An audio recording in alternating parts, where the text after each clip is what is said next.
terdapat 2 lantai laboratorium pendukung pembelajaran. Pada lantai 1 terdapat 1. Lab gawat darurat, 2. Lab ICU, NICU, dan PICU, 3. Depo alat dan bahan, 4. Lab keperawatan medikal bedah dan kamar operasi, 5. Lab ANC dan KB, 6. Lab holistik kebidanan, 7. Lab balita dan apras, 8. Lab kebidanan dan keperawatan maternitas. Pada lantai 2 terdapat 1. Lab holistik komplementer alternatif, 2. Komisi etik penelitian kesehatan, 3. Lab dasar keperawatan, 4. Lab komunitas, keluarga, gerontik, remaja, dan pranikah, 5. Lab jiwa, 6. Ruang konseling, 7. Depo alat dan bahan, 8. Lab anatomi, 9. Cek. Masuk, Kak. Pada gedung B lantai 1 terdapat ruang dosen dan rektorat. Pada gedung B lantai 2 terdapat perpustakaan, Museum Dr. Subandi, dan OSCE Center. Pada gedung C lantai 1 terdapat 1. Lab instrumen kimia, 2. Lab patologi klinik, 3. Lab kimia dan biokimia atau lab kimia farmasi, 4. Lab toksikologi atau lab farmakologi toksikologi. Pada gedung C lantai 2 terdapat 1. Lab farmasetika, 2. Lab biologi molekuler, 3. Lab mikrobiologi farmasi, 4. Lab steril, 5. Lab compounding, 6. Lab teknologi farmasi. Pada gedung D terdapat 1. Convention Hall, 2. CBT Center, 3. Lab komputer, 4. 13 ruang kelas representatif, 5. Lab biokimia, 6. Lab patologi anatomi, 7. Lab patologi klinik, 8. Lab mikrobiologi, 9. Lab biomolekuler.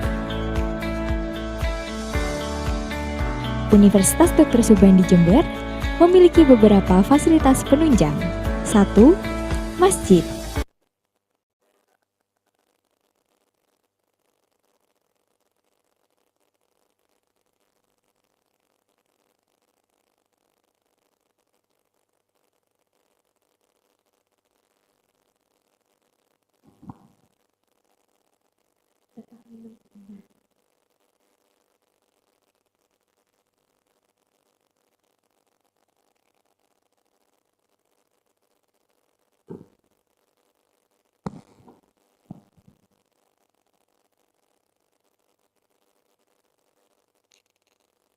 Ini udah kedengeran.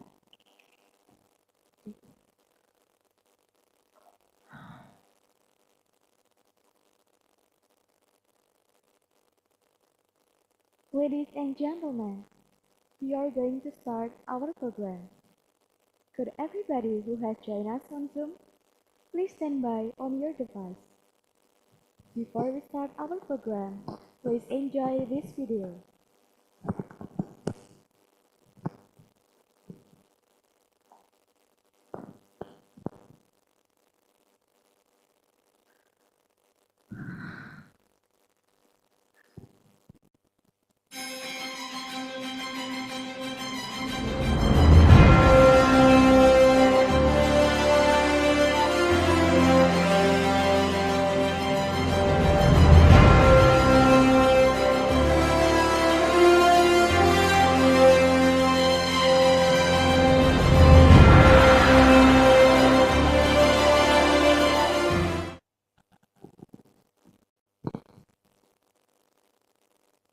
Assalamualaikum warahmatullahi wabarakatuh. A very good morning, ladies and gentlemen. The Honorable Board of Directors of Pendidikan Jember International School Foundation. The Honorable, the Chairperson of Pendidikan Jember International School Foundation. Rector of Universitas Dr. Subandi, the Dean of Faculty of Health Sciences, Head of Study Program in Faculty of Health Sciences, the respectable speakers, distinguished guests, and all the participants. concept of transforming the future of healthcare through potential artificial intelligence is appropriate for use in Indonesia today, where there is an increasing demand from the community to obtain quality and comprehensive health services. They not only prioritize physical aspects, but also require several approaches, such as social, cultural, and spiritual approaches. The third International Conference on Health Sciences will highlight the applications of transforming global healthcare through emerging technologies by health professionals so that they can improve the quality of healthcare services in clinical and community settings. The theme of our conference today is Emerging Technologies in Healthcare, Transforming Global Healthcare Through Emerging Technologies. Dear ladies and gentlemen, let's commence our third Universitas Dr. Subandi International Conference on Health Sciences. The first agenda is singing the national anthem Indonesia Raya and the hymn of Universitas Dr. Subandi. To all the participants, please kindly rise.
Terdapat dua lantai laboratorium pendukung pembelajaran. Pada lantai 1 terdapat 1. Lab gawat darurat, 2. Lab ICU, NICU, dan PICU, 3. Depo alat dan bahan, 4. Lab keperawatan medikal bedah dan kamar operasi, 5. Lab ANC dan KB, 6. Lab holistik kebidanan, 7. Lab balita dan apras, 8. Lab kebidanan dan keperawatan maternitas. Pada lantai 2 terdapat 1. Lab holistik komplementer alternatif, 2. Komisi etik penelitian kesehatan, 3. Lab dasar keperawatan, 4. Lab komunitas, keluarga, gerontik, remaja dan pranikah, 5. Lab jiwa, 6. Ruang konseling, 7. Depo alat dan bahan, 8. Lab anatomi, 9. Lab Cek. Masuk, Kak. Pada gedung B lantai 1 terdapat ruang dosen dan rektorat. Pada gedung B lantai 2 terdapat perpustakaan, Museum Dr. Subandi, dan OSCE Center. Pada gedung C lantai 1 terdapat 1. Lab instrumen kimia, 2. Lab patologi klinik, 3. Lab kimia dan biokimia atau lab kimia farmasi, 4. Lab toksikologi atau lab farmakologi toksikologi. Pada gedung C lantai 2 terdapat 1. Lab farmasetika, 2. Lab biologi molekuler, 3. Lab mikrobiologi farmasi, 4. Lab steril, 5. Lab compounding, 6. Lab Teknologi Farmasi. Pada gedung D terdapat 1. Convention Hall, 2. CBT Center, 3. Lab Komputer, 4. 13 ruang kelas representatif, 5. Lab Biokimia, 6. Lab Patologi Anatomi, 7. Lab Patologi Klinik, 8. Lab Mikrobiologi, 9. Lab Biomolekuler. Universitas Dr. Subandi Jember memiliki beberapa fasilitas penunjang. 1. Masjid.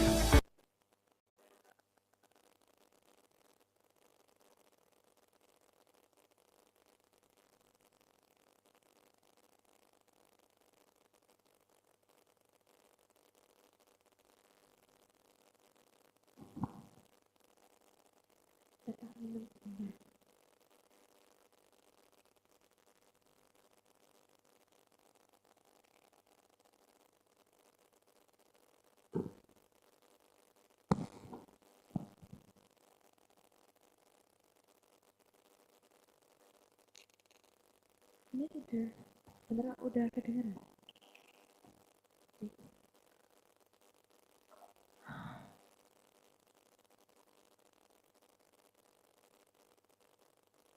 Ladies and gentlemen, we are going to start our program. Could everybody who has joined us on Zoom, please stand by on your device. Before we start our program, please enjoy this video.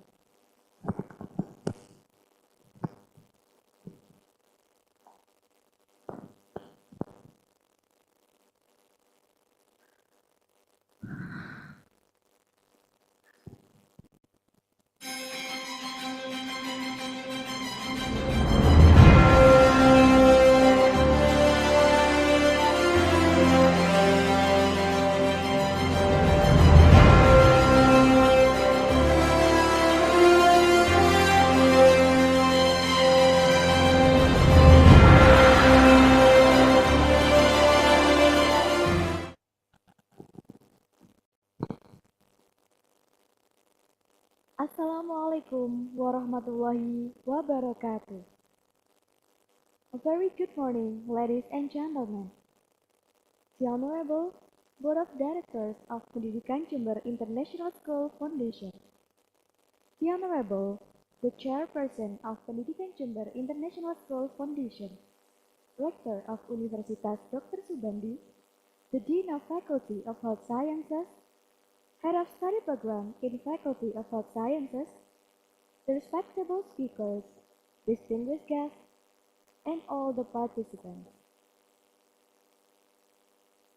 The concept of transforming the future of healthcare through potential artificial intelligence is appropriate for use in Indonesia today, where there is an increasing demand from the community to obtain quality and comprehensive health services.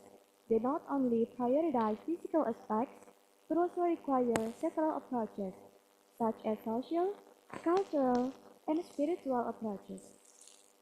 The third International Conference on Health Sciences will highlight the applications of transforming global healthcare through emerging technologies by health professionals so that they can improve the quality of healthcare services in clinical and community settings.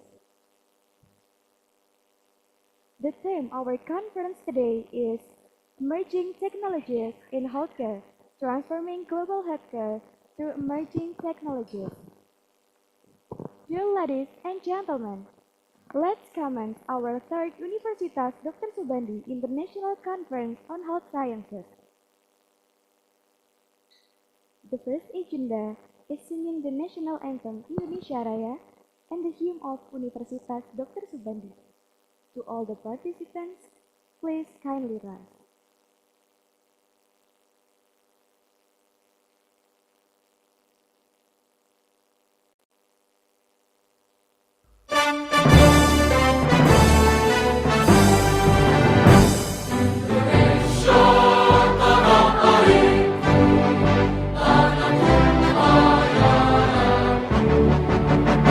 Di sanalah aku berdiri, cari bantu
cendekia unggul berbudi untuk kesejahteraan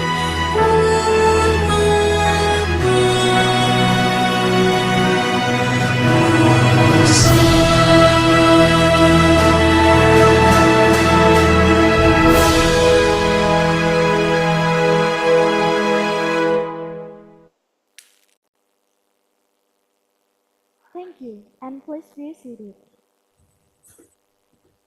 Before we start our main agenda, let's pray together. The prayer will be led by Mr. Herman Anas. To Mr. Herman Anas, time is yours. Assalamualaikum warahmatullahi wabarakatuh. Let us pray for the success of this event, for our own well-being and for the good of all.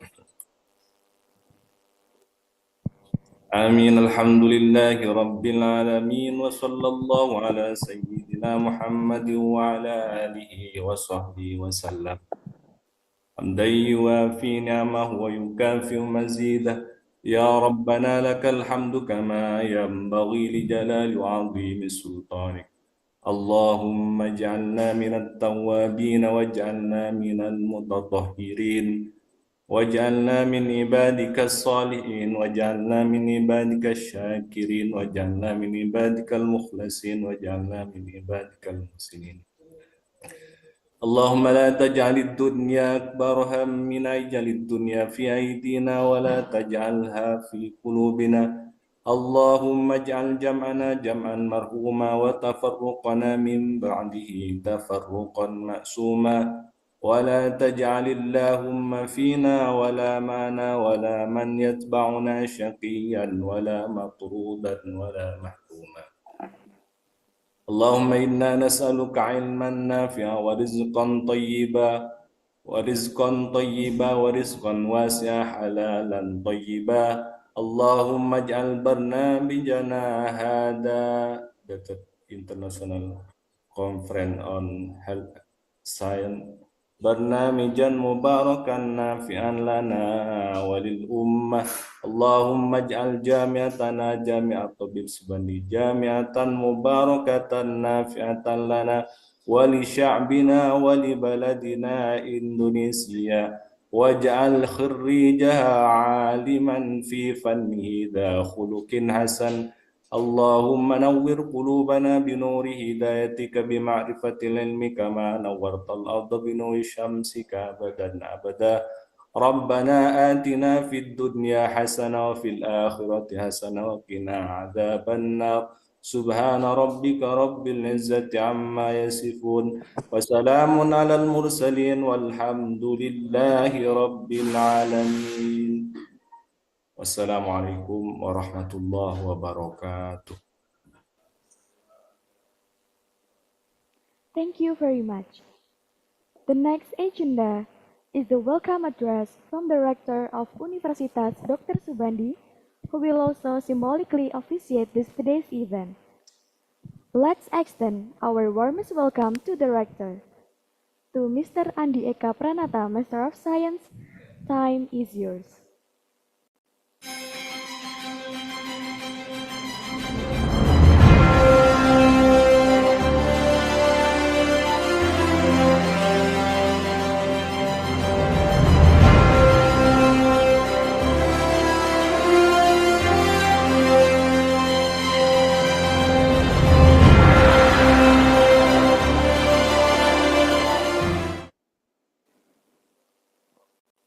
Bismillahirrahmanirrahim. Assalamualaikum warahmatullahi wabarakatuh. Good morning and best wishes. The Honorable, the Head of Yayasan Pendidikan Jember International School, the Honorable, all speakers of International Conference, the Honorable, guests of the International Conference, and dear all participants of the conference. The first time Thanks God we praise the presence of Allah Subhanahu wa Ta'ala because of the blessing and grace. We all can be present in this place in order then of the third UDS International Conference on Health Science. Salawat and salam may still be delegated to the great Prophet Muhammad Sallallahu Alaihi Wasallam.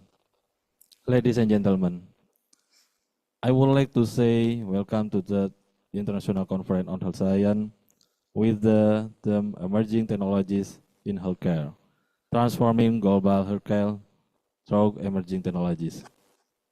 I would also like to express my heartfelt gratitude to all of you who sincerely committed to this event to make it a success.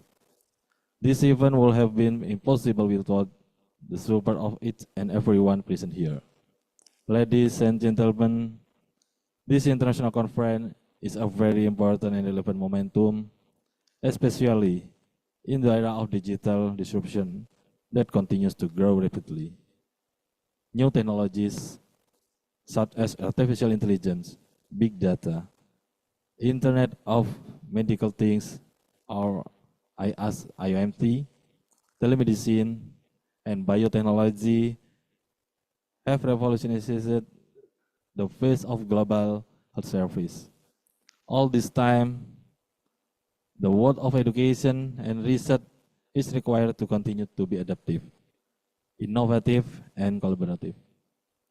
To support the goal of transforming the health system toward a more efficient, inclusive, and technology-based exchange, we will discuss and refine this topic with speakers from 7 countries: America, Timor-Leste, Brunei Darussalam, Philippines, Malaysia, Thailand, and especially for Indonesia. This collaboration can also continue and improve knowledge of the profession we love. I ensure this event will be profitable and fruitful for everyone present here. Have a great discussion.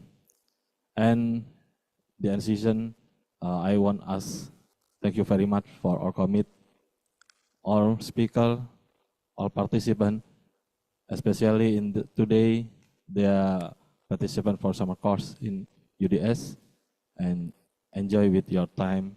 And I hopeful in the future can be improvable this program. Thank you very much. Wassalamualaikum warahmatullahi wabarakatuh.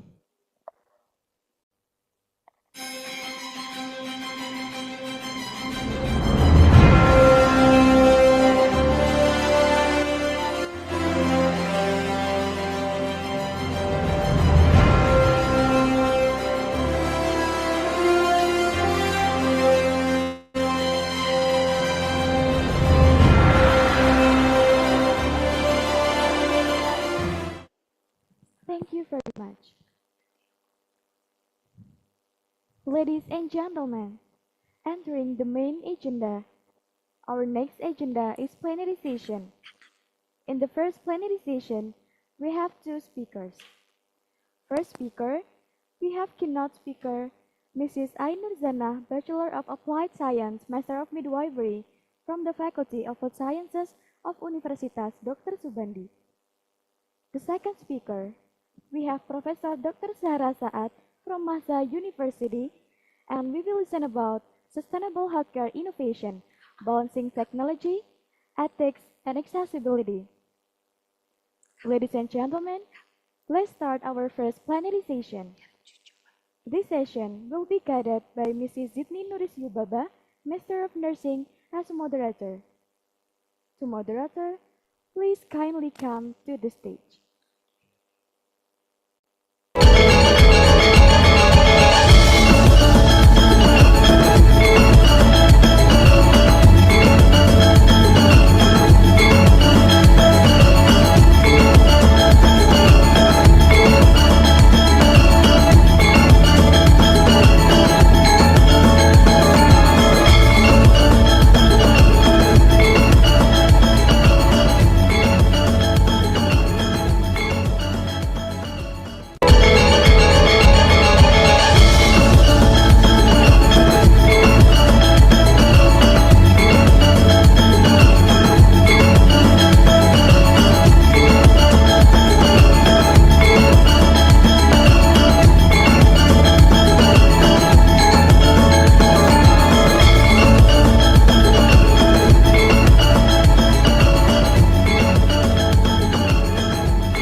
Assalamualaikum warahmatullahi wabarakatuh. Good morning, everyone, and welcome to this inspiring session of the International Conference on Health Sciences 2025, proudly hosted by Universitas Dr. Subandi, Indonesia. My name is Whitney Yubaba, and I'm honored to be your moderator today. I hope you all feeling energized and excited because in this session we were about to dive into some truly meaningful discussion on maternal health and sustainable healthcare innovation. A very warm welcome as well to our speaker, Mrs. Ainur Zana from Indonesia and Professor Dr. Zara Saad from Malaysia, who have graciously joined us today to share their knowledge and their experiences. And ladies and gentlemen, this session will be conducted on a panel format featuring two speakers, and the discussion and Q&A session will be held after our presentation. And to all of you, to all participants, if you have a question, you can feel free to type them in the chat box, and we will address them at the end of the session. Okay, ladies and gentlemen, before we begin, we would like to take a moment to introduce our speaker more formally by sharing a brief look at her curriculum vitae. And here is the curriculum vitae of Mrs. Ainur Zana.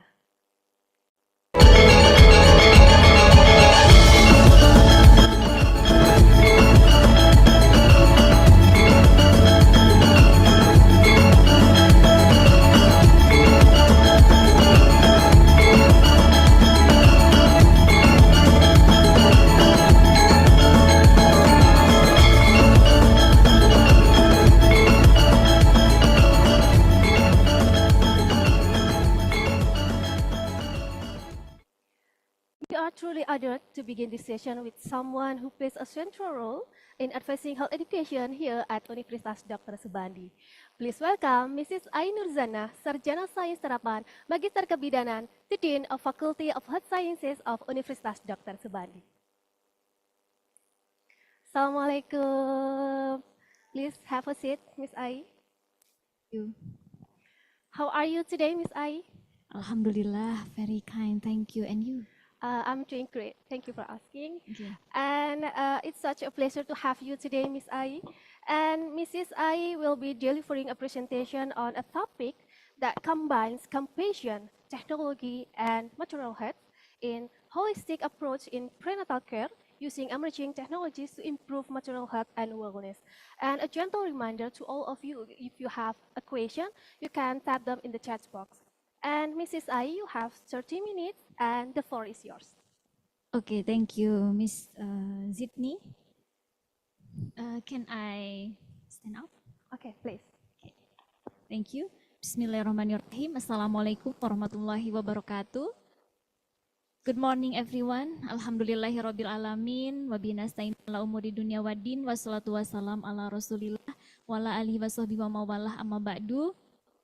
Honorable Chairman of Yayasan Pendidikan Jember International School and all the members of the board, Honorable Rector of Universitas Dr. Subandi and all members of university, honorable all experts from Mahsa University, Malaysia, Universitas Indonesia, PBRI, Thailand, University Brunei Darussalam, Philippine Women's University, University South of Florida, Universidad Dili.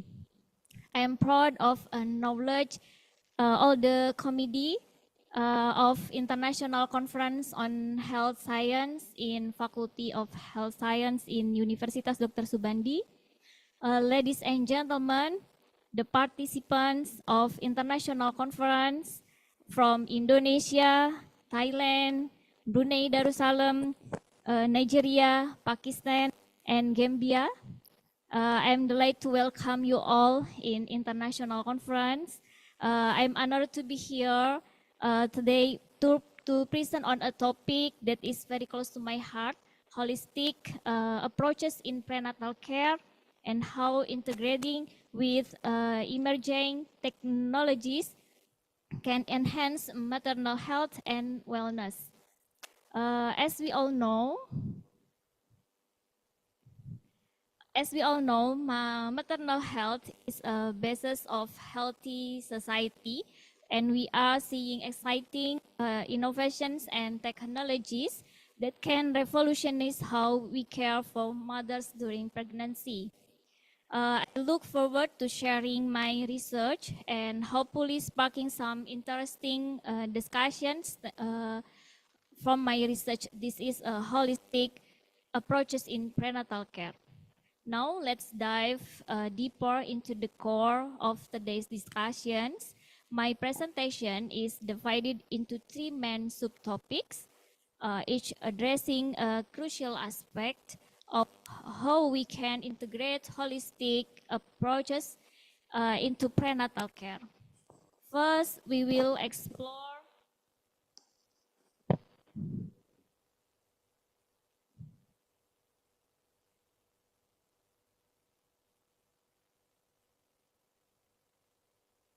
the first, maternal health and the role of deity and in prenatal care. Subtopics 2, development of holistic instruments SOP and development of Hippocrates. The subtopic 1, maternal health and the role of data in prenatal care. Maternal health can be enhanced through the use of accurate and comprehensive data in prenatal care, encompassing physical, psychological, social, cultural, and spiritual aspects. Maternal health. Why holistic prenatal care is important? The first, maternal health is a top priority enhancing family well-being in future generations. A holistic instrument in the standard operating procedures for prenatal care is essential, is ensure that prenatal care is comprehensive and considers all aspects, including physical, psychological, social, cultural, and spiritual factors. However, most current OP focus mainly on medical aspects and physical examination.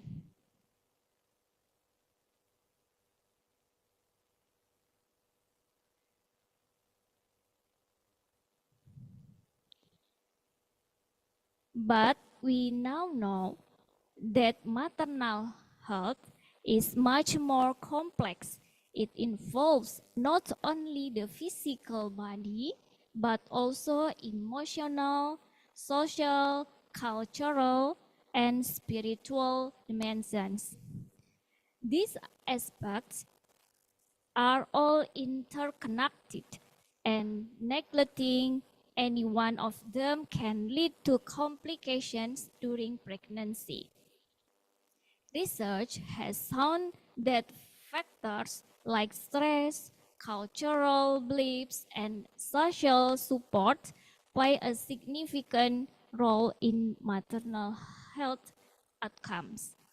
To illustrate this,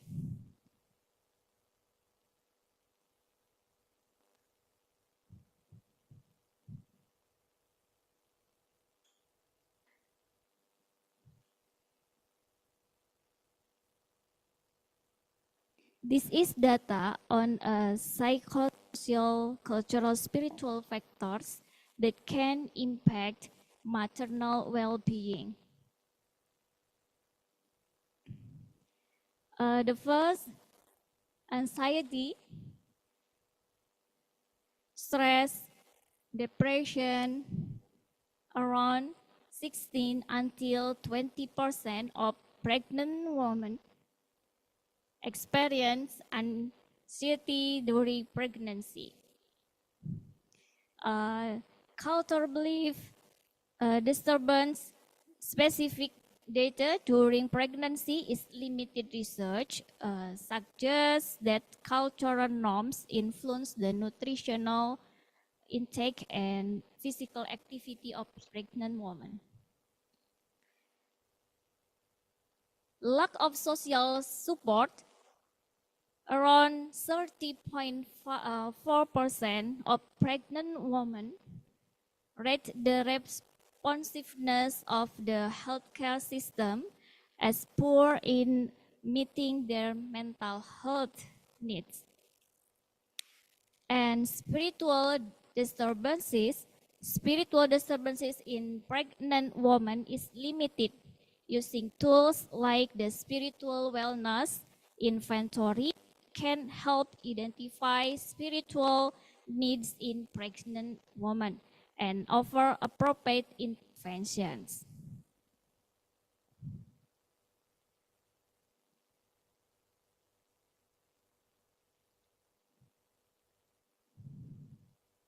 While data on psychosocial, cultural, spiritual factors may be limited in terms of frequency distributions, several studies have shown that these factors can significantly impact maternal health. To better understand and address these issues, standardized instruments can be incredibly useful.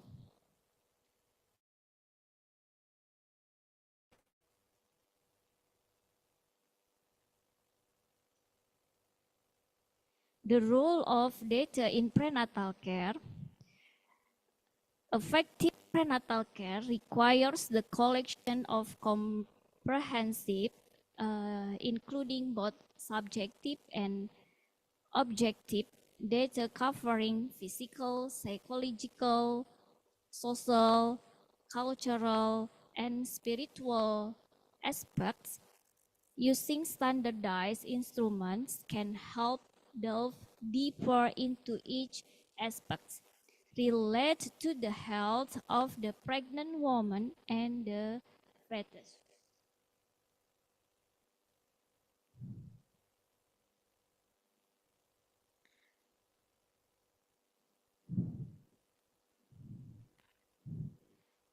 The role of data in prenatal care. Physical, that is 10T, 10T in Indonesia. 10T, this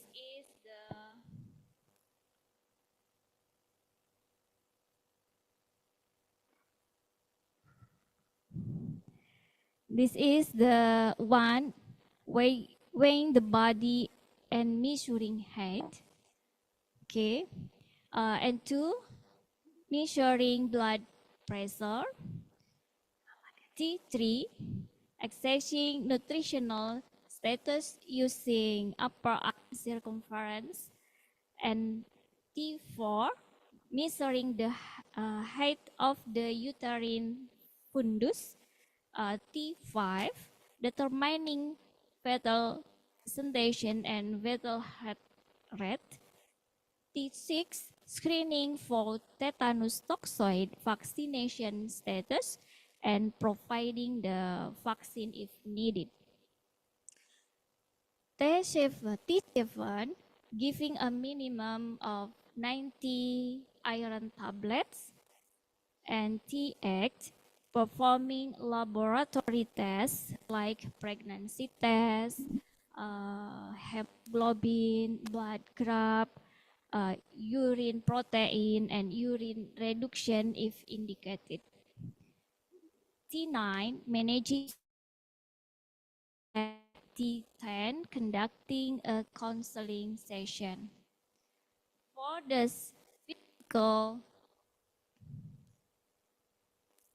the psychological examination is like for assess perinatal anxiety screening scale or PASS and social cultural like survey demography and spiritual with spiritual wellness inventory.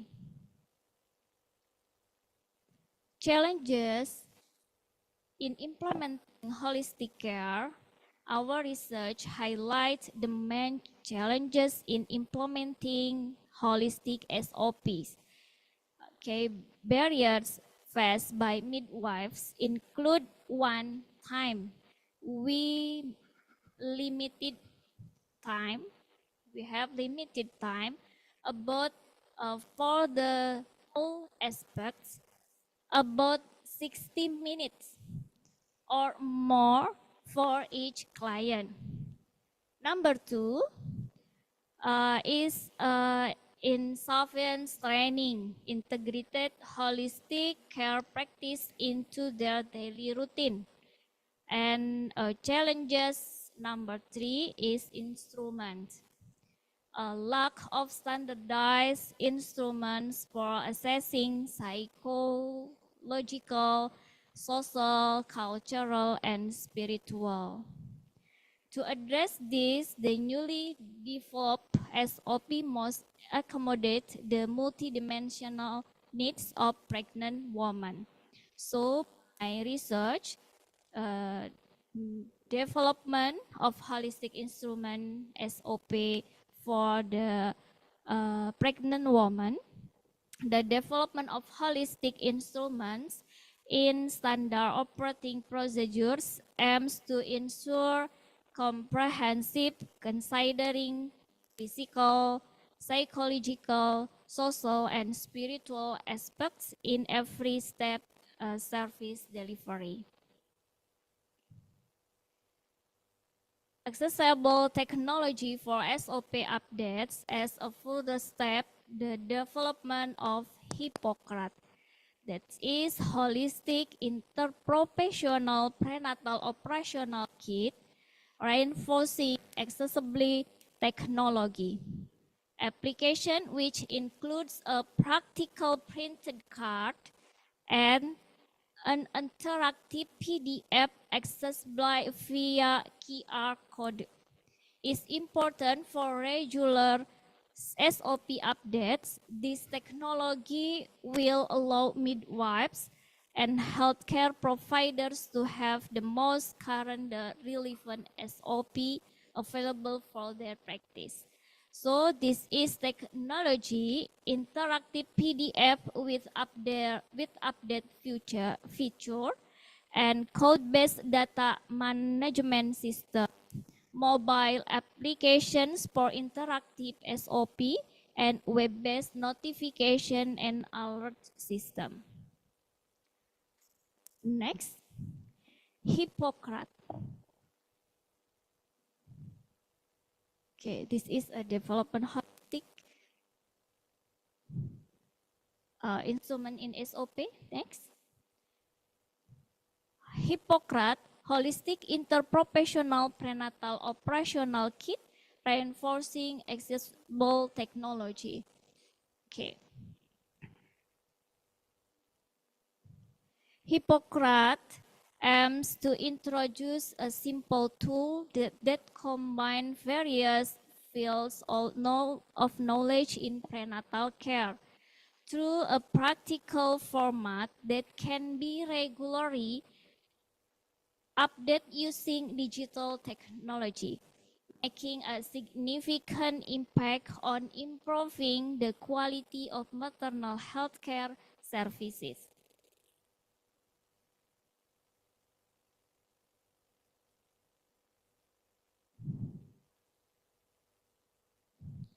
Hippocrates provides an easy way to access and update SOP, ensuring more efficient and targeted prenatal care.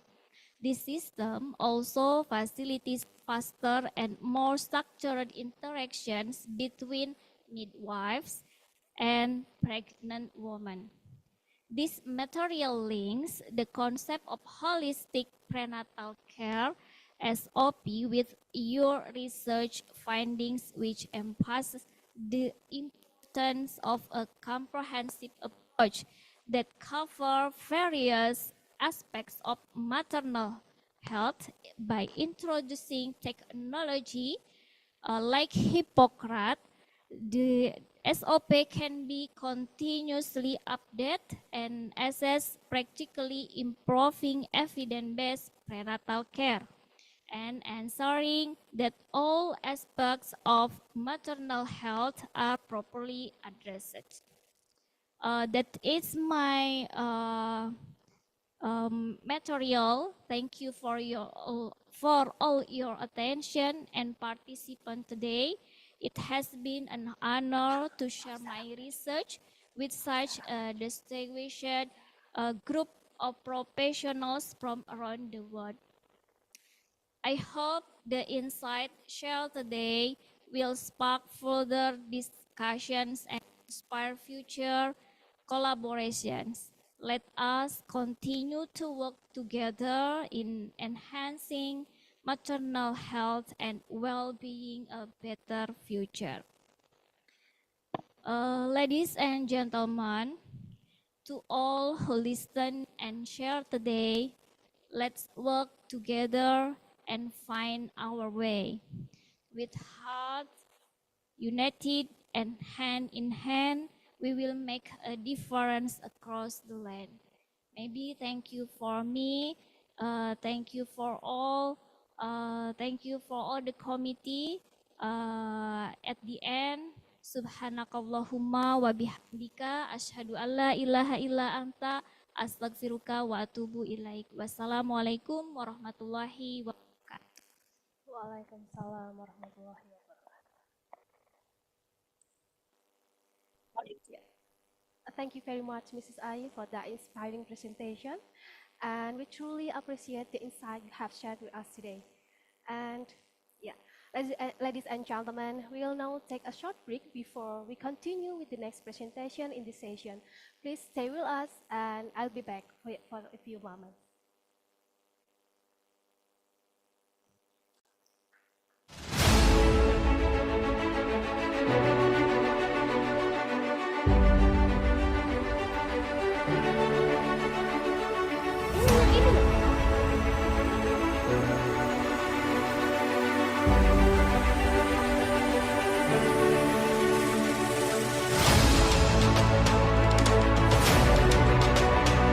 White Campus yang terbuka bagi setiap warga negara. Tempat belajar arti indahnya keragaman tanpa harus melupakan arti penting ketaatan pada nilai-nilai keagamaan.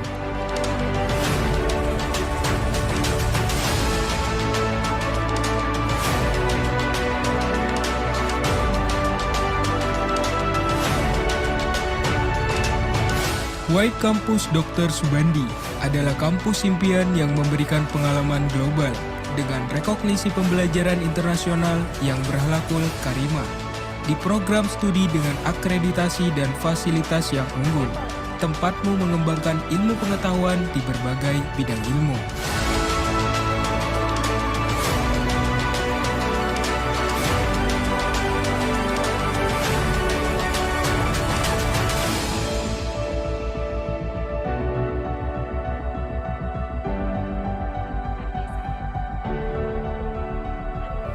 White Campus adalah salah satu kampus dengan desain bangunan yang unik dan kampus unggulan dengan berbagai inovasi berkelanjutan di berbagai bidang ilmu yang menjadi kampus impian di mana tempatmu belajar dengan bebas di tengah indahnya kota Jember untuk mendukungmu menjadi generasi muda yang berakhlakul karimah, aktif, dan inovatif.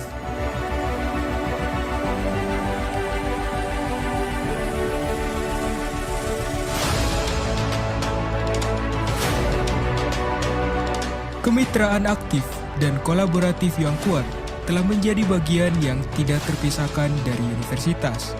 Kemitraan internasional dan nasional menciptakan peluang untuk mobilitas mahasiswa, dosen, dan staf dalam kolaborasi penelitian dan pengabdian di masyarakat.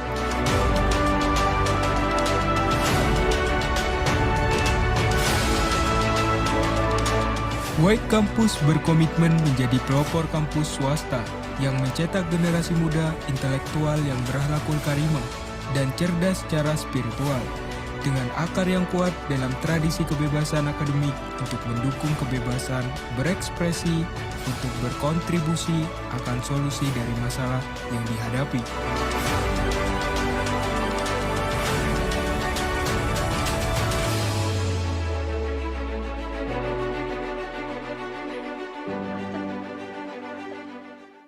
Visi Universitas Dr. Subandi menjadi universitas yang unggul, berdaya guna dalam ipteks dan berakhlakul karimah. Misi Universitas Dr. Subandi 1. Menyelenggarakan pendidikan yang unggul dan berbasis ipteks. 2. Menyelenggarakan penelitian yang inovatif dan berkontribusi pada ipteks. 3. Menyelenggarakan pengabdian masyarakat berbasis ipteks yang bermanfaat bagi masyarakat. 4. Menyelenggarakan kerjasama dan tata kelola universitas yang berprinsip good governance. 5. Membudayakan nilai-nilai akhlakul karimah pada setiap kegiatan sivitas akademika.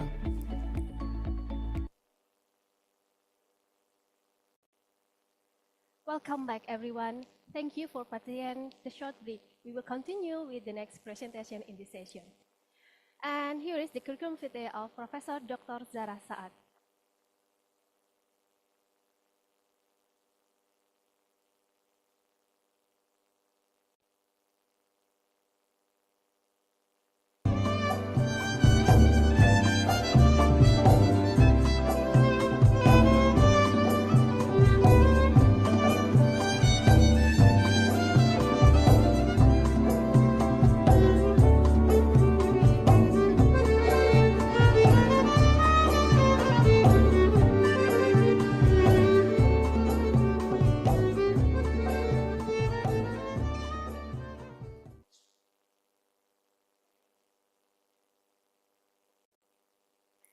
Now it's my great pleasure to welcome our speaker, someone who is not only an expert in her field but also familiar and cherished jazz at Universitas Dr. Subandi. And in fact, Prof. Zara visited us, Universitas Dr. Subandi, in person last year at the Summer Course 2024. And we truly delighted to have her with us timely. And please welcome Professor Dr. Zara Saad from Masa University, Malaysia. Assalamualaikum, Prof. Waalaikumsalam warahmatullahi wabarakatuh. Can you hear me? Ya, Can hear? Okay, Alhamdulillah. Apa kabar, Prof. Zara? Ya, kabar baik. Terima kasih. Ya, kalau tidak saya ke sana. Tapi saya sibuk sedikit, ada convocation. Ini ada convocation minggu ini. Jadi agak sibuk sedikit, ya. Kalau tidak saya suka pergi Sabtu tahun lepas saya sudah ke sana tengok White Campus cantik. Oh yeah, thank you, Prof. Zara. It's wonderful to see you again, Prof, even if in a screen, yeah. But thank you for joining us today, Prof. Prof. Zara will be presenting a timely and insightful topic, sustainable healthcare innovation, balancing technology, ethics, and accessibility. Professor Zara, you have 16 minutes and the floor is yours. Yeah, thank you. Bismillahirrahmanirrahim. Assalamualaikum warahmatullahi wabarakatuh. The leadership of the Universitas Dr. Subandi, the organizing committee, and all our beloved students and participant for this. I understand more than nearly 500 in the online now. Then maybe in the physical also come about 400-500. So that's why according to the organizing committee, almost 1,000. MashaAllah. Congratulations. Congratulations the organizing committee. Give very, very good. So I can see good response. And again, I am here for second time.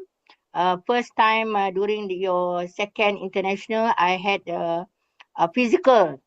So I experienced good there, good welcoming and all good hospitality. I can see myself the beautiful campus, White Campus. This year I missed because of the convocation and other commitment, external commitment. Today, the topic given to me, I already prepared and give to the organizing committee to share. And the theme of today is something that we want to cherish and also, for discussion. Can we share already the slide? the slide already share, then I can, okay, thank you. So this is about 60 minutes given to me. And about 2 months ago, they called me for this talk, and I already been given this topic, sustainable healthcare innovation, balancing technology, ethics, and accessible. So let me just share with you. Some of you maybe know me, some of you may be new. I was the former and founder dean of nursing and midwifery at Masa University, and also I now in charge of the international relation. I also in the academic advisor for few university, and also now you can see from my introduction, my humble introduction, I always say that we must look on the bright side. Everything we must be positive. Then only we can progress. So this is my sharing session with you. And for today, I given this topic, and I'm happy to share the topic which is given with around 42 slide there. And what I want to say the topic here based on we have to come up with the topic given. And let's see the next slide, please. Yeah, okay. Before I go to the topic, very, very important for us because all here are not only nurses and on the ground there, we have all the healthcare professional, you have your medical lab, you have also pharmacy, you have those who are in the hospital setting or in the admin also, still you are attached to the healthcare. And when we talk about the topic, before that, I'd like to remind, very important of us, all of us, understand the Sustainable Goal Development, SDG, yeah? The Sustainable Goal Development, SDG, because this is the sustainable goal that collection of from 17 interlinked objective, which design as a shared blueprint for peace and prosperity for people and the planet now and the future. So this is what very important for us to understand the SDG, the 2030 agenda for SDG, meaning that which are already adopted by all the United Nations WHO members from the country that in the federation of this World Health, and this created in year 2015. So we are must aware, even you are in the student or you are in the service in education, we are speaking under one page. And before I go to that topic, because this one everybody must know. Okay, this one they created the aim, because we want to transform our world, such as a call to action to end poverty, a call to action to give the equality, a call for to proceed with the what they say good health, a call for action for justice and prosperity. So this is all about sustainable development goals. So everybody speaking under one page. Di Indonesia di Brunei, we understand you have from Brunei, you have from Nigeria, you have from all over the country in this summer camp. We are speaking under one page. We know when we talk about SDG, this is SDG, because it is critical that no one is left behind. So we talk about this shared blueprint for peace and prosperity for people and planet now and into the future. So understand when we want to speak this, meaning that the ocean, when we speak, so the policy maker will listen, yeah. Okay, because then only we go for the technology. We have the big umbrella here on SDG. Okay, next one.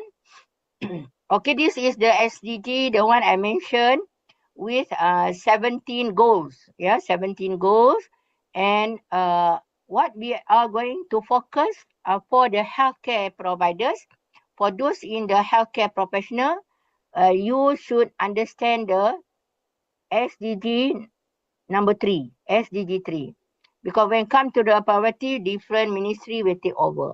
When come to the other education, the Ministry of Education will take over.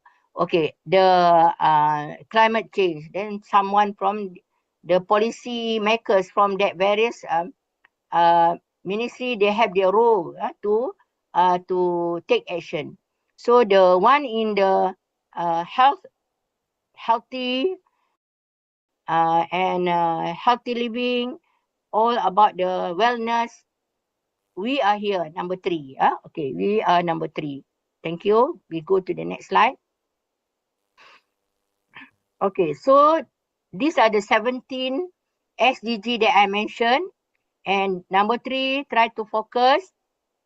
That is good health and well-being. Okay, SDG number 3, good health and well-being. No poverty, number 2. Then another ministry will take over, zero hunger, which means quality education. The education ministry, gender, so maybe family, clean water, sanitation, the environmental ministry, affordable and clean energy, that one, decent work, economic growth, maybe finance will take over, industry, innovation and infrastructure, this one, industrial and technology, reduce inequality, that one is maybe family and development ministry, sustainable client, responsible consumption and production, climate change, all these, they have their own responsibility, the role and partnership for the goal. So number 3, so let us see the number 3, good health and well-being. Next. Okay, so this is how, as a healthcare provider, as a healthcare professional, you must ensure you have to take care of your health first before you take care of others. Your health is very important, yeah? Okay, you have to take care of yourself. You have to ensure well-being. Ini penting, very, very important. So let us see what do you mean by health, okay? Anyone can write or put in the inbox the meaning of health by WHO. Maybe kita boleh bagilah apa something hadiah ke. That mean you are giving good maybe the first 3 I can announce to give one surprise hadiah for you. Okay, alright. So this is the one when I talk about creating impact and the touching life, we talk about the healthy and wellness. Next one. Next. Okay, this is number 3. Number 3, good health and well-being. So to ensure healthy life, we promote wellness for all ages. So we target for SDG 3. We focus on the aspect of healthy life. So later, with this come to the innovation, what innovation we want to introduce. So that is good health is essential to sustainable development and the 2030 agenda. This is to reach 2030 agenda. So we focus on broader economic and social inequalities, urbanization, climate crisis, and the continuing burden, and also HIV and other infectious disease. While not forgetting the emerging challenges such as non-communicable disease. Considering the global pandemic of COVID-19 in 2020, I still remember during COVID, we cannot traveling, we cannot go out. All that one is part of the procedure we have to follow. So there's need for us to have this significant attention to the realization of the good health and well-being on a global scale. So this is our focus as a healthcare providers. Good health and well-being.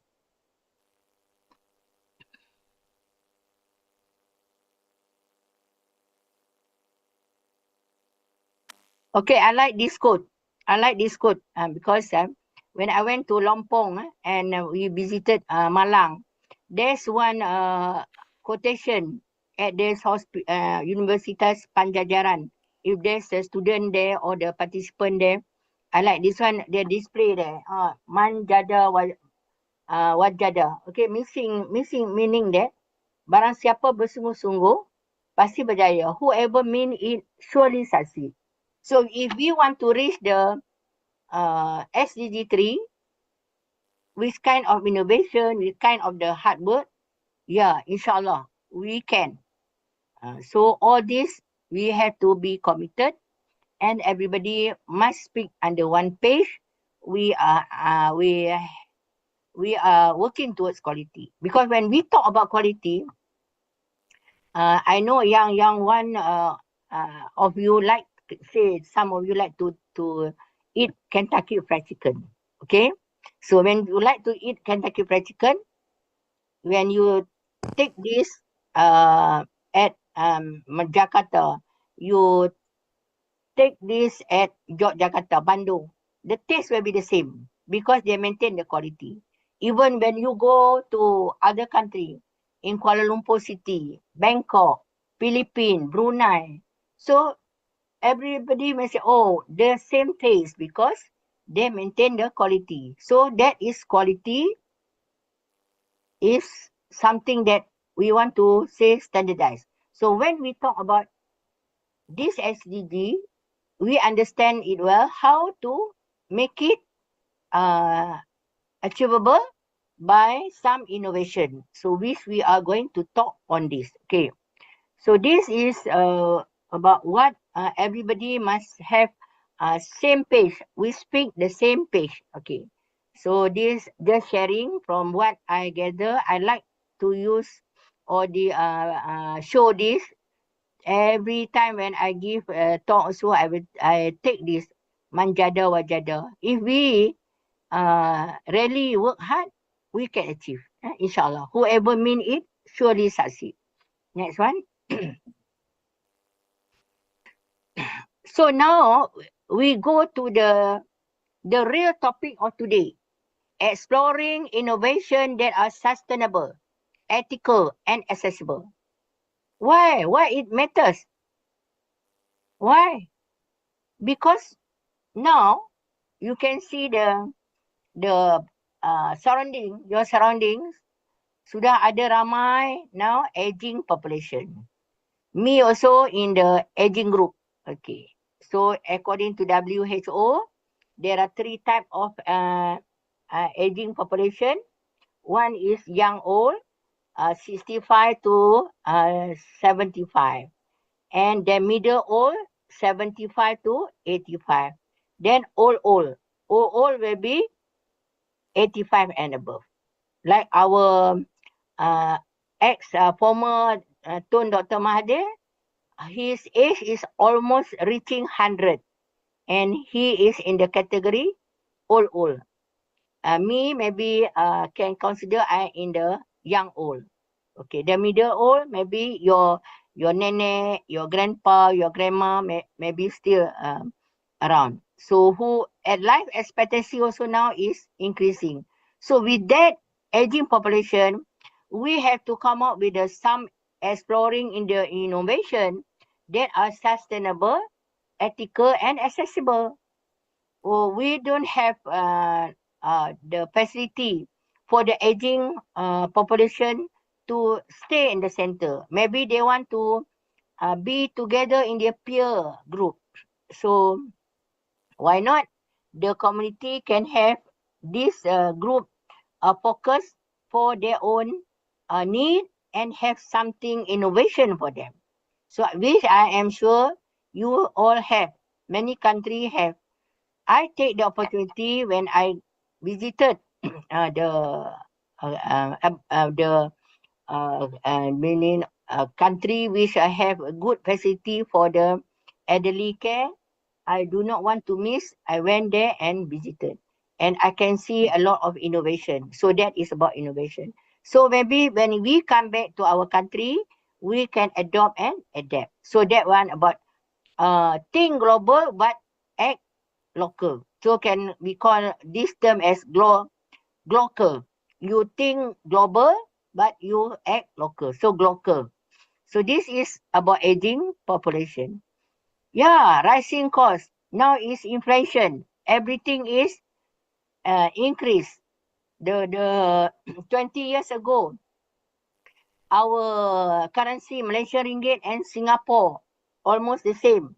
Now, Singapore, $1 Singapore, be Malaysia, 3 RM. So the currency also change. So the global disparity, and some we need for long term, some we need for short term. However, we had to come up with some ethical matters and also inclusive solution. So that is all about what I mentioned today. And now, when the rising cost, how we to be more innovative? You last time we for the cases like eye problem, cataract, all this during my time, the patient had to go and admitted 1 week, 2 weeks. That time in 1970, about 30, 40, 50 years ago. But now, everything they care, they surgery. So the innovation has taken place, especially in the medical technology. What we used to practice, I have to accept what I used to practice 30, 40 years ago is no more applicable now. So that innovation has taken place. And that should be sustainable, ethical, and accessible. Next one. Because when you talk about this, you want to prioritize your health and wellness mean that you feel supported and those around you. So you have to be aware and be more alert. When we care for each other and have organizational resources to help us achieve this wellness, we are more likely to find our work meaningful. Okay, and therefore have enough in our tank to give others. When we healthy, so we should be healthy because we are the we are the healthcare professional to give care, to give our service to our client. So we ourselves first to be healthy, and we should show a role model. So kita mesti jadi pemimpin or role model. But how? So we must have this innovation, we must have this sustainable, and with this ethical solution. Next one. So what does it mean? Next, okay, we go to the next one. So all this about the management. The person cannot compare to the old days. If you want innovation in the technology, you can't compare the old days, or we used to do that, you have to maintain that. No. You have to come out because what you do today should be better than yesterday.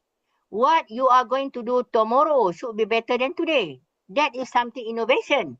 That is something about management of change. I am not here to be the same. After 50 years in this industry, I was 30 years in the education, 20 years in the clinical field. I can see a lot of changes has taken place. We used to do that maybe 40 years ago, but nowadays we don't use anymore. We used to take blood pressure by mercury, this one apparatus, but now is portable. You used to take you put the thermometer, then under the tongue. Now you just put on the skin. That is innovation because after they have done the research and so forth. Okay, same like prevention of pressure sore and so forth. So from time to time, there's some evidence-based research has been done that they have to apply, right? Some of you, maybe you can hear those presenting their research, all this down 1, 2, 3, so many research done on the paper presentation and to get the PhD.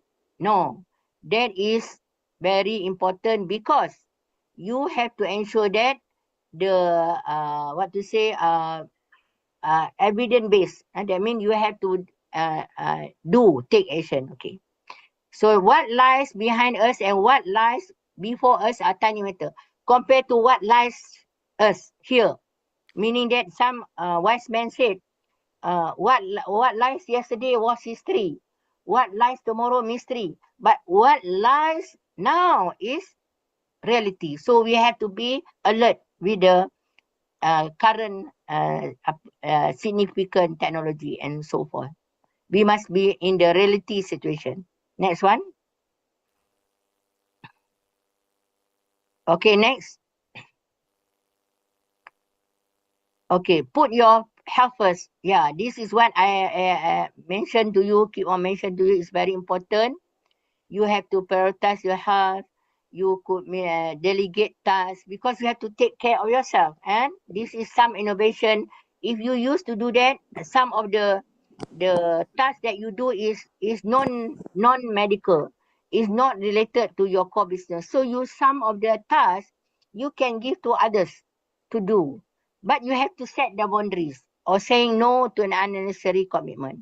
So the benefit of doing this, of course, will be in the long run. When you prioritize your well-being, you create a solid foundation for your work life because the work balance is very important in this innovation.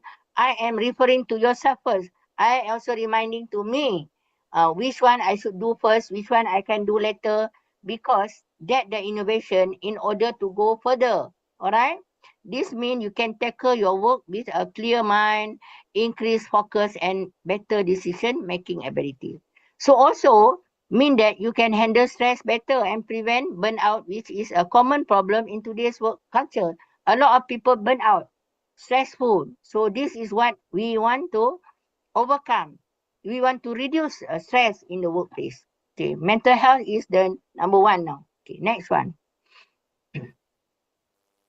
So now the priority metric is you should be smart enough to prioritize your work balance. In order to do that, you should know what to do first. Okay, what to do next and what to do later. What you don't need to do. Okay, for the student, maybe you have your timeline for completion of your assignment. So you that one is to do first, and you have your target. You cannot delay. The more do you delay, you cannot graduate. All right. So you have to prioritize. Or which one do later? Maybe maybe coming Raya, you want to buy new clothes. Not necessary, right? Okay, so that one maybe later when you want to buy new clothes, maybe when you see you have enough money. But there's sometimes the uh, urgent matter and very important because some matter urgent and important, some matter urgent but not important. Another one important not urgent. So you should be critical enough to analyze all that situation or don't do no action. So this is how in the time management and the quality gurus advise us to have prioritize yourself and the priority matrix index. Okay, so that also time management, you have to have another module on that. Yeah. Okay, next one. I like to share this because in order to be life balance, you should practice this. People always ask how we want to keep well and good health. So I share with you, I share with the rest. I share shield, meaning that in order we want to be healthy, S stand for what? You have to ensure you sleep well. Yeah, you have enough sleep, 4 5 hours, no disturbance. That is you have a good rest. How to overcome stress? You should also know how to overcome stress. Very important because you want to have good life and healthy in order to become productive. And if you are not productive, how to give service to your client? So this is very important. So you have to have interactive. So the more interactive, like today, so many of you in the hall, so you can exchange ideas. Those in the campus, off campus, we still can interact. So interactive. The networking. The more you have networking, the more opportunity you have. We have, when I went there, I can see I can see your beautiful campus. I went to University Jember. I also visited few in Indonesia. You see Yaksi Madani, Lampung, Raja Wali. All you have so many university in Indonesia. I wish I will go there again, sometime this year or next year, inshallah. Okay. Then again, every time you have to learning, because if you have knowledge, I like this word. Knowledge is power. Knowledge is power. You have knowledge, nobody will let's say protect you, because if you have property, that's another wise man words. You have property, you have to take care of your property. You have knowledge, knowledge will take care of you. So keep on learning, learning as the quality guru says, is the learning is a treasure that follow the owner everywhere. So if you have knowledge, they follow. That means that knowledge is your power. Okay. So then when you talk about yourself, your learning, your diet, don't forget, you also should do your exercise. So this all sleep, good sleep, how to overcome stress, do interactive, interaction, do your exercise according to your age, learning new things, and also give yourself a good diet, all will make you a good, healthy person. And you can take care of others, because you must be healthy first in order to take care of your client. All right, inshallah. Next one. So healthy lifestyle can help you thrive as you move through your life journey. So making healthy choice is not always easy. It can be hard. Yeah, it can be hard to find the time and energy to exercise regularly or prepare healthy meals. So however, your effort will pay off in many ways. So that is how I can share later, got video on this, on healthy lifestyle, inshallah. Next one. Next. Okay. Again, work-life balance is again another innovation which for you to be more productive, and you have to be sustainable. And the amount of time you spend doing your job versus the amount of time you spend with your family, yourself, all this have uh, your time or or attention. You have less time to handle your other responsibility or passion, because if you don't have the work-life balance. So you want to be productive at the same time for your time, your family, and your at working place, your organization. So that is my advice in the innovation to be what to say for yourself. So next one.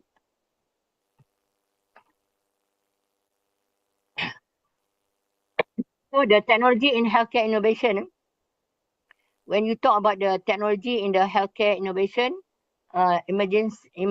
imaging technologies, a lot of technology now, what we used to check, or sometimes you have to take blood, now sometimes no need to take blood, they can do by ultrasound. All these are imaging technology. So the AI diagnostic, so AI also can diagnose. So this is okay. Those who in the WHO Congress and in the ICN, there will be a Congress in year 2027 from Indonesia who want to go very near Taiwan. You can go and visit the Taiwan Robot Hospital. So this is we have been and can see shot during that time the beginning. But now in Taiwan and some of the hospital in China, they use robot. Okay, so the AI, diagnostic, robotic, telemedicine, all these are the digital health record, which already in place when you talk about emerging technologies. So the smart hospital. So we have also device in the patient monitoring. When talk about smart hospital, 3-4 days ago, last week on the 17th of January, I also share with you. You can check in my Facebook. I went to give talk to Institute Jantung Negara, National Heart Institute in Malaysia. This hospital been recognized as the one of the smart hospital and top 10 in the world ranking also. That is very good. So many international patients come. So that is smart hospital and the device in patient monitoring. There be a lot of, I can see the AI taken place. Of course, the benefit will be more efficient, precise, remote care can be taken care, and the early diagnosis. If you send by specimen, maybe can take few days, few weeks, but by the AI innovation and also the data that come up with the data-driven decision making, the diagnosis will give in the shorter period. Okay. So this is the real world example. Use of AI in the radiology, virtual health consultation. Okay. So this is about you can go to the next slide, please. I have another 20 minutes. Okay. So technology, next one is the what? Next one is sustainable. When we have to be sustainable, meeting present need without compromising future generations. So that is about sustainability. Eco-friendly hospital design, so energy efficient. All these some of the hospital I share with you. They see no plastic. You see. So in our university also, we have practiced free plastic, and also we want to reduce medical waste, and we've been given the award on this on the plastic free. Okay. So their preventive care to reduce hospital admission or this community-based health program. Or that next one. Okay, so that is the next one. The key ethical question here is patient data privacy. That also something we want to raise. Even recently, not only patient data privacy. This one happened to one of the BBIP. They take the photo, the person display in the social media. So the their son, the waris, make a complaint. How come you post my father in the social media? So they want to take action. But before that, the person who display the patient face during that emission, she quickly deleted it. Dia cepat padam. Once dia cepat padam, so dia tarik balik lah.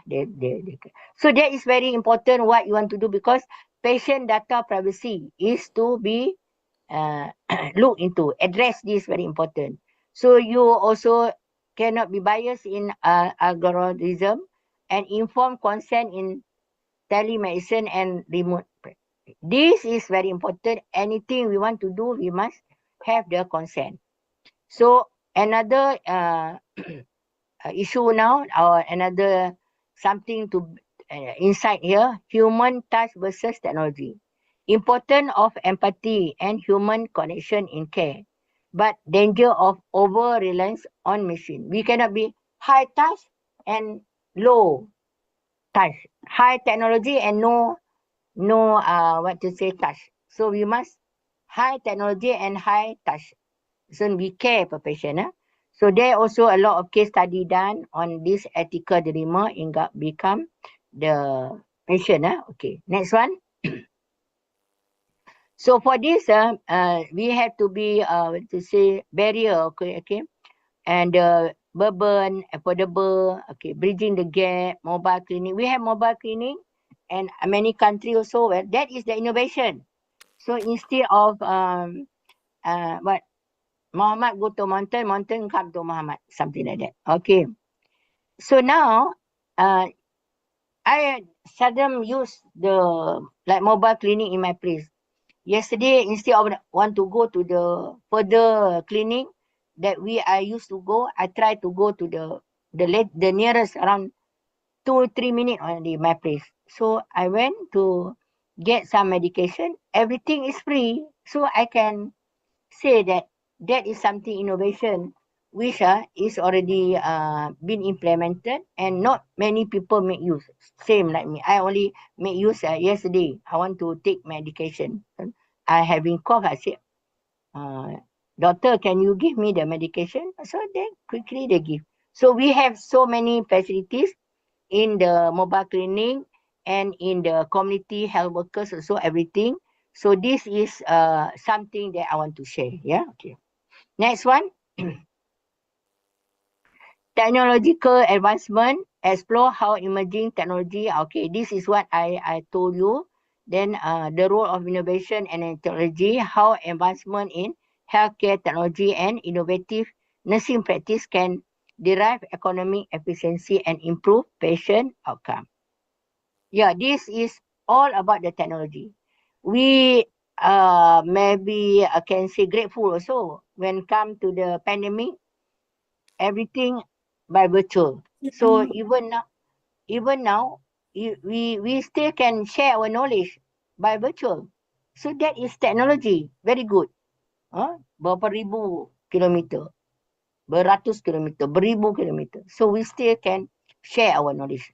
So that is about advancement in the technology. Next one.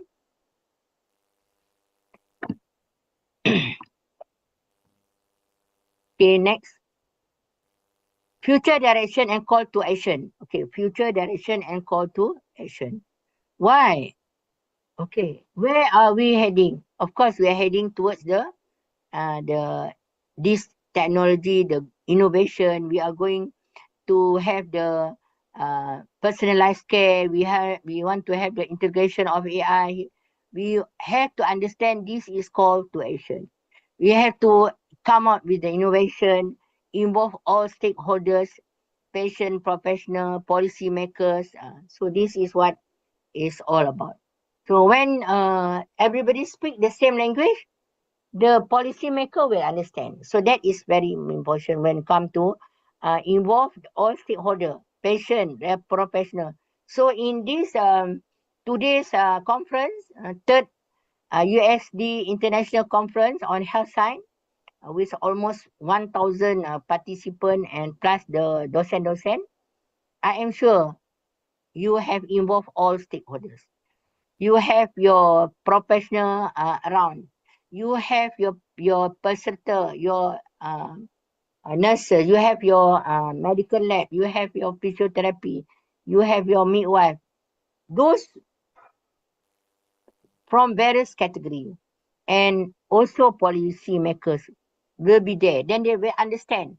So when they understand to ensure health equality for all, and this is what we get, not just the privilege. Next one.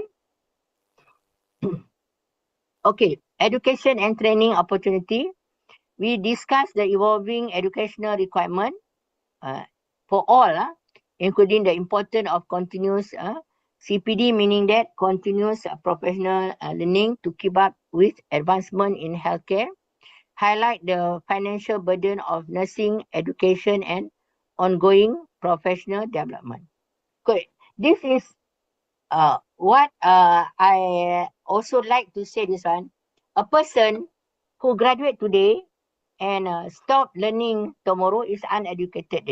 So you must have this culture. Lifelong learning is our culture because what you learn few years ago sometimes is obsolete. You have to keep up with the new knowledge, especially in the medical technology. A lot of new knowledge. We have to update. Otherwise, you are left behind. Okay? We do not want you to leave behind because there's a lot of medical advancement and technology. So we want you to understand very, very important in the lifelong learning. So lifelong learning should be our culture, right? Okay, next one. Okay, challenge. What are the challenges? Challenges is everyone or every organization, they have challenges. Like now, when you talk about nursing workforce, challenges of shortage, high demand, the aging workforce now, approach of retirement age, proactive requirement, retention strategy, all these are the challenges that we have to take care and do something, yeah? Okay, so now what you have to do, you have to come up with a strategy. You must involve everybody. So when you involve everybody, that is will be good, because when you involve everybody, then only we come into the strategic planning. Okay, then only we can obtain job satisfaction. We can reduce all the educational barrier, and we can make it happen. Yeah. Don't forget the opportunity. We have a lot of opportunity. We want to make sure everybody can progress. Next one. Diversity and inclusion. Discuss the importance of diversity and inclusion of nursing and how a diverse workforce can contribute to better healthcare outcome. I must congratulate, I must say this loud, especially from Indonesia, our academic partner.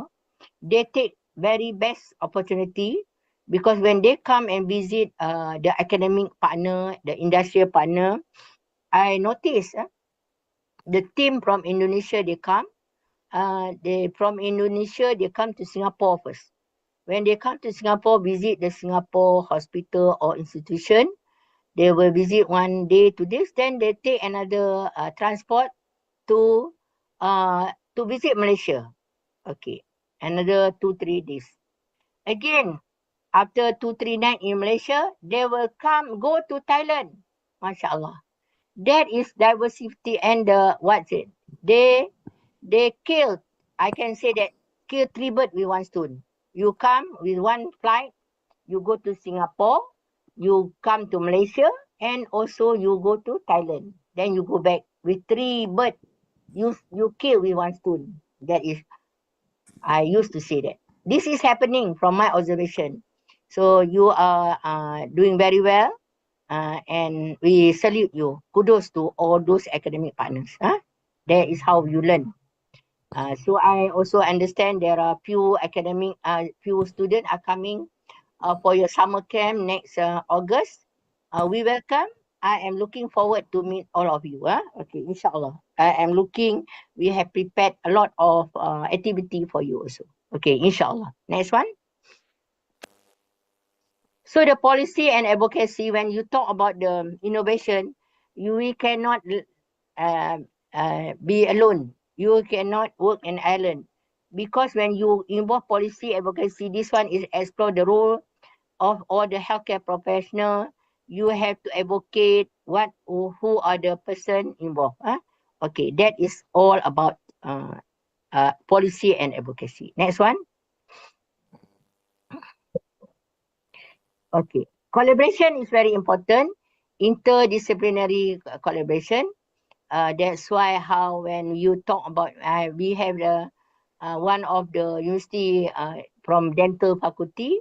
When they came in that day, they also not only bring the same faculty, they will bring other faculty as well, the sanitation, they bring the engineering.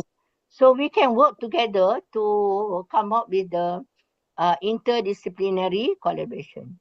Maybe the engineers can think of something portable wheelchair for those aging, something like that. Innovation can come up with that. So you do something. Yeah. Next one. Okay. So discuss the role of telehealth and remote monitoring in this all part of the interdisciplinary collaboration. Next one. Prof. Zara.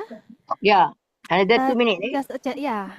Yeah. Okay. I can go to the next slide. Okay. Okay. Another 2-3 only. Okay. That is about the global. So next one. I think not because sustainability I already explained. Okay. Climate exchange. Okay. nurses as healthcare professional directly impact the population health, okay? And we climate action, okay?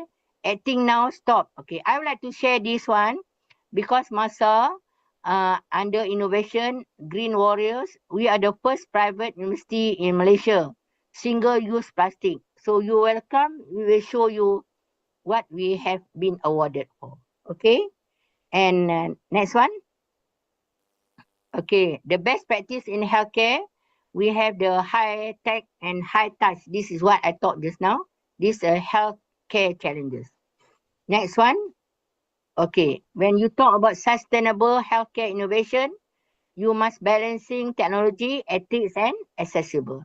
So we go global. Then I talked just now on global. Global, but you act local. Okay, next one. Actually, there's just a visit academic visit pictures. I used to go to Saudi, go to other country.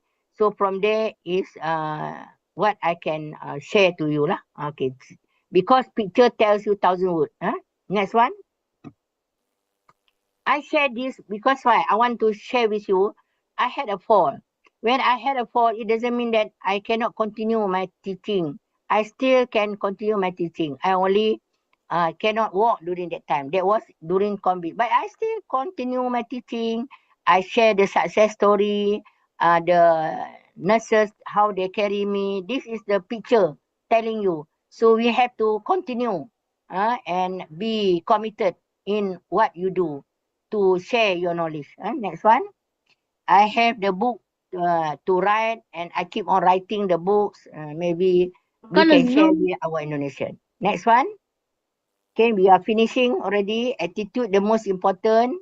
And all about you. If you want to change, you can change. If you do not, if you want to learn, nobody will stop you. If you do not want to learn also, nobody will ask you because all about you. So mindset or mental framework by which a person sees or approaches the situation. So kita mesti positive. Next one. Okay, that is about how you see things. We must be positive. And I end with this last slide. Thank you for your attention. Last slide, please. Thank you. Jumpa lagi ya. Okay. And thank you. Terima kasih. Jazakallahu khairan. That's all for today. And I am welcome for any question or anything I can answer. Okay. All right. Okay, thank you very much, Prof. Zara, for such a rich and thoughtful presentation. The ethical lens you bring to technology is something we truly need more of in today's healthcare landscape. And ladies and gentlemen, now we've moved to one of the most exciting parts of the session, our discussions and Q&A segment. And a gentle reminder to all participants, if you have questions, you can feel free to type them in the chat box or feel free to raise your hands. Okay, let's see if anyone has a question.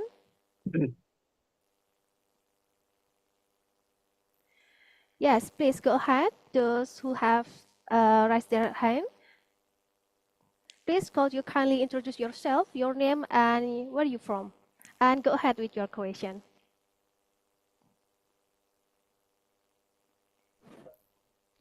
Yeah, Angga Dwi. Okay.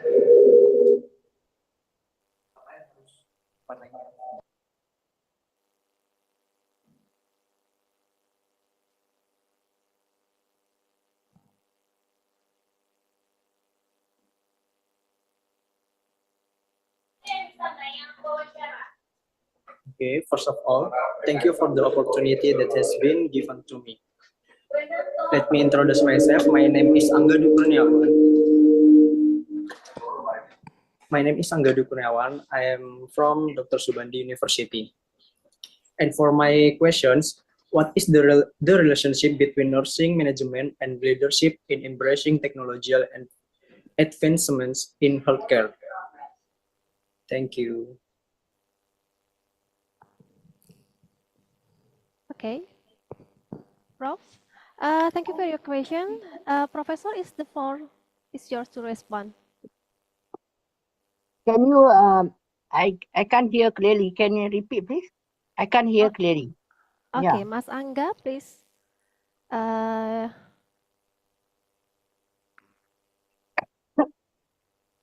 Okay, thank you for my question. What is the relationship between nursing management and leadership in embracing technological advancements in healthcare?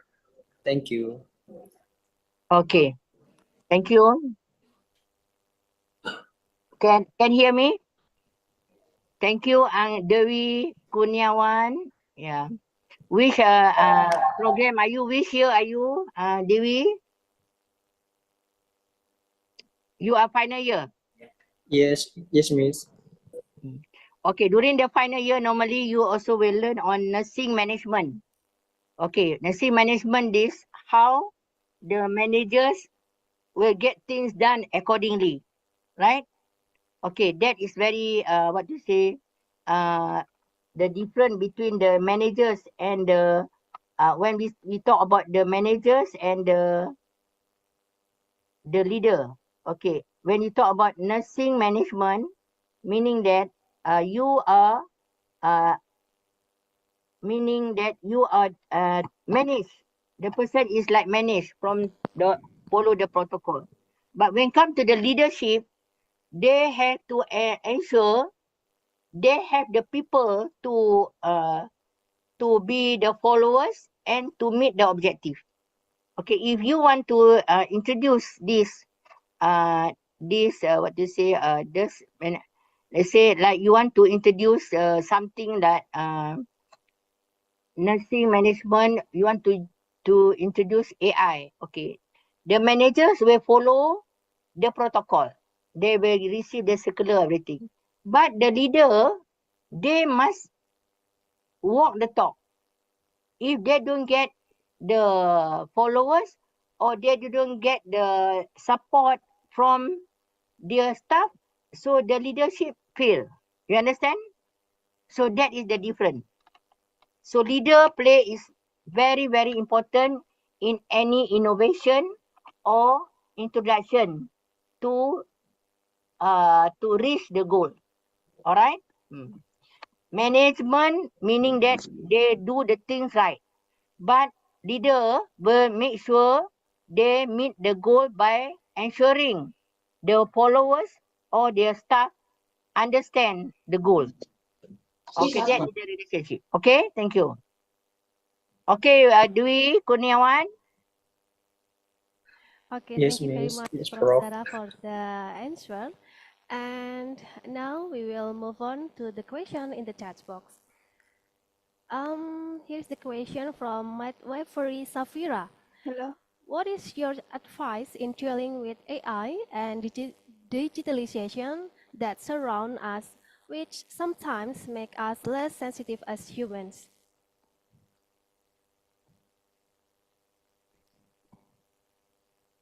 Okay, nomor 13 itu very rare.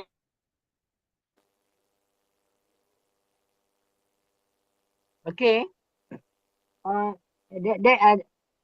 To answer this,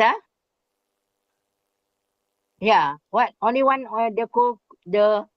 the question on what is your advice in dealing with AI and digitization that surround us, which sometimes make us less sensitive as human. So the AI also got pro and cons, right? So if you don't have knowledge, you get the AI to help you to assist you. You without analyzing from what you have the knowledge, maybe the AI also did not give you the right facts. So in order to screen all the AI, fact and factor, you must have knowledge. In order to, you can accept AI for certain thing like digitization, but when come to the something to feel empathy, that one cannot be replaced by the AI, right? Feeling, how to feel, how the AI will take place. Some of the work can do. We sometimes make us less sensitive as human because of the digitalization that surround us. So sometimes you need to see your patient instead of all by the digitization, how the facial express. By seeing the facial express also, you can understand how the patient feel. So ada ketika at time digitization is okay, AI is okay, but at any time when come to the humanity, the AI cannot take over the sensitivity. Okay, that is my answer. So not everything we depend on the AI. There's some limitation. Okay. Okay, thank you very much, Prof, for your answer. And yeah, we have more one question from the room Zoom, and it appears that this question is from a student of the UDS Summer Course 2025. Please. Yeah, student of summer course. Assalamualaikum. My name is Waalaikumsalam. Zahida. Yeah, where are you from? Assalamualaikum. My name is Zahida. I'm from Waalaikumsalam. University Bernard Darussalam. Oh, University of So Bernard my Darussalam. question is, Okay, my yes. question is, what is one proposed strategy to address the aging nursing workforce? Okay, Prof, is some. Okay. What is the strategy? The strategy Yes. to address the nursing from Brunei Darussalam, yeah. Yeah. Brunei. To address the aging nursing. Yeah. To address the aging nursing. Aging nursing. You mean the workforce? The nurses are aging, not the population, right? You're talking about the aging workforce, right? Like me aging already, right? Okay. Okay. So what are the strategy? In any country now, there are shortage of the nurses. I can talk on Malaysia. We have shortage 60% by year 2030. How we address? So we can say that they are going to pension by the year at the age of 60. So at the age of 60, many want to, they have to bersara wajib pension. But some of them will ask for early retirement. So we cannot, cannot deny that. So for the aging, to reduce those aging workforce, maybe the management, the stakeholder can give them an option to work in the less hectic, less critical. Maybe because of the aging, right or not? We want to retain them. To me, give something is not that burden with them like shift duty. Maybe give them office hours, and instead of go work in the critical area. So that is a retention strategy to retain those aging workforce. So they can wait until their full retirement. Okay. So we can replace by the young one, but what I am telling you, the environment of this working environment must be happy, must be positive. So you have to, the policy maker, the management must ensure you have enough staffing. How to get enough staff? Okay, you have a pool system. You have a pool system in the bank. Maybe this person like to work night duty. This person like to work day duty. So you have a pool system. This is what been practiced in other countries. Or give a good remuneration. An aging population will take place if they will retire early, then they already not happy with the environment. But if the environment is happy, they will wait until full retirement. At the same time, we have to increase the intake of our nurses. Itulah jawapannya. Ya, dia. Only I am very sad also to say, many nurses, when I ask them, how many of you want to work in this, or many want to work in the peri-operative, many want to work in CCU, many want to work in the A&E, not many want to work in the elderly care unit. I do not know why not many people want to work in elderly care. Okay? So that is how we have to ensure the aging workforce, let them go to less critical area so they can be less stress for them. So they will wait until at the end of their retirement. At the same time, the government must keep on increase intake so the workforce will be balanced. Right? Understand? Okay. Thank you. Do you follow me? And dear Brunei, you follow me? Okay, good. Nanti datang Malaysia ya. Okay. Okay. Okay, thank you very much, Prof, for your explanation. Yeah. And let's see if anyone has a question again. Oh yeah, yes, please. Could you kindly introduce yourself? Ini ada Mas Ayub Felan. Okay, thank you. Assalamualaikum warahmatullahi wabarakatuh. My name is Ayub Fela Mulana from Dr. Subandi University. I have question for Prof. Zahra. As technology advance, that should we do as healthcare works to ensure that our job are not replaced by technology? Say again. I can't hear. Can you repeat what you say? Say again. What you say? As technology advance, that should we do as healthcare works to ensure that our jobs are not replaced by technology? Thank you for the question. We cannot deny some of the work will take place by the technology. Like angkat pesakit berat-berat itu, they have the technology. You angkat pun you penat buat apa? Baik dah teknologi angkat pesakit. They know. Only thing, critical thinking. You are healthcare professional, you can make the decision. But like giving angkat pesakit, you can access this one. Some technology can take it. You go and visit robot hospital in Taiwan. In the video, some of the work already taken by the robot AI. That is okay to me. But the high task, they cannot replace. How to feel the empathy, to understand the patient. Sometimes you want to talk to patient, counseling the patient. Even they replaced by that one cannot work yet. Now, you watch some of the AI has taken the role of healthcare. We have to accept that. Kita tak boleh kata tak boleh. Because in reality, it happened already.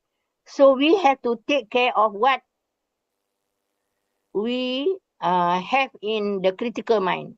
Because you can analyze, you can make the decision. Let's say in the nursing process, you assess the patient. Maybe the assessment, AI tak boleh check. Maybe they want to check. But when you assess, you want to diagnose.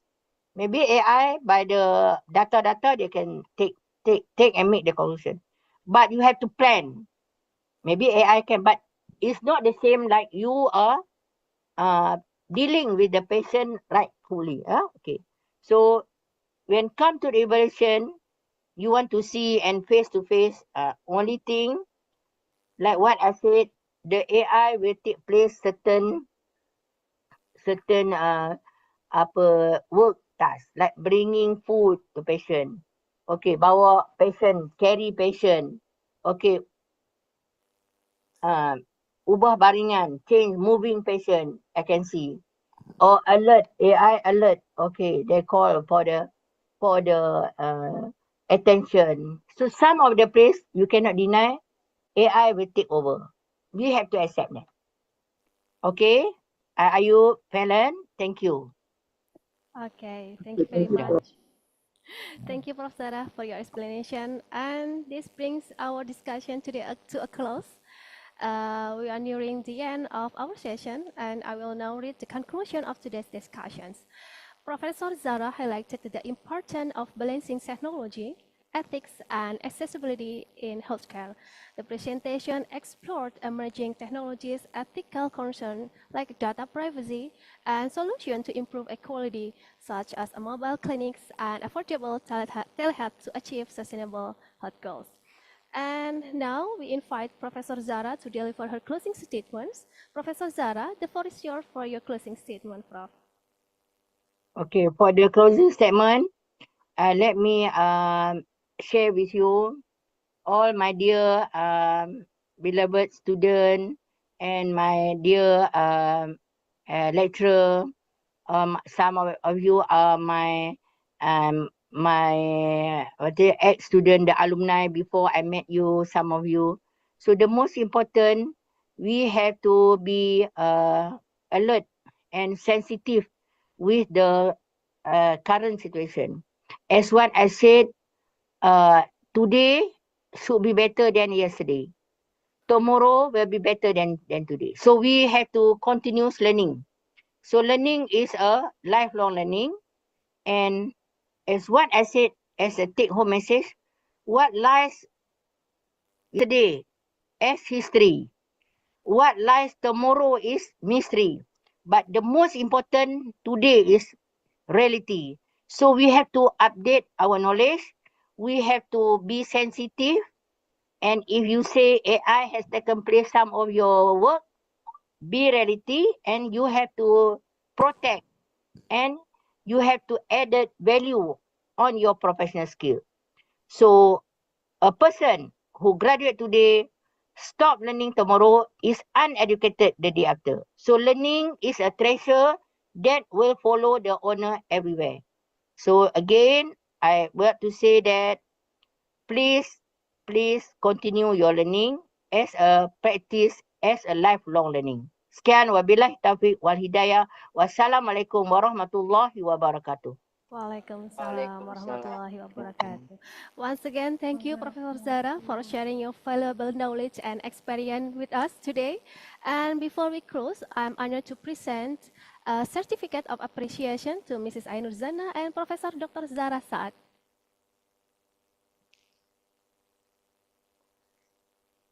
Thank you for your dedication and insight, Prof. Thank you. And with that, we wrap up this amazing session. On behalf of Universitas Dr. Subandi and the organizing committee, I would like to thank Professor Dr. Zara Saad for the incredible presentation and thoughtful response during the discussions. And of course, thank you to all of you, our participants, for your questions, curiosity, and presence. Ladies and gentlemen, let's continue to advocate for healthcare that is smart, kind, and accessible for everyone. Please enjoy the next session.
stop learning tomorrow is uneducated the day after. So learning is a treasure that will follow the owner everywhere.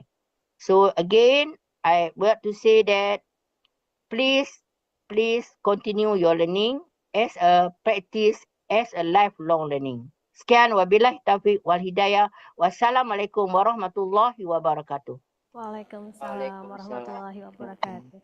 Once again, thank you, Professor Zara, for sharing your valuable knowledge and experience with us today. And before we close, I'm honored to present a certificate of appreciation to Mrs. Ainur Zana and Professor Dr. Zara Saad.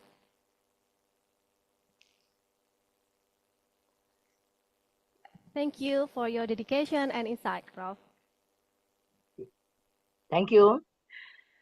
And with that, we wrap up this amazing session. On behalf of Universitas Dr. Subandi and the organizing committee, I would like to thank Professor Dr. Zara Saad for the incredible presentation and thoughtful response during the discussions. And of course, thank you to all of you, our participants, for your questions, curiosity, and presence. Ladies and gentlemen, let's continue to advocate for healthcare that is smart, kind, and accessible for everyone. Please enjoy the next session and the rest of the conference. See you around. Wassalamualaikum warahmatullahi wabarakatuh.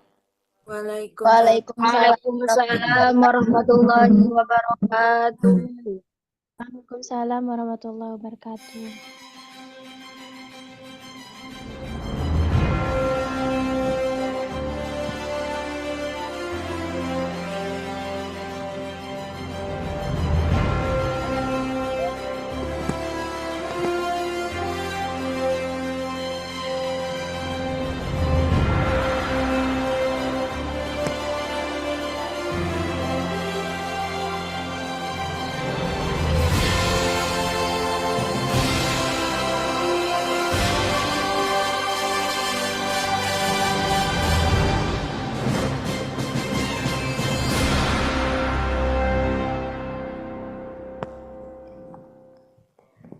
Thank you very much to moderator.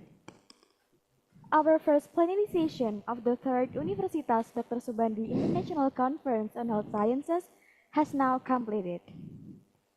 Dear ladies and gentlemen, we move to the next plenary session. On the second plenary session, we will have two speakers.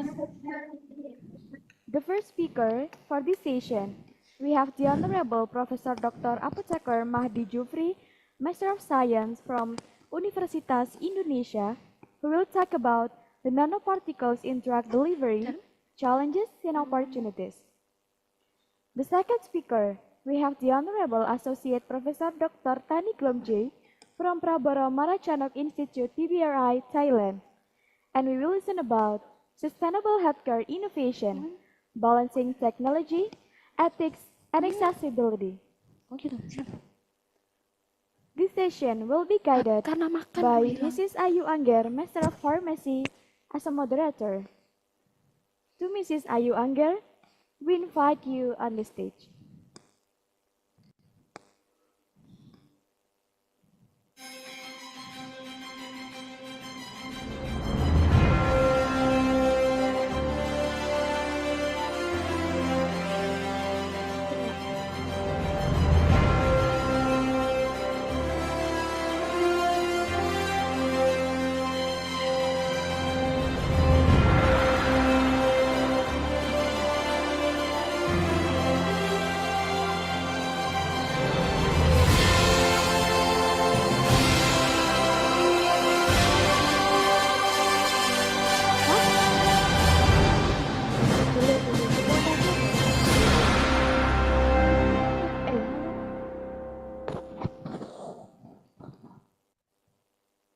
Thank you, Nakia, the host of this conference. Ladies and gentlemen, may I have your attention, please? The second session will be begun soon. Thank you very much for preparing yourself to join this conference. Please have a good signal and conditional. Good afternoon, everyone. Assalamualaikum warahmatullahi wabarakatuh. Om Swastiastu, Namo Buddhaya, good wishes. Respectable Chancellor of Universitas Dr. Subandi and his staff, Honorable Dean of the Health Science Faculty, and the entire academic community at Universitas Dr. Subandi. It's an honor for me, Ms. Ayu Angger Putri, to be the moderator of this session. And we are very to see you here and welcome all of you this season.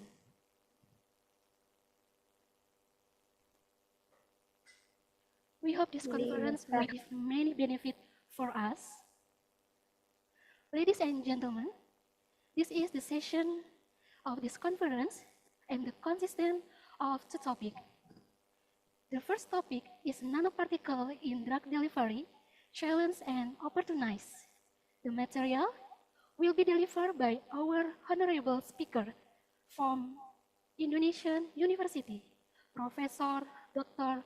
Apothecary Mahdi Jufri, Master of Science. Permission to display the curriculum vitae.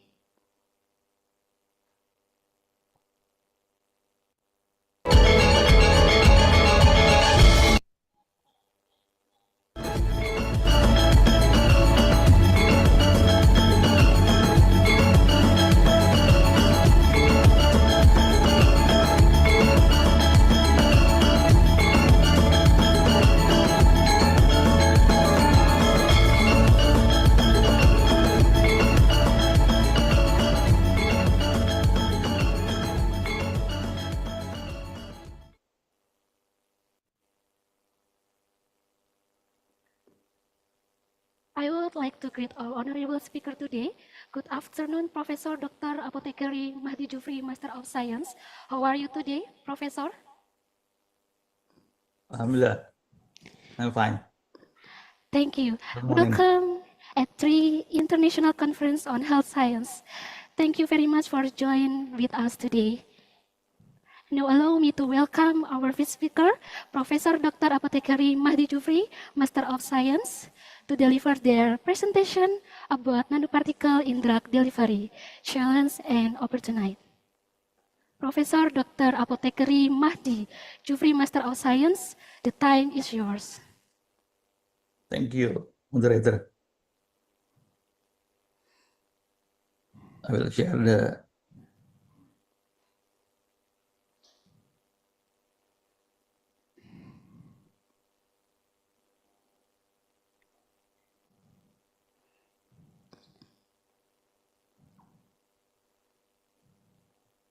Is this slide?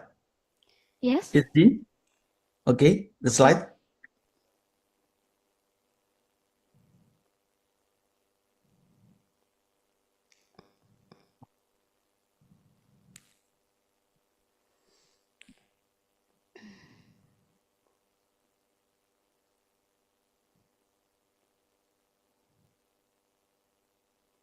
Thank you, moderator. Good morning. Good morning. Good morning. I will present my slides with the title Nanoparticle in Drug Delivery, Challenge and Opportunity.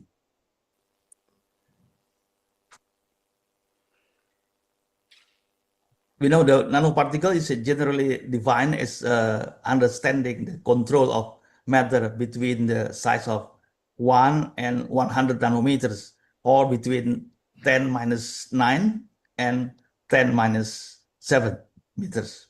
As a point of comparison, species tend to the amongst the 100 nanometer in size. We know the COVID-19 is about 150 nanometer. As a matter of fact, this is the brief story. The concept of nanotechnology is a long time ago. They are not new. It's the nature of to mankind. An early example of the nano process of stained glass. Yeah. This is the scale of thing from nano meters, from the ant, the flea. Okay. This is the flea and ant, the millimeter of scale. Excuse me, Prof. Yes. Please, you can slideshow your PowerPoint. What? Slideshow your PowerPoint. Uh,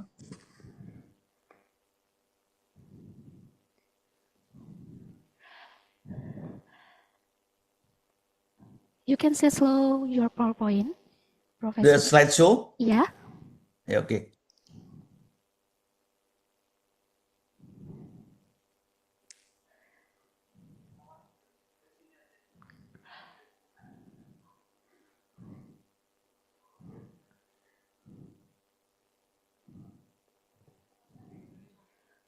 Oh yeah.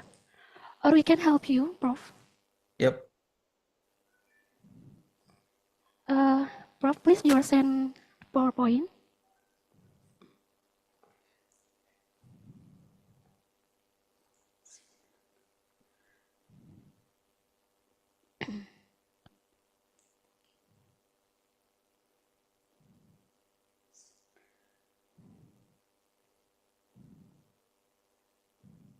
As we can see, the okay.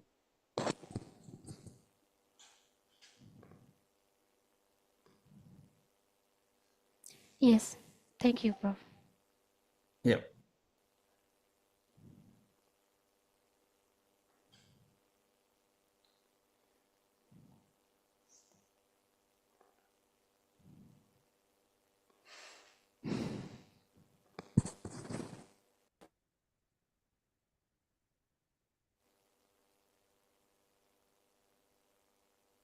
Yes. Next slide. Okay. Yeah. Next slide. Yes. Next slide. Yeah. Next slide. Okay. Next slide. Okay. Next slide. Right. This is, yeah. As we can see, the volume of the surface of area ratio. Yeah. As an object gets smaller, they have a much greater surface area to the volume ratio. 10 centimeter cube has a surface of 600 centimeter square, and then a volume is 1000 centimeters, as the ratio is 0.6 and 1. For the 2 centimeter cube has a surface, an area of 24 centimeter, and then the volume is 8 centimeter, and the ratio is 3:1.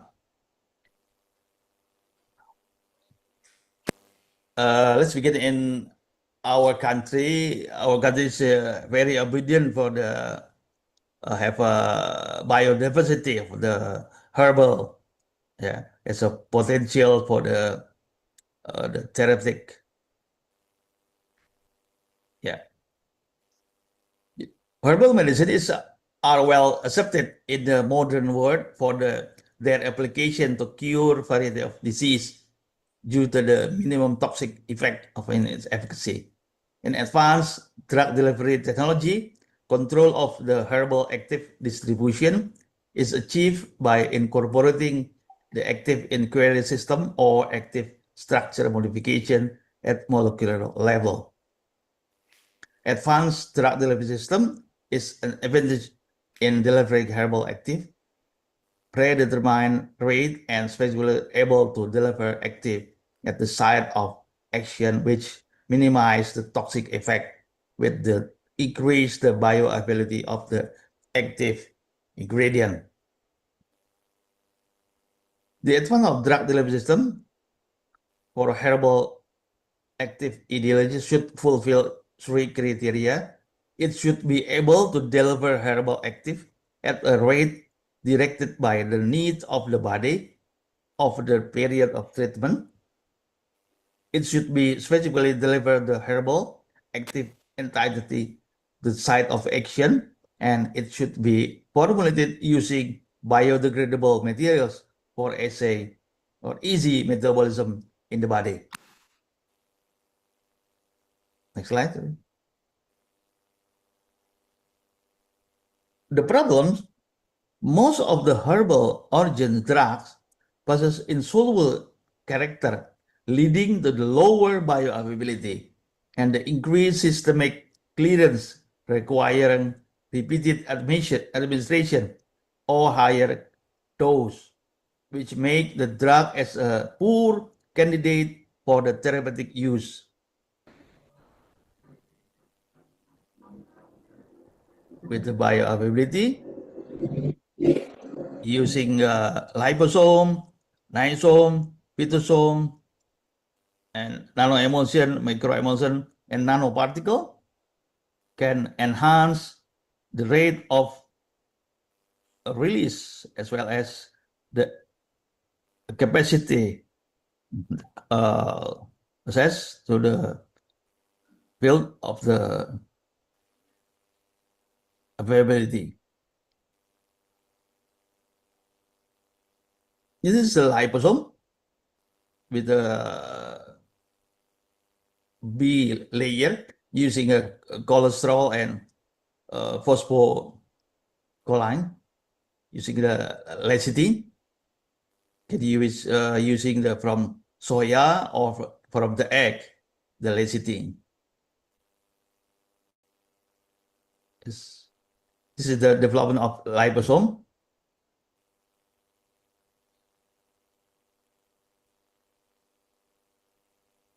Consists of a B layer from the phosphatidylcholine and the cholesterol.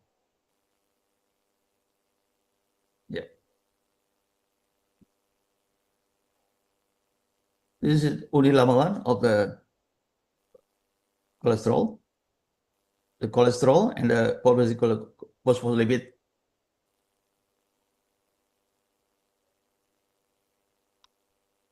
This is the chemical structure of. This is a polar head groups.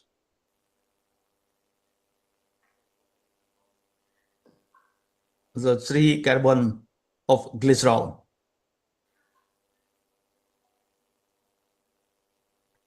Use a cell membrane in our body, this is stoma or in the skin, with a fatty acid and cholesterol. It is using a polar head group. This is divided for, if we divided the particle, and then the surface area will increase. This is the history of liposome from inventor of the Alec Panham from the UK. He is a doctor. That lecithin, yes. The method is very simple. From the thin layer method, using the hydration, lipid film hydration by hand or shaking and shaking.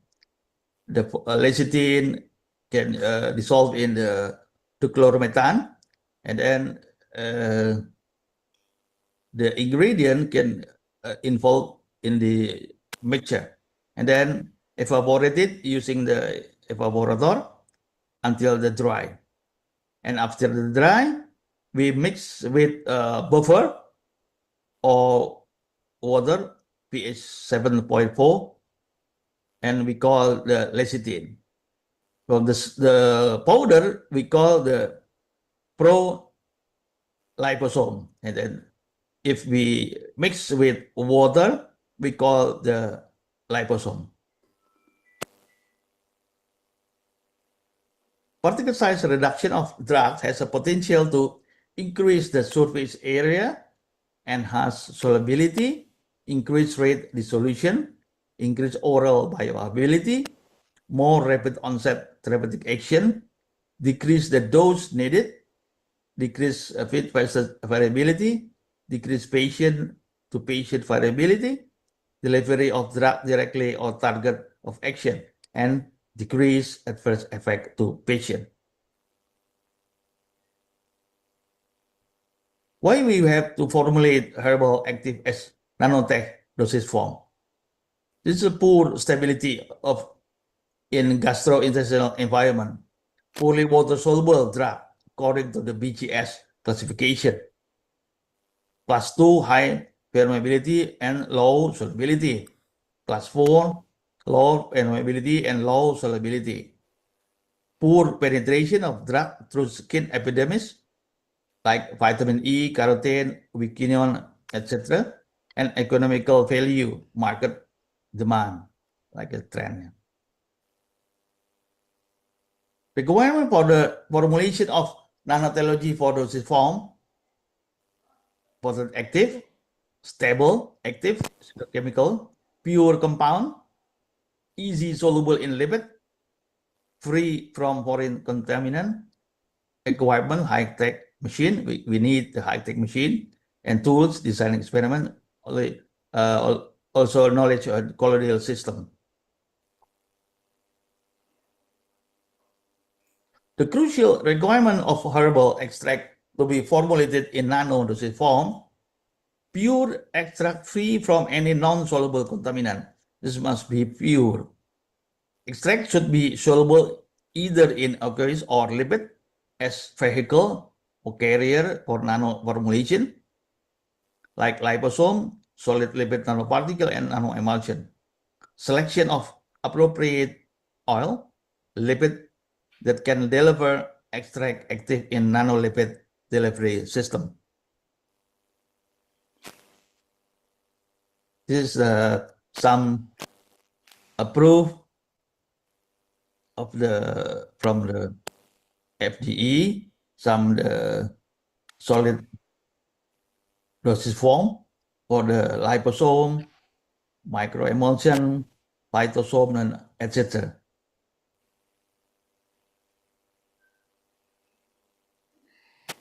This is from liposome formulation.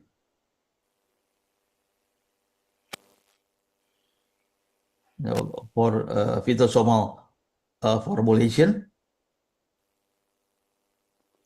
Also, is a nanostructural herbal formulation and emulsion herbal formulation. This is transversome and ethosome. This is marketed novel drug delivery formulation of plant active extract, like liposome, green tea, yeah, and also the hibiscus, and also aloe vera liposome. This is for the phytosome. This is some research for some ingredient from the curcumin, from the Oryza sativa, and also Morris alba, and also tea tree oil, and also curcumin for the solid dosage form to make it the nanoparticle or nanoemulsion. Because the curcumin is an active ingredient obtained from the turmeric plant and has been reported to have many biological activity, but ineffective oral absorption due to the poor solubility in water, only 11 nanogram per milliliter, and inadequate dissolution produce or low systemic oral bioavailability. So it has limited clinical use. In our research, we make it the dry dispersible emulsion carrier system is an alternative to the usual colloidal carrier such as emulsion, liposome, and polymeric microparticle. The advantage is dry emulsion after the advantage of the improved physicochemical stability is in manufacturing, improved storage, convenient, and increased precision of dosing from solid dosage form as compared as conventional liquid emulsion because it's a dry powder.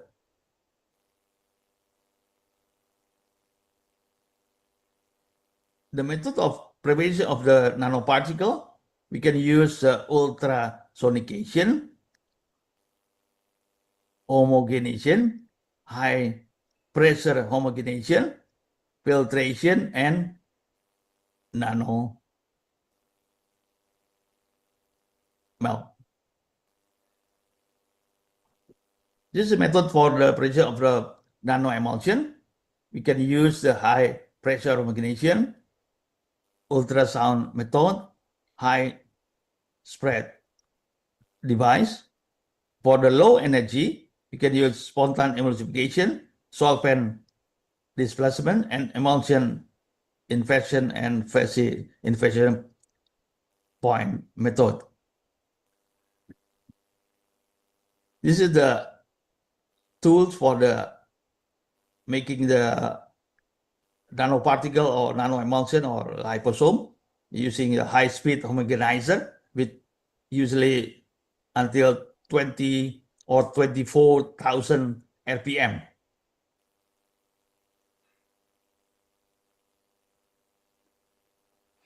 This is the high pressure homogenizer using this is from the KEA from the Europe.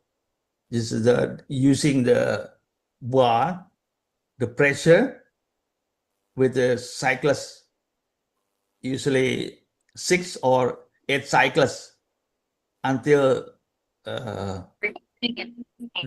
below 500 nanometers.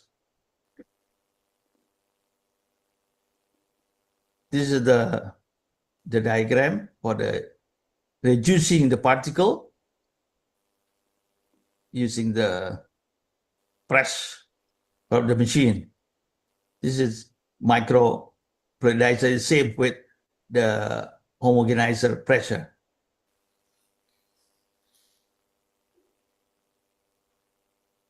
How to characterize the nanoparticle? We can characterize using the transmission electron microscopy for the powder and scanning electron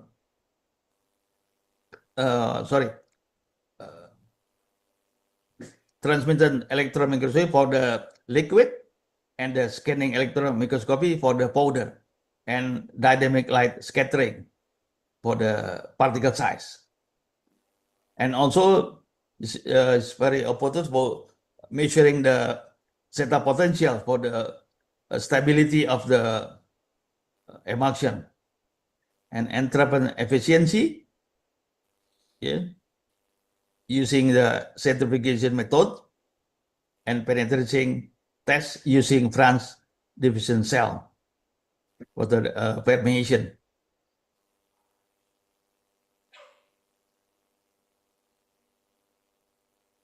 Slide, next slide. This is the zetasizer for using the particle size analyzer. Also for the zeta potential, using measuring the zeta potential.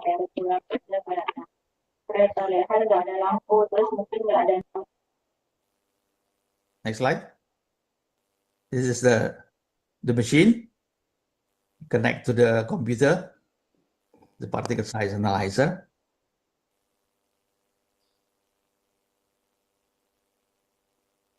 And deliver the skin. Hormone formulation in nano-size dosage form like solid lipid nanoparticle or nanolipid carrier and nanoemulsion always have attracted considerable attention for delivery to the skin because of their good activity and lesser male side effect compared with synthetic drugs. This is my research for the nanoemulsion lotion extract from the Centella asiatica is pegagan.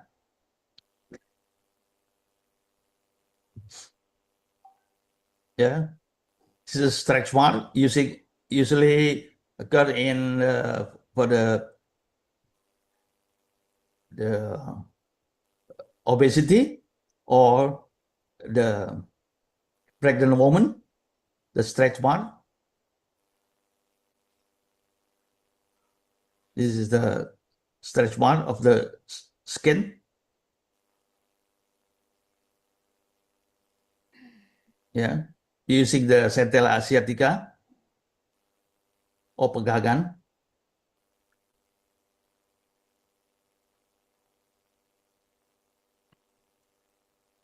Centella cream can prevent it active in women with history of the striae during puberty or 89% cases. Yeah, acetic acid containing in centella asiatica will induce the collagen synthesis type 1 in the fibroblast cell with the factor with the head of the and since 3.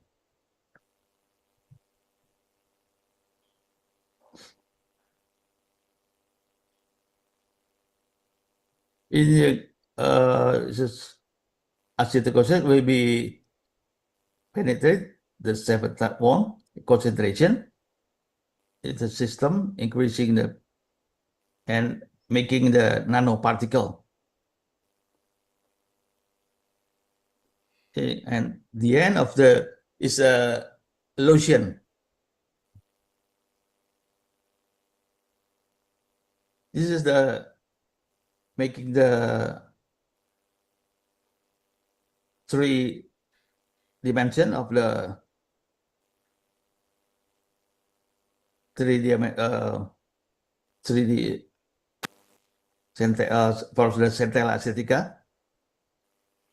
This is a preparation of nanoemulsion using the twin lobe AT, yeah, and then the ethanol, yeah, then propylene glycol as a co-solvent, isopropyl method as a oil type, and centella acetica extract, and then mix together, then evaluation using the organoleptic texture and also the particle size.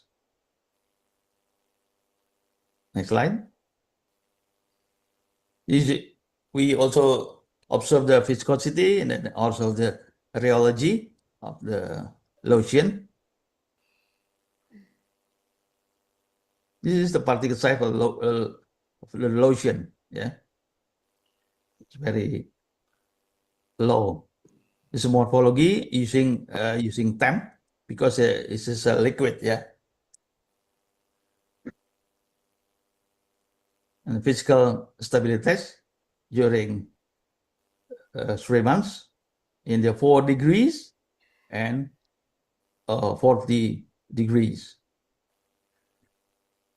Stability test in different temperature using the 4 degrees, 30 degrees, and 40 degrees, the extreme condition. And the pH is still stable. Yeah. This is using the result penetration test using the Franz diffusion cell. Just we see the different one of the without nanoemulsion and the other in the upper is using the nanoemulsion acetic acid penetration.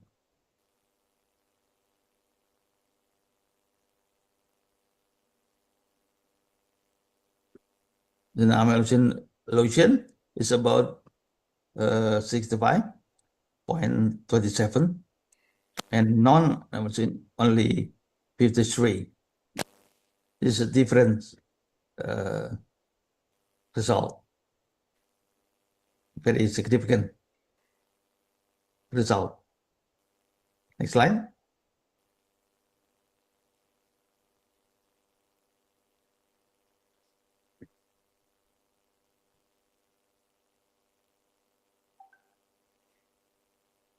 Next slide, please. Yes, this is the the publication of our research in the journal Young Pharmacy in 2018.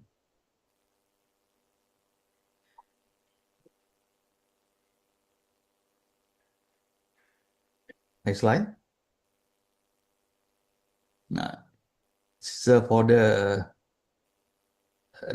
nanolipid carrier, using the extract from the zingiber, jahe, yeah, using the red genga rubrum. Next slide.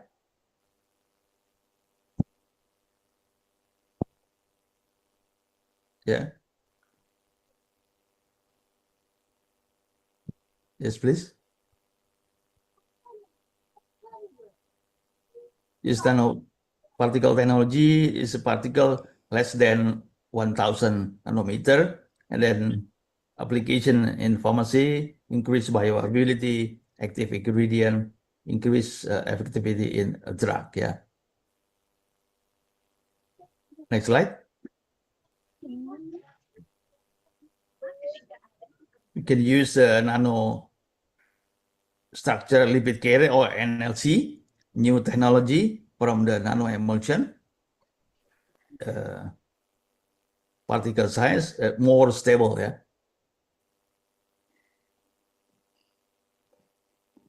The SLN.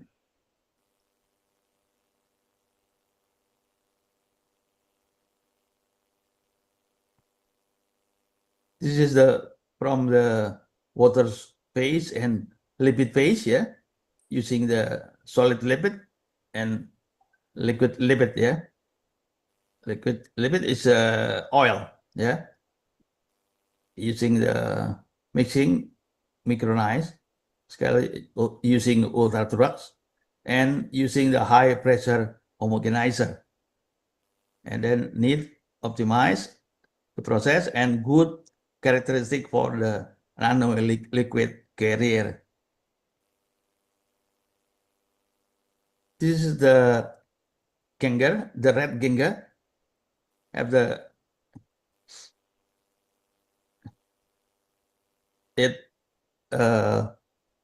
gingerol and 6-sogal, the active ingredient from the red Genger.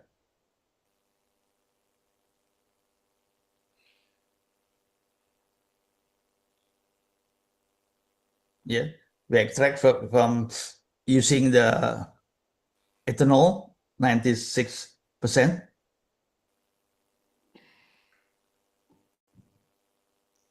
Using the extract.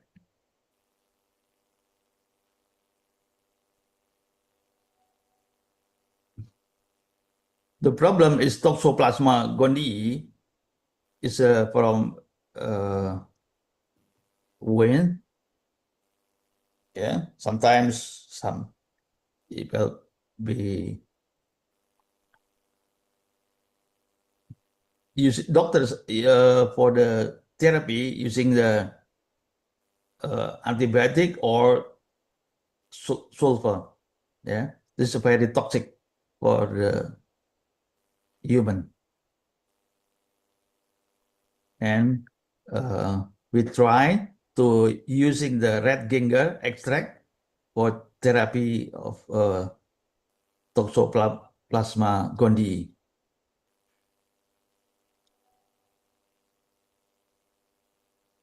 Yeah. This research pathway. Next slide. Yeah. Using the ethanol, yeah, 70%, 30%, and 96%, yeah, with the ginger, with the different solvent.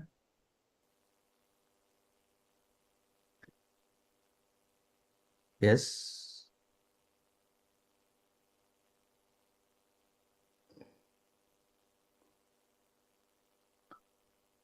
Yeah. And in vitro, yeah, the cell culture, yeah, from this red ginger, from the different solvent, from the alcohol 30%, 70%, and 96% for the using the mice. Yes, please. Yeah, this is for the culture of tachyzoid. Yeah, using 3 until 4 days, and then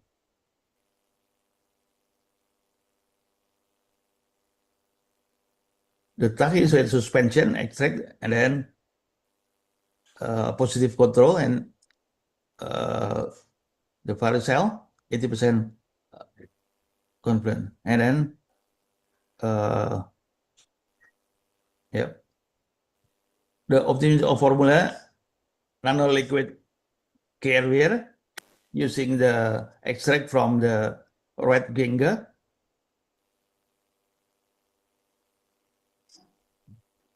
Yep.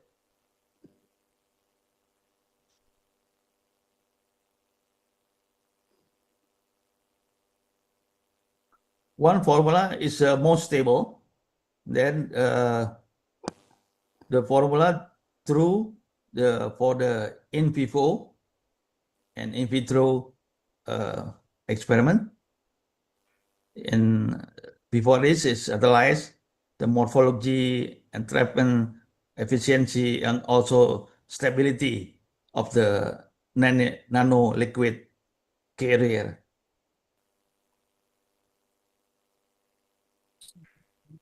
This is a formula F7. This is for the in vivo assay. Usual mice expression preparation, muscular Swiss albino. The age is 6 weeks. The weight 1.8, 18 until 20 gram mice. Yeah.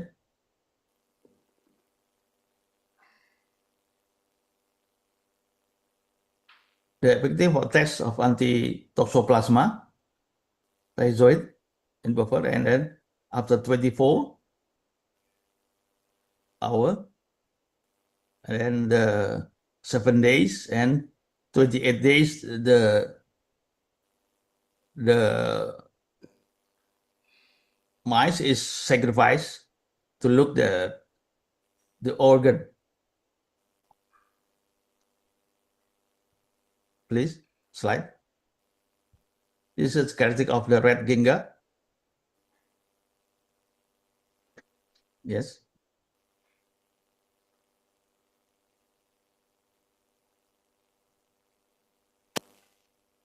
This is the water content and ash content. Also the another contaminant. Please. Yes. This is the culture of the ferrocell. We using the ferrocell. Please. Next slide. Yes. This is the morphology of tachyzoid from the Toxoplasma gondii. This is multiplied of 40 times without starting it. This is a presentation of viability of the mice, yeah, after induction with the tachyzoid, yeah. The concentration for the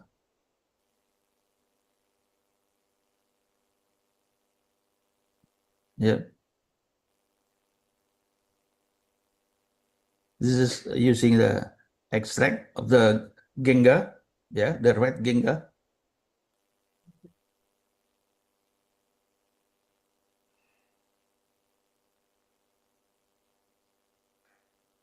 This is the characterized of the nano liquid carrier.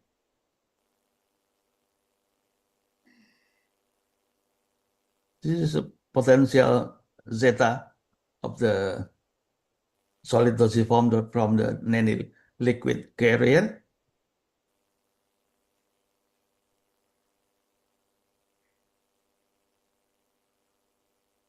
Yep. This is using temp because this is a liquid. We can using temp, and if powder we can use SEM, yeah, scanning electron microgram. The active ingredient is 6 gingerol and 8 gingerol, also 6 sogaol, yeah, concentrate and extract. We're using the gas chromatograph for the this active ingredient with concentration of 2.7, yeah, from the 6 gingerol, and entrapment efficiency very high, 98, yeah, 0.68. The 6 gingerol. The result of acute toxicity test, yeah, for the animal test from 100 is lethal, no sign of the syndrome detected, yeah, until this is the 1000. This is in vitro effectivity of Formula 7 as anti-toxoplasma, yeah, and this is the means viability of mice after 28 days, yeah.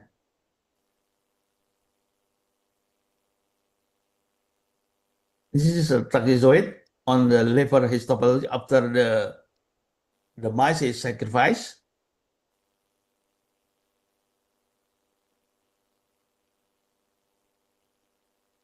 This is a group, yeah, the main trapezoid of histopath in the organ after 28 days, yeah, in the lung, in the liver, the renal, spleen, and muscle, also in the brain, yeah.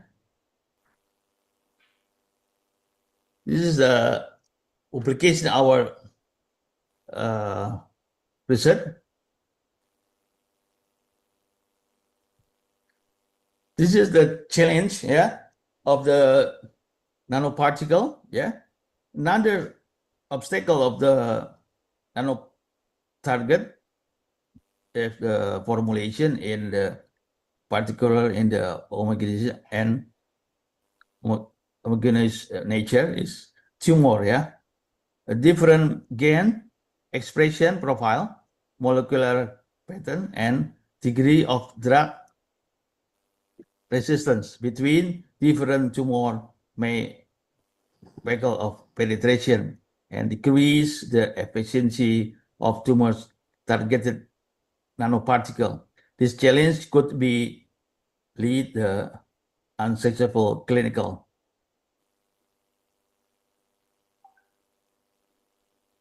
One of the key problems involve nanoparticle in an in vivo behavior, which is expected to be somewhat different from their in vitro behavior. The key problems that need to be extensively explained using various animal in vivo models are cellular interaction, tissue transfer, diffusion, and biocompatibility. It is not simple or cheap.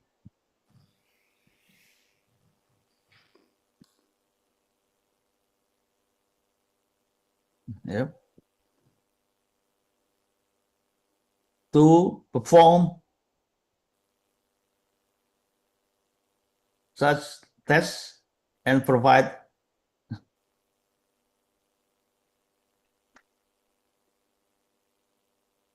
One of the challenges of the resolving toxicity of the engineered nanomedicine, of the difficulties of standardize, and the implements the method that reject the need, toxicity in the organ, and the exposure can which the energize nanomedicine, engineering nanomedicine enter the body. The exposure routes include lung, skin, and mucous membrane, epithelium, and blood cell component. In addition, for different organ toxicity such as spleen, liver, nervous system, heart, and kidney.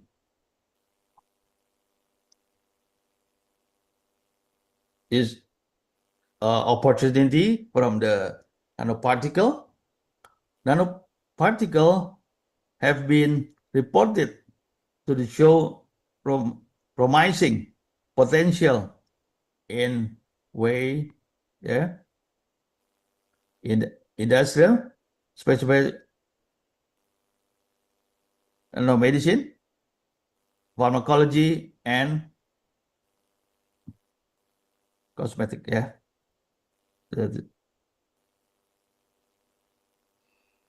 In the contents of drug delivery, definition of the drug delivery of, especially in the of cancer medicine treatment, various type of nanoparticle one used in the drug delivery for cancer treatment. For instance, cisplatin, an effective drug against breast, ovarian, head, neck, bladder, and testicular tumors that can achieve in the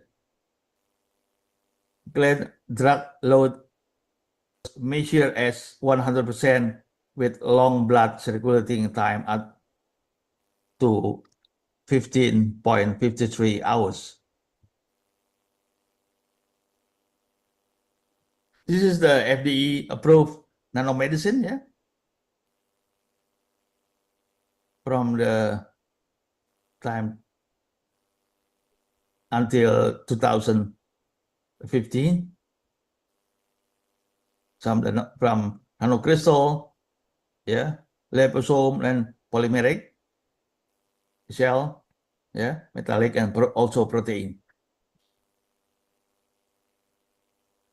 Conclusion: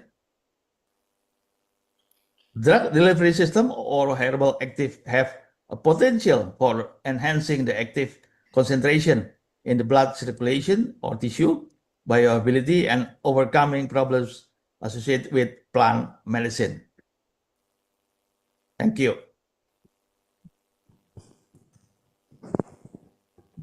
Thank you, Professor Mahdi, for giving information about nanoparticle formulation in drug delivery system. Ladies and gentlemen, now allow me to welcome our second speaker, Associated Professor Dr. Tani Glonje, to deliver their presentation about sustainable healthcare innovation.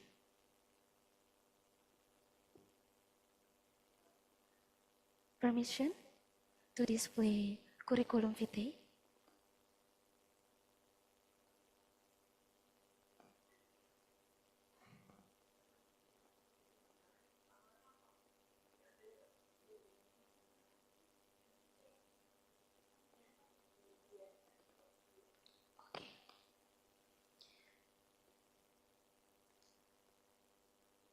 All right, the presentation has been complete. Now we enter the Q&A session for 15 minutes. The participant can type the question.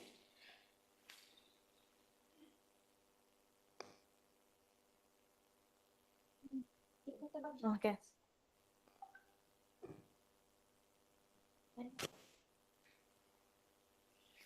Hello, my name is Humaira and I'm from University of Brunei Darussalam.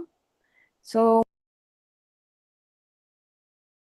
any clinical trials that has been like conducted in order to support the effectiveness of utilizing the nanoparticles. And yeah, that's it from me. Thank you. Thank you. Professor are invited to answer question. What is? Can you repeat the question? So I was just wondering if there's any like clinical trials on using the nanoparticles as part of the drug penetration. Thank you. Yeah, some report from the clinical trial from the nanoparticle still ongoing. We know the vaccine of the COVID-19 is NLC, nano lipid carrier. The vaccine must which apply in the to avoid the COVID-19.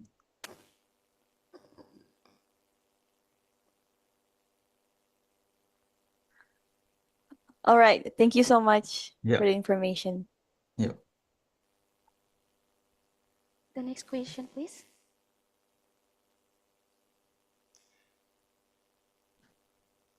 Zulkarnain. Okay, thank you for the. Let me introduce myself first. My name is Zulkarnain Permana Putra. I'm a sixth semester student of the pharmacy study program from the Dr. Subhadi University. I want to ask about how can nanoparticle preparation increase drug stability and bioavailability. I think that's enough about my question. Thank you. For the drug stability, yeah. Yes. Yeah. Because with the small particle less than 300 or 200 nanometers, and then also for the zeta potential, it's more stable for another like emulsion, coarse emulsion, because with the nano emulsion is more stable because we usually to measure the zeta potential for the stability of the nano emulsion.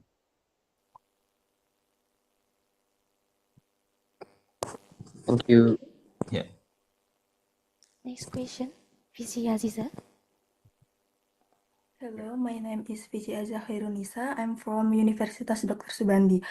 And my question is, what are the difficulties or critical points that will be faced when making formulation in the form of nanoparticles? Thank you. The critical point, yeah. Yeah. This you must fix the source of the active ingredient must be pure. Yeah, must be pure, because if not, it can make it not stability in the system. Yeah, you can fix. You must check the quality and of the active ingredient of for the making the nano particle. Yeah. Thank you. Yeah. Thank you, Prof. Next question from Tias. What is your advice in dealing with all and digitalization that surround us, which sometimes make us less sensitive as humans? Professor, invite to answer question.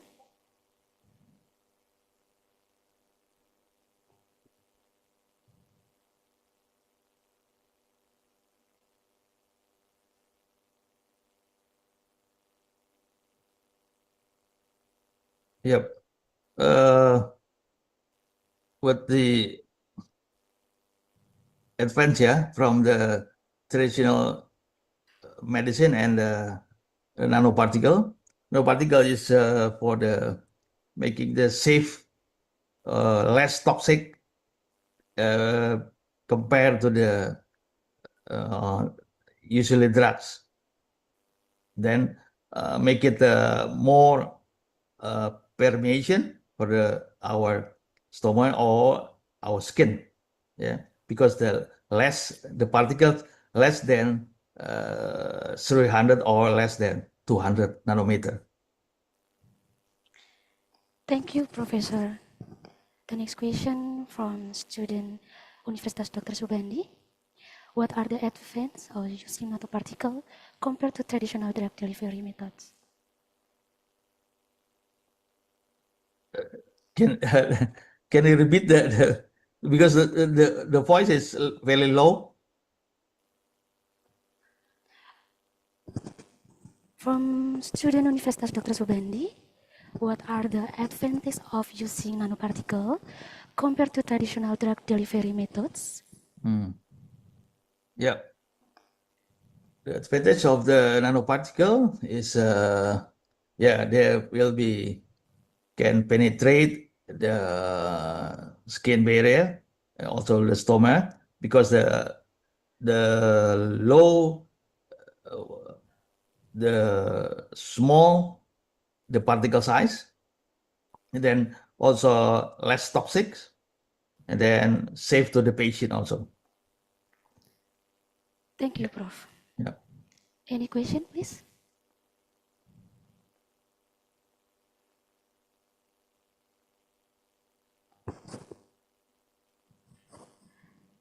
Thank you.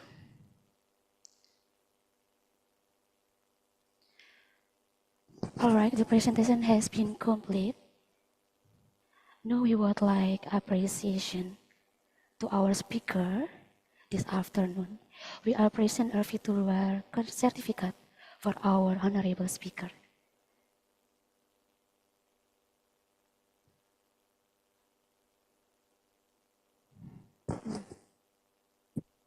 Yeah, thank you.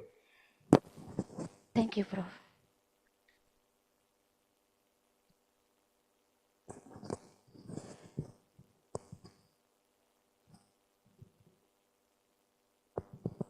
Ladies and gentlemen, now allow me to welcome our second speaker, Associated Professor Dr. Tani Klumje, to deliver their presentation about sustainable healthcare innovation. Permission to display the curriculum vitae. I will have this meeting. Thank you.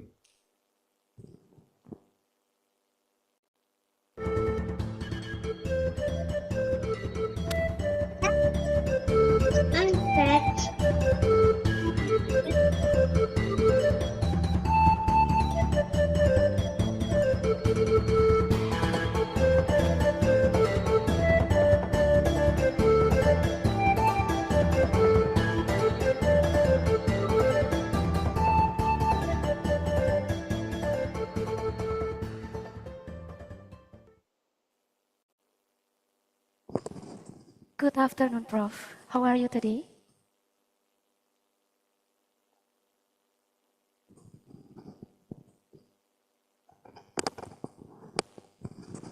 Good afternoon. Hello. Hello. Hello. Good afternoon, Yes. Prof. Yes, I would like to test my microphone and the voice or the audio testing. It is clear for you? Okay. How are you today, Prof? Yes, that's fine. And thank you so much for your invitations. It's a guest my honor to be the guest speaker of your conference today.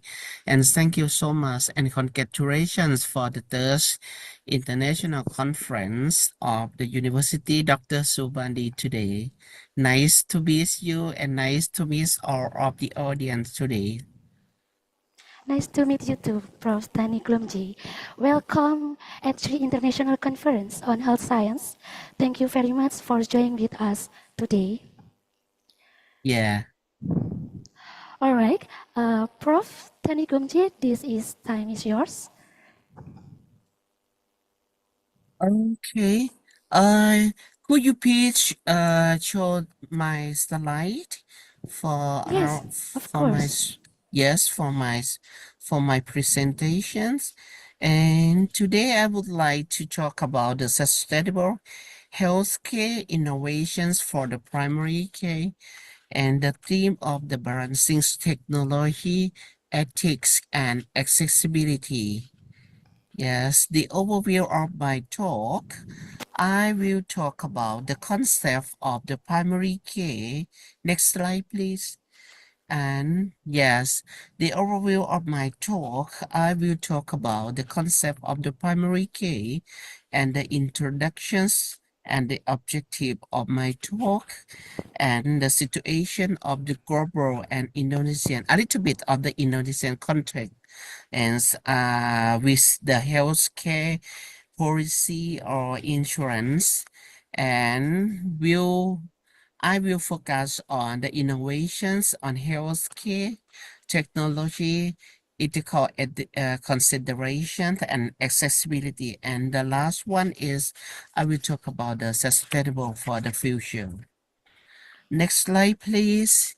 Yes, because of the transformation nowadays is quite rapidly, and the global health system and the technology is very rapid at once. And nowadays, everyone know about the smartphone and everyone use technology for the daily life. If we would like to concern the three pillar of the technology nowadays about the advancements of the technology, ethical responsibility or ethical considerations, and equitable access to the technology, particularly for technology in the healthcare system. And the objective of my talk today to explore how to achieve sustainable in health innovation. Next slide, I would like to talk about the primary care. Primary care is very important for for our profession. If you are nursing, doctor, or public health worker. Primary care is the base of our services. WHO 2021 and talk about the primary care is the model of care that support the first contact, accessible and continuous comprehensive and coordinate persons focus on care and is aimed to optimize the population's health and reduce disparity across the population by ensuring the subgroup have equal access to service of the care. There are five core concepts or core functions of the primary care. Next slide, please. The first one of the function of primary care is about the first contact, accessibility. It creates a strategic entry point for the improved access to the health services.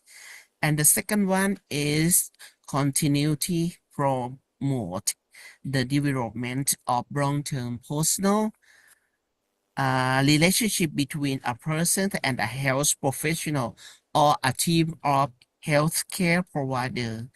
And the third one of the function of primary care is comprehensiveness. Ensure to deliver the range of promotive, protective, preventive, curative, rehabilitative, and palliative services are provided for the people in the community. And the first one, we would like to talk about the coordinations, organize the service and the care across the level of the health system and the overtime. And the last one is for the core concept is about the patient-centered care is ensure that people have the educate and support needed to make decision and participate in their own care. The services of the primary care is about the preventive care, and the treatment of the common illness and the chronic disease management and the health promotion. The next slide, please. Yes, the next slide, I would like to talk about the situation of the global trend announced today is the aging population or the aging society. Every country in the world faces the problem of the aging society. That means more aging people in our community. When we have more aging people or aging population, it means the healthcare provider have to take care or look after for the aging people health, particularly for the NCD or for the post-pandemic recovery, something like that. This is a big problem nowadays for the global trend. In Indonesia, you have more than 270 million people in Indonesia, and most of them are located on Iceland, more than 17,000 Iceland in Indonesia, and you have the national health system about the JKNN, BPJS, and many people are face the gap between the urban and rural health disparity. And next slide, we would like to talk about why technology why technology is important for nursing or for healthcare provider. Because technology in nursing is powerful to streamlining nursing practice and enhancing communication between the healthcare provider and patient. And technology has also become a means to reduce the burden on nurses, allowing to be more efficient about the jobs and harnessing advancement in nursing technology can reduce burnout and improve staff retention level in hospital or in healthcare services. The impact of technology in nursing practice, it is important to talk about the impact. Technology in nursing is a variety to and innovation to enhance the patient's outcomes, streamline communication between healthcare professionals, and boost efficiency within the healthcare facility. The primary goal of nursing technology is to equip nurses with advanced tools and resources and bring them to provide optimal patient care and to improve the healthcare outcome and minimize the overall healthcare cost. That means you will use less money on healthcare if we apply the technology in our nursing profession. The next slide, we would like to talk about the technology nurses' role in primary health care. The technology and nurse in primary health care is the healthcare provider. For example, to screen the healthcare status. In Thailand, we use PBRI model to screen people by using technology, less paperless or paperwork for nurses. The second one is for the health educator. For example, mobile applications, Facebook, Line, or WhatsApp can be a technology that the patient can search about how to look after themselves, or drug or side effect of the drug administrations, or modern technology for the treatment, something like that. And the next one is for the researcher. The researcher can use the big data from the healthcare to study or to find the best strategy to recover or to treat the new disease or the pandemic of disease like this. And the collaborator is like a Google Map zoning or Rama appointment pump in Thailand. The Google Map zoning will present the located or the locations of the patient's family house and where's the disease pandemic and where is the area of the people who have the NCD problem like this. It can show on the map, and the professional can search the house and can search the family, and then they can provide the treatment effectively. The type of technology, we can use the social websites and the network, and maybe the mobile application, the Internet of Things, the computing, and the big data, and the health analytics, and the robotics, and the last one is the AI, artificial intelligence. And the next slide is the terminal technology innovation in healthcare. I would like, please go to the previous slide, please. Yes, the previous slide, please. Yes, I would like to show you the video of the technological innovation. Could you please open the YouTube for me?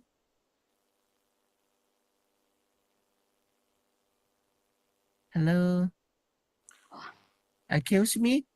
Could you please and you place the control and click on the link.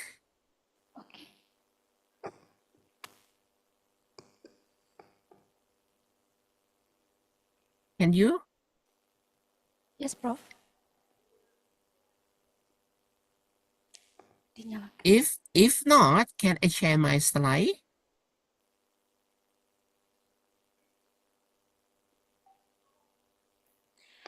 Next.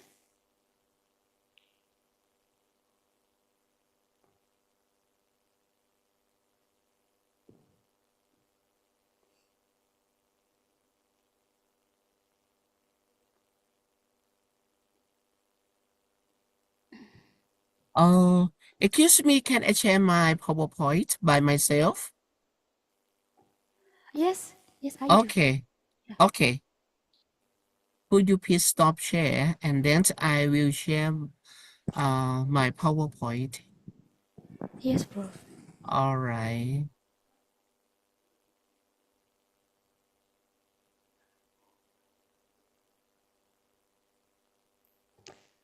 Can you see the screen? Yes, Prof, I can see. Okay, I will show you the video of the technology. Democracy depends on a free press. Please support our independent journalism at democracynow.org/give. This is Democracy Now!, democracynow.org, The War and Peace Report. I'm Amy Goodman with Juan Gonzalez. We turn now to the empire of AI. That's the name of a new book by the journalist Karen Hao, who's closely reported on the rise of the artificial intelligence industry with a focus on Sam Altman's OpenAI, the company behind ChatGPT. Karen Hao compares the actions of the AI industry to those of colonial powers in the past. She writes, quote, "The empires of AI are not engaged in the same overt violence and brutality that mark this history, but they too seize and extract precious resources to feed their vision of artificial intelligence.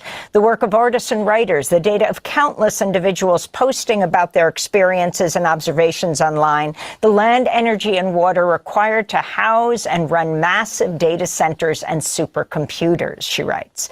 Karen Howe's book comes at a time when Republican Congress members are trying to block states from regulating AI.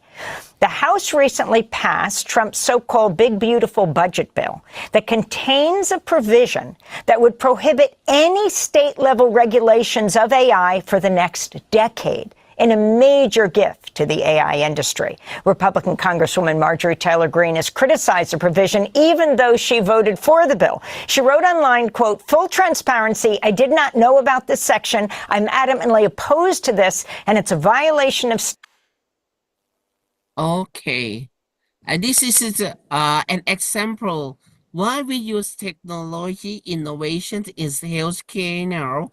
In the video talk about the GPT, we use AI. It's like a chat GPT to assist you how to work. It's very easy if you use the GPT for the healthcare, and you can search or you can find the best strategy to cope with the healthcare system like this. GPT is very easy. ChatGPT is one example of the AI can assist you to do like that. And the next one, we would like to talk about the telemedicine. Telemedicine is another one example of the technological innovation in healthcare. Yeah, and another one is the wearable devices like a smart watch that you use for screen your health data every day. And when you exercise, you can see your health data on the smartwatch like that. And the final one is the mobile lab. Is the uh, is the laboratory outside the hospital or outside the services who located in the city center. We can move from one place to another one place like that. Okay, and the next one, I will talk about the detail of the telehealth. I show my slide, or you show my PowerPoint. Yes. Yeah. Can I show my PowerPoint? It's easy for me to show, and I will talk about the detail of my PowerPoint. Okay? Okay. Yes, Prof. Okay, thank you.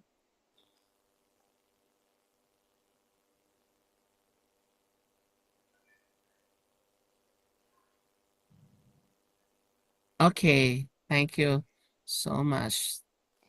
You're welcome, Prof. Okay. This slide showed you the telehealth.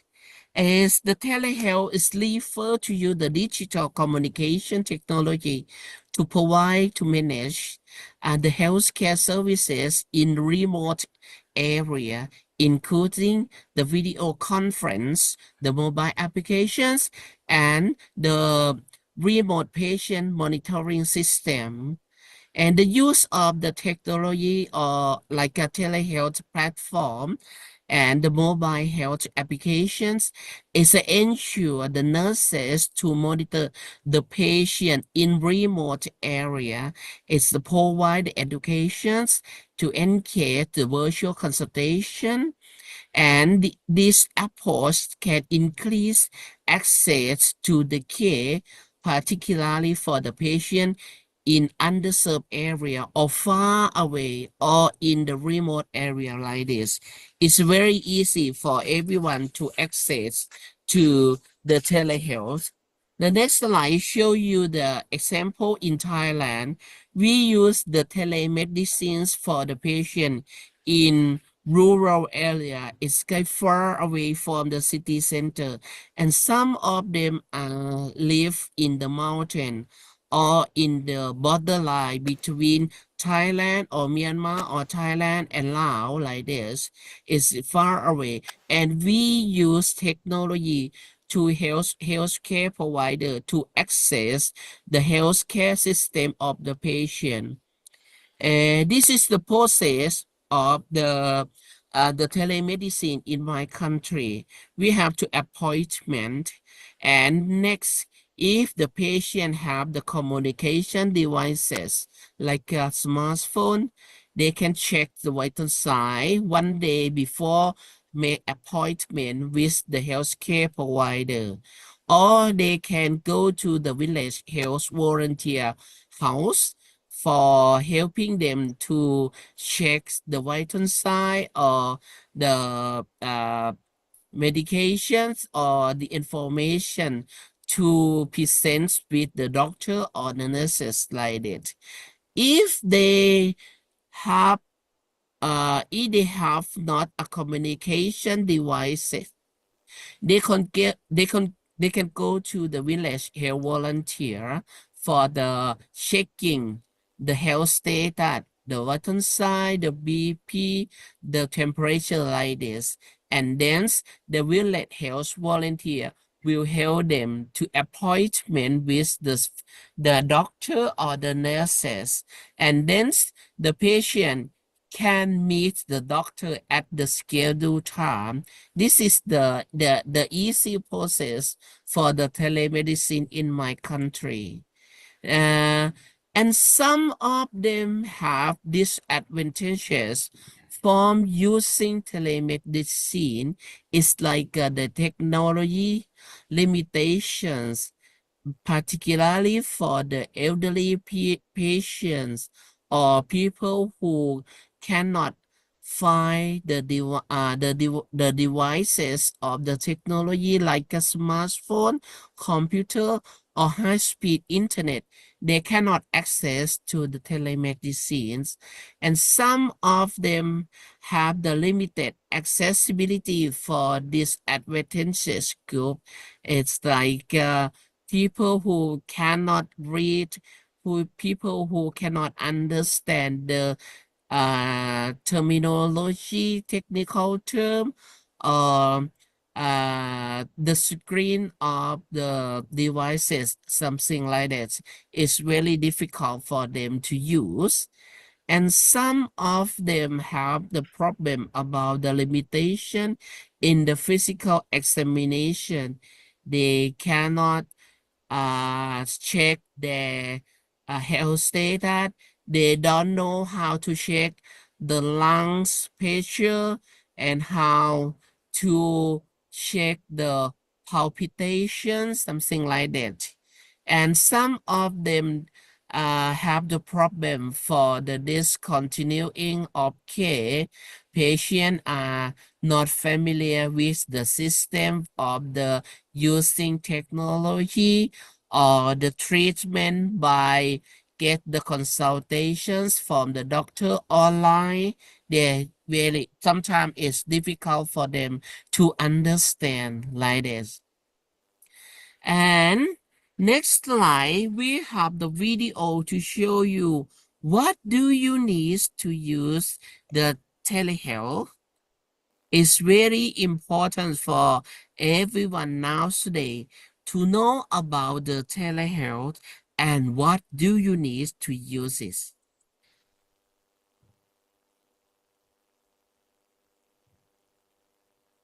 Oh.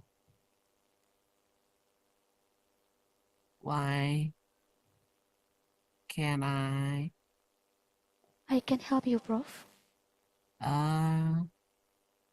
Okay, okay.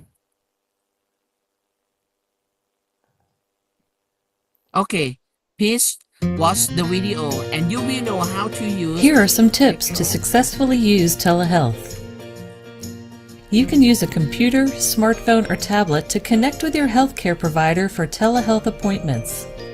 If you don't have access to one of these devices or high-speed internet, just use a telephone.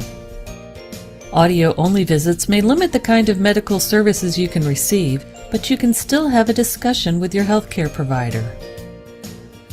After you schedule your appointment, check your emails or texts for instructions from your healthcare provider's office. They'll send you details about your upcoming appointment and how to use their technology. This would also be a good time to check your internet connection. Keep paper and a pen or pencil nearby to write things down before, during, and after the appointment, like you would for an in-person visit. Before the appointment begins, list symptoms, questions, or concerns you want to discuss during the appointment so you don't forget them. And record your temperature or weight if your healthcare provider usually requests this information. Build in time to check that your computer speakers or earphones are working and that your volume levels can be adjusted. And also confirm that your device's camera and microphone work. Make sure these symbols do not have a slash through them or an X next to them on your screen. When you see these symbols, it means your healthcare provider can't see or hear you. When it's time for your appointment, find a quiet or private place for your call. Close other applications on your device since some apps will slow down your internet connection or cause distractions. And when you're ready, make sure the camera is turned on, your microphone is unmuted, and you're in a comfortable spot with plenty of light so that your healthcare provider can see you. Your healthcare provider will check to see that you completed your forms before the appointment begins. If you want or need a family member or caregiver to be a part of the appointment, they'll need to provide consent.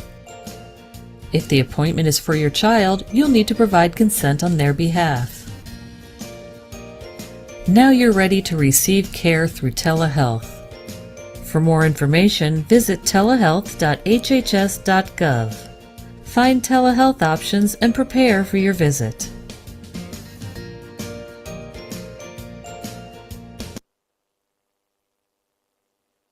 Okay.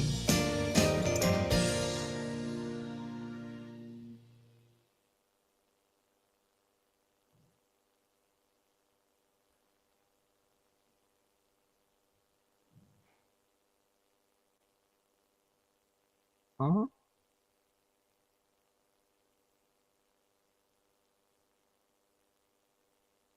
oh, sorry. Sorry. I've stopped my my PowerPoint. Yes, can I share my PowerPoint again?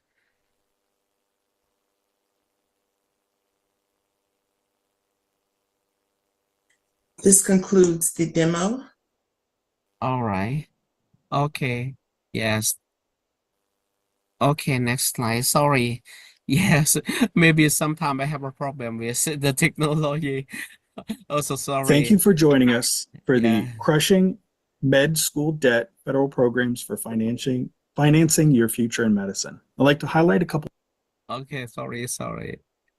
As I continue to play the video. Okay. Thank you so much for watching the video or how to use the telehealth.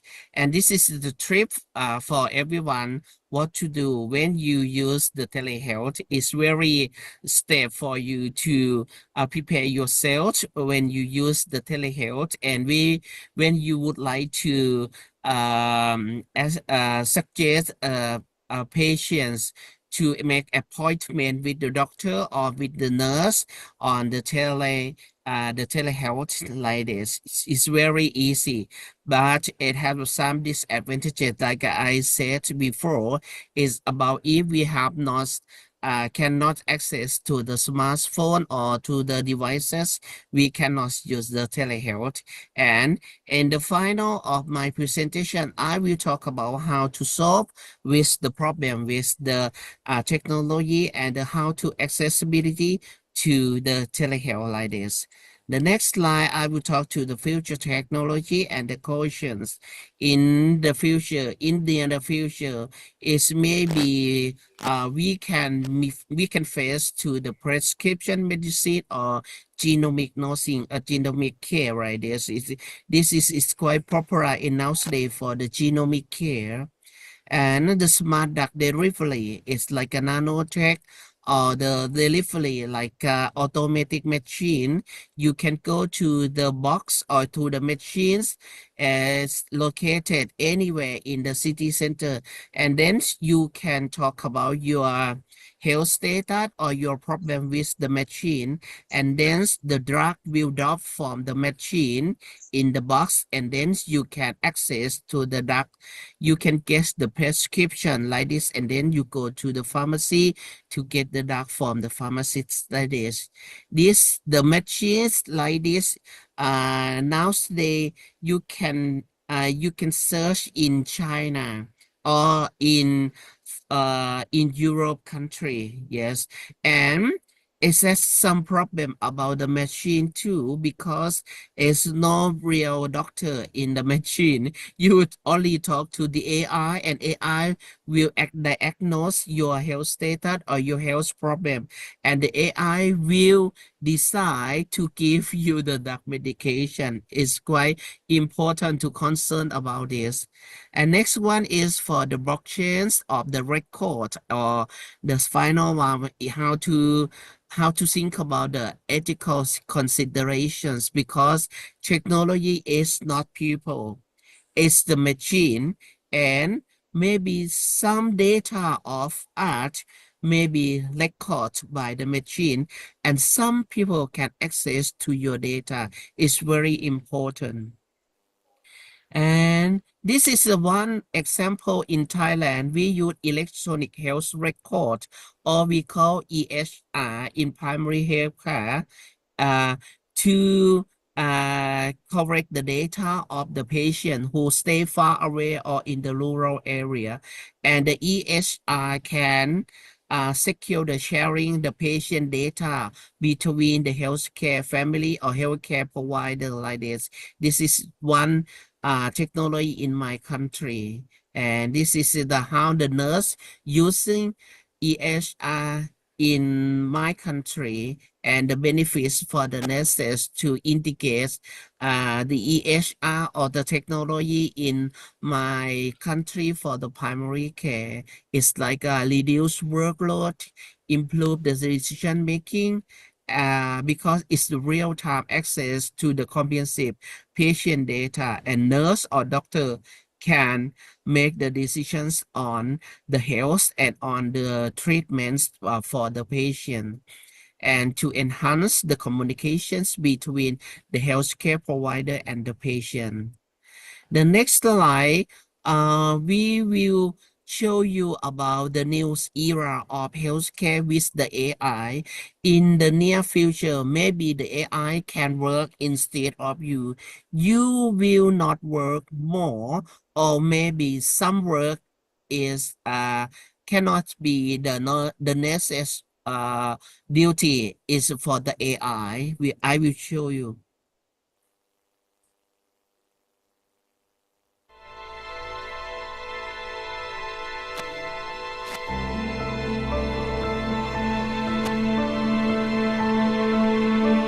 I am a healer,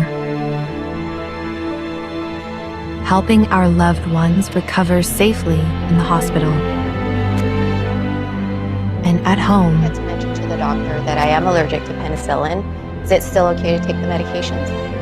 Definitely. These antibiotics don't contain penicillin, so it's perfectly safe for you to take them. I am delivering new insights into treating disease.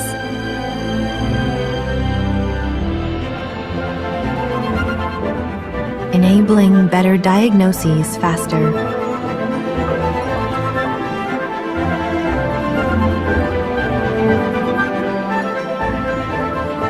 And lending surgeons a helping hand.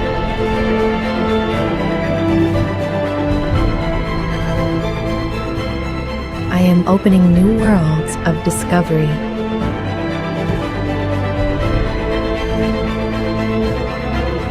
And creating new medical miracles. I am uncovering emerging threats.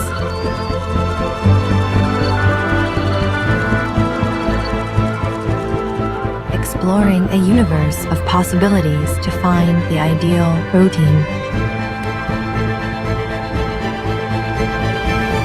accelerating the path to a cure.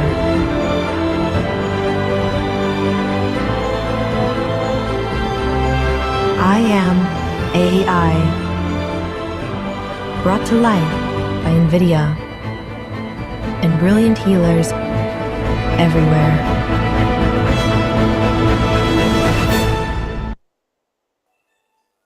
Okay, thank you so much for watching the video of the AI. As I said, in the near future, AI can work instead of you. That's in the video show you the AI can talk with the patient. The AI can do the operation. The AI can diagnose the gene, or the AI can diagnose the problem with the X-ray like this. There is very important for us to know how the AIs work and how the technology work in the near future, and how to use the technologies for our nursing like that.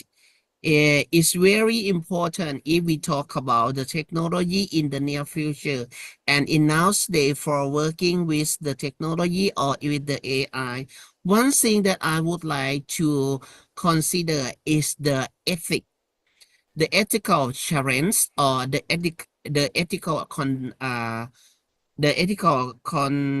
ethical issue in the telemedicine or in the digital health, because the ethic master in the use of technology is very important, because we will work with the machine and we will work with the AI. It is not the persons, and sometimes people can access to the data on technology, on the big data, on the cloud computing like this. So the ethics is very important to consideration or considering, uh, because the healthcare directly impact on the human lives and their well-being and dignity. It's making ethical consideration is very essential and not optional, right? And this is the slide will show you uh, which one I would like to concern about the ethic considerations on AI or on the technology on the digital health like this.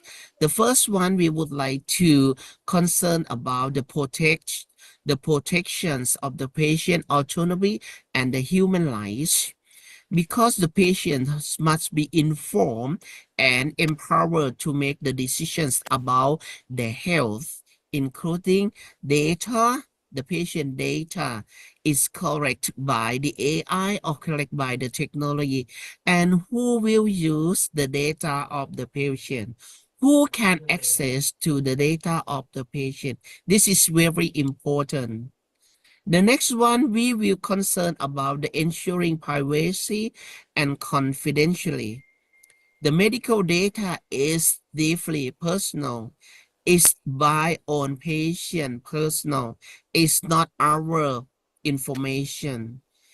Every time we use the patient data, we have to think about the privacy of the patient document or the patient history.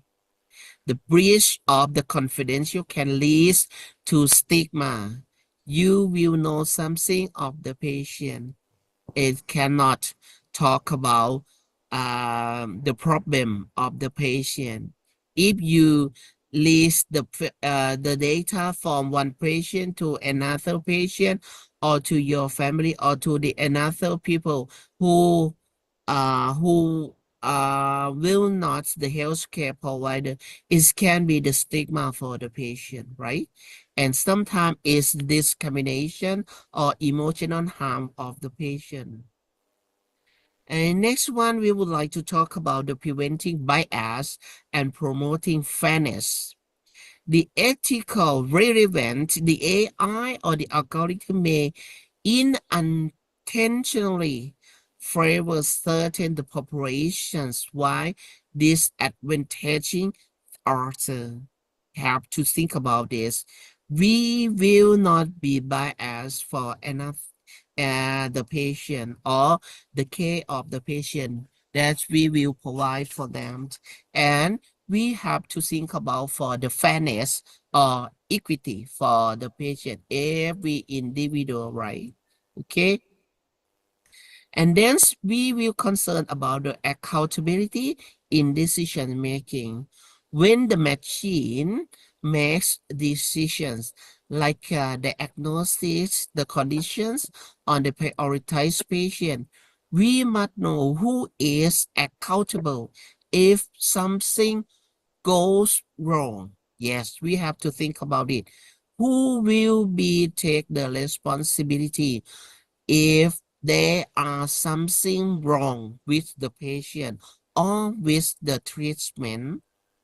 Okay, the next one is for vulnerable populations require extra protections.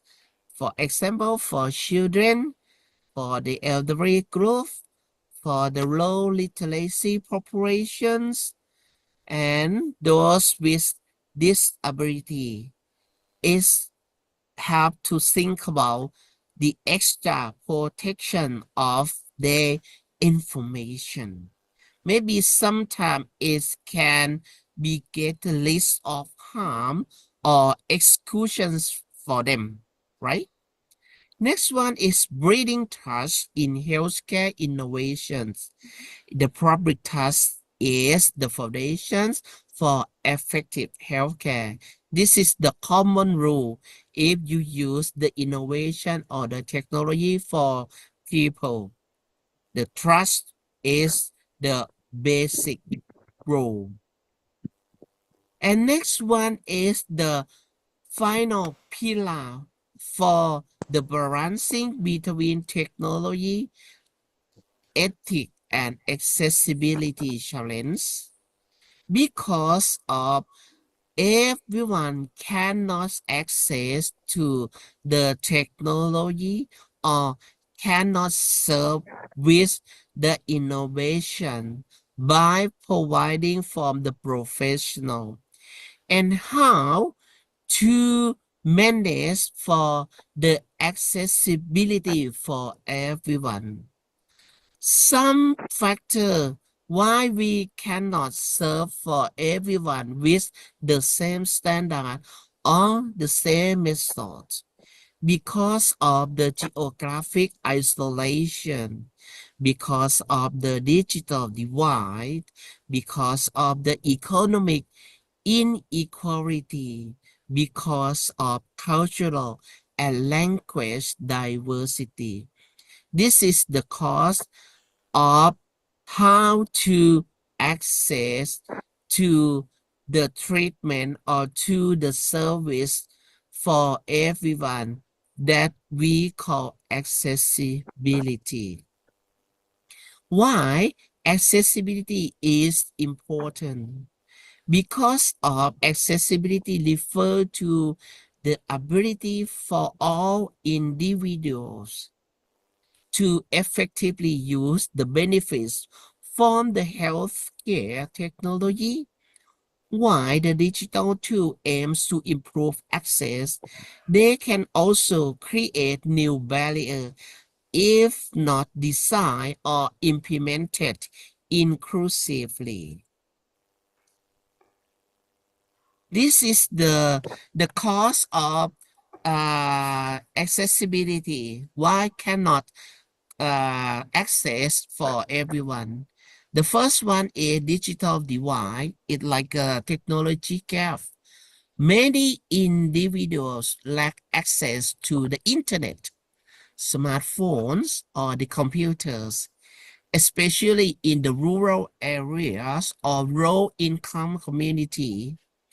Because without the tools, people are excluded from telemedicine appointments, digital health monitoring, or even basic health information. Because there's no internet, There no smartphone, there no computer. They cannot access to the telemedicine appointment. They cannot access to the health monitoring by online or by the digital technology. The next one is about the digital literacy. Some of patients are low digital literacy, particularly the elderly group who those with limited education struggle to navigate health application, the patient portal, or video consultation. They may avoid using the services, and sometimes they can make the mistakes or miss the critical information from the healthcare provider. The language and the communication barrier. And digital platform may not support multiple languages or accessible communication methods. For example, for the voice command, for the text to speech, and for the sign language on the screen, this is a problem, right? And non-native speaker, people with the disability, or people who low reading skill may find the system unusual. They cannot access to the services by technology. And next factor is about the disability access issue. Many applications or websites are not designed to be compatible with the screen readers or assistive devices. It means very efficacious. It means very difficult to use or very difficult to access to the process of the service on the screen, right? That people with the visual, hearing, cognitive, or motor impairment may be excused from care. It means some people who have the visual problem, the hearing problem, or the cognitive problem, they cannot use the technology. It's very important for the healthcare provider to design the service with the technology which the patient who have the problem, right, it can access to all services by in digital technology or digital service like that. The next one is for the culture and social barrier. Some population may distract digital health tools or not relate to the way services are delivered. A lack of culturally responsive design can lead to underuse and misinformation or health disparity. This is an important one to think about because the culture is like important scheme or important dimension to think about the healthcare to the healthcare services to serve for the people who have different culture or who have the social norm, right? Some culture deny technology. If you design the technology for the health treatment or for the health screening, maybe people cannot deny your service like it because culture is the norm for it's like a long history of the community and they serve as the normal life. If we have something change in the community, some people can be denied or some people can not want to change their daily life. They would like to stay in the normal culture and normal life for a long time ago. This is important for the healthcare provider to think about if you use the technology for the healthcare services, right? The next one, we have to concern about the cost barrier. Some services are free, right? But the cost of devices is quite expensive. For example, the smartphone or some of application you have to pay before you access to the information inside the application. We have to think about it. The economically disadvantaged individual may not sustain digital healthcare access for long term because of the money, because of the cost that the patient have to pay for the application or to pay for the internet signal or the Wi-Fi or the cost of the smartphone. This is a very important thing to think. And how to close the accessibility gap in healthcare technology. How to resolve the problem. And the next slide will show you how to resolve the problem of the gap for the accessibility. The first one is the government maybe have to invest in the digital infrastructure to expand access to the high-speed internet and the mobile network in the underserved area or in the rural area or remote area like it. Yes, and particularly people who are located in the remote community, they have to be supported by the government for the high-speed internet or the mobile network. If without the reliable internet, people cannot access to the telemedicine, health applications, or the online medical information. The next one is to subsidize the devices and connectivity and to provide the affordable or free smartphone, tablets, or laptops for patients, especially in vulnerable populations. Because of lack of devices is a major barrier to digital health access.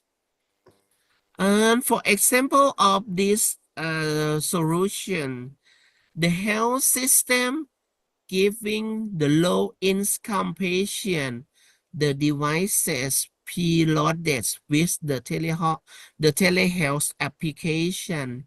It may be the health system or the hospital or the healthcare services or the national health can be talk about the policy or how to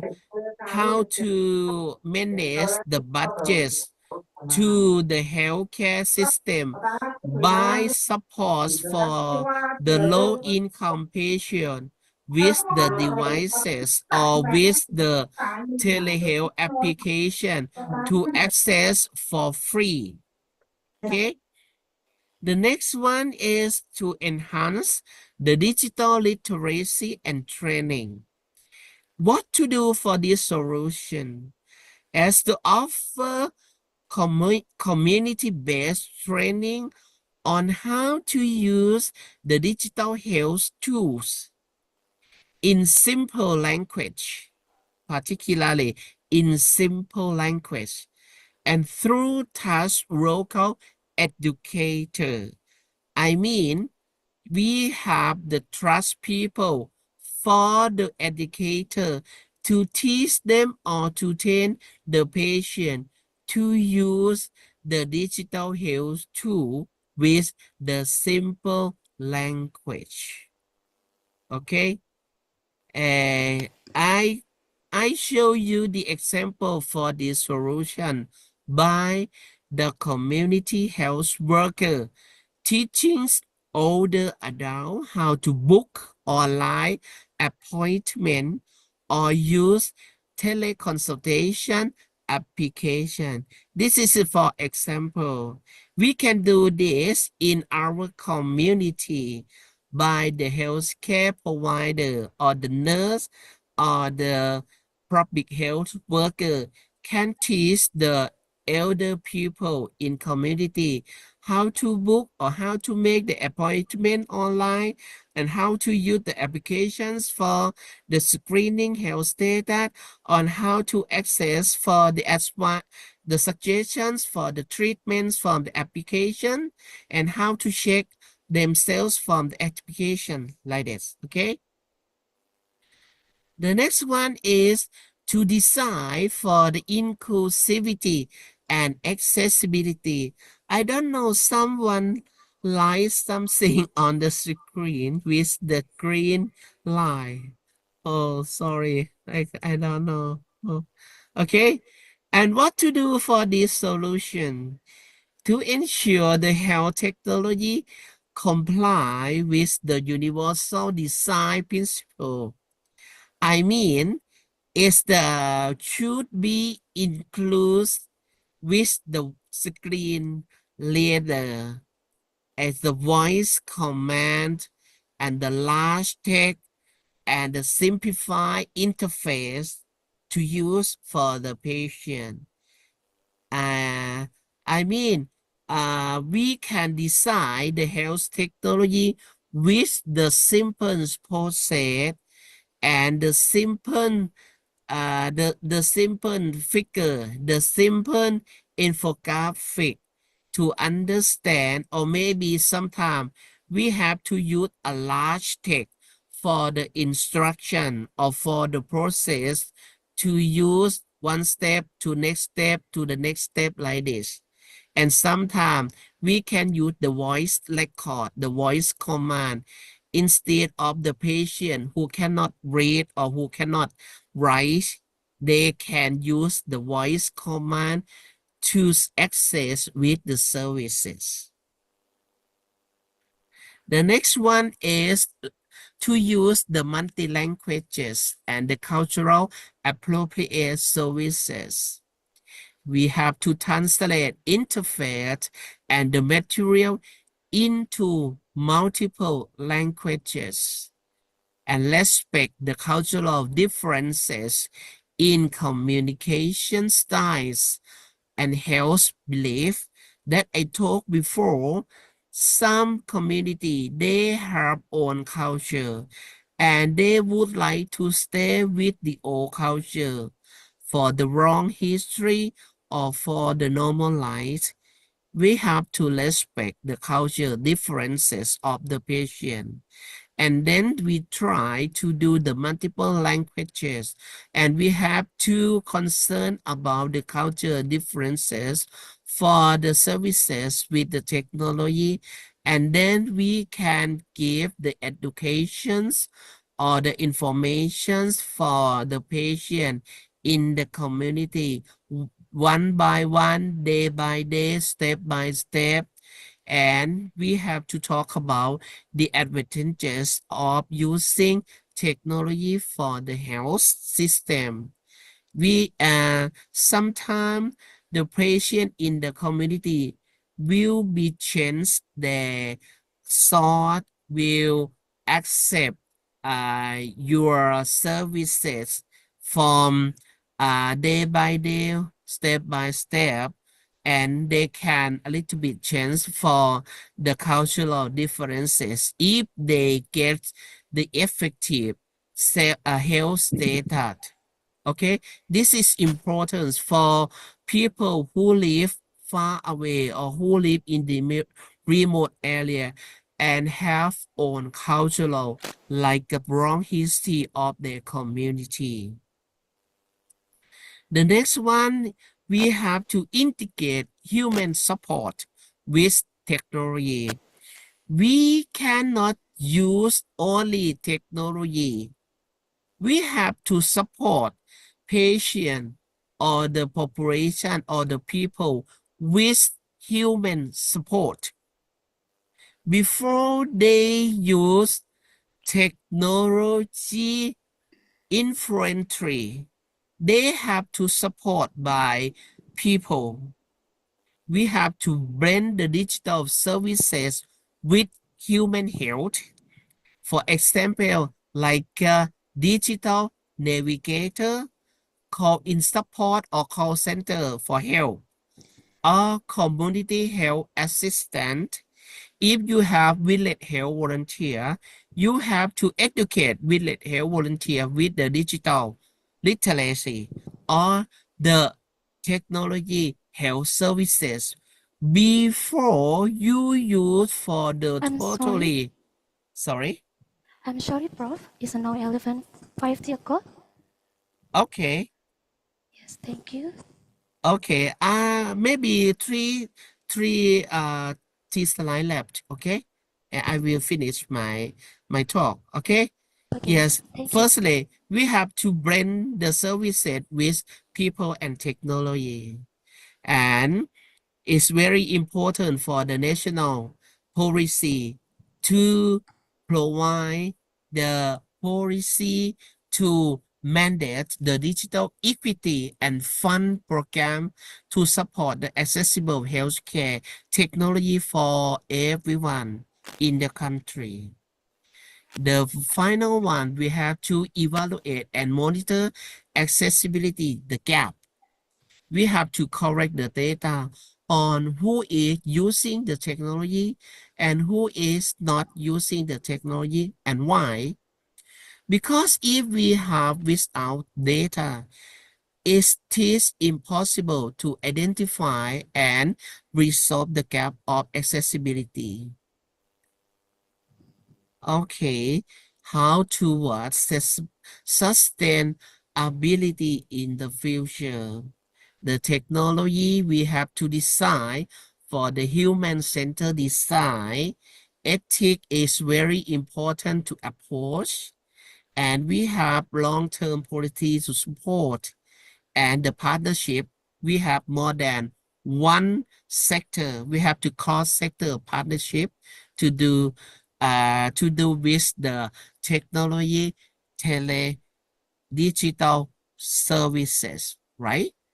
For the closing reflection, bridging the digital divide in the healthcare is not just a technical issue, it is a moral and public health imperative. By combining infrastructure, education, design, and policy, we can ensure that no one is left behind in the digital health revolution. Thank you so much for your attention. Thank you.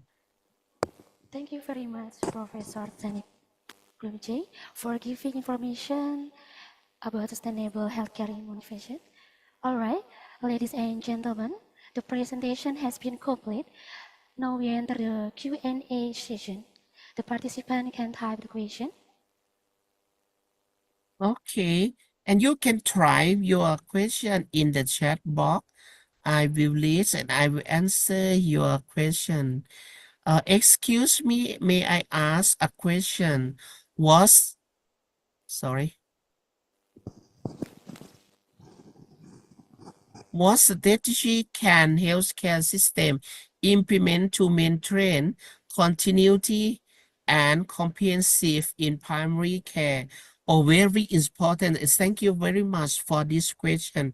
It's a big problem in my country to the strategy to provide the healthcare system to implement the technology in the primary care, because in Thailand, we cannot access for the technology for all area of the people who stay in many in the countryside or in the borderline of this. And one thing is the strategies for the Ministry of Public Health in my country, and I can share with you is every health services in the province or in the how to say, in my country we say health promotions, health promotion hospital, you know. Health promotion hospital. Health promotion hospital is located in the community close to the village like this. Every health promotion hospital have to get the money from the Ministry of Public Health to design the technology for the services in the community. It's for a small village like this. It's not much money. This is one strategy for all area in Thailand. And the strategy the money for this strategy is to provide the screening monitoring online by healthcare provider. The healthcare provider have the cost to educate village health volunteer to know about how to use the application and how to use the smartphone and how to use the screen patient, and then they can consult online, and we have to set the application particularly for the village health volunteer to use, and then we can test online face to face in the real-time situation when the village volunteer go to the family or go to the patient house. They can talk to the healthcare provider online, and then the healthcare provider can suggest the healthcare volunteer for the treatment and how to care the rule and how to use the medication and how to screen for the hypertension and for the diabetes like this. This is one strategy for the health promotion hospital in my country.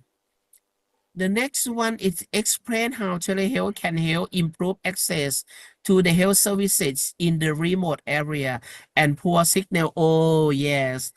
The advantages for the remote area is very useful to use the telehealth because as we said before, because of the locations of the village or the locations of the community is quite far away, and some of them have the problem with the money, with the cost of living. They have not much money in for daily life. If they go to the hospital in the city center, they have to pay much money for the transportation and for the cost of living, for the foods, for the treatment, something like this. If we use the telehealth, they cannot cut the money from the transportation or for the foods in hospital. They can use free treatment by online, and sometimes they can get medication by the post or by the delivery from the big hospital in the city center to the health promoting hospital. And then the healthcare provider from the health promoting hospital will take medicines from the hospital to the patient house. But we have the same problem with the poor signal in some area, like people who stay in the mountain. Yes, we have some group of patients stay in the high mountain, and there are no signal to communicate with the healthcare provider. In this problem, with this problem, we try to educate the patient to screen their health status, or we have village home volunteer like I said before. We will use village health volunteer to help the healthcare provider to screen the patient in the community, and then the village volunteer will go to the health promoting hospital in the community, and then the healthcare provider in the health promoting hospital will go to the poor signal area to take care or to look after the patient. And one thing in my country try to resolve this problem by use satellite signal. You know, it's not internet network or mobile network. We use satellite, and we have how to say, we have a satellite telephone. The satellite telephone will connect directly to the healthcare provider in the city center hospital. Yeah, like this. This is one solution. Okay. Okay. Now it's 12 o'clock. I will I will answer another one question. Could you please explain how to continue the care, help building strong relationship between patient and healthcare worker? Yes, this is very important for the relationship between the healthcare worker with the patient. Because of I talk about the ethical consideration. If we work with the patient who will not trust the healthcare professional, you cannot get the permission, you cannot get the coordinations from the patient for the health screening, for the health treatment, or uh for the health problem like this. Yes, it's very important for the healthcare worker to make the close relationship with the patient. If the patient trusts you, if the patient trusts the healthcare worker, they will get in touch, they will talk about the problem, and they will tell everything about the health problem with you, and they will coordinate with the treatment or with for they will concern about the status of their health, and they can do like your when the healthcare worker suggest something for the better health, they can do and they can work with you, and the status of the health of the patient will be better, right? Okay, this is very important. And in my country, we will do this. And in my nursing curriculum, we teach our nursing students to do the relationship between you go to do the treatment or to do the nursing care procedure like this. You have to make the relationship between nursing student with the patient. And after the patient gets in touch or get trust with the nursing student, they will allow nursing student to do with the problem of the health status of the patient. It's like my nursing student can do the injection, can dressing the wound, can give the medication like this for the patient. If the patient trust my nursing student, okay. Thank you very much. And we have more question. I would like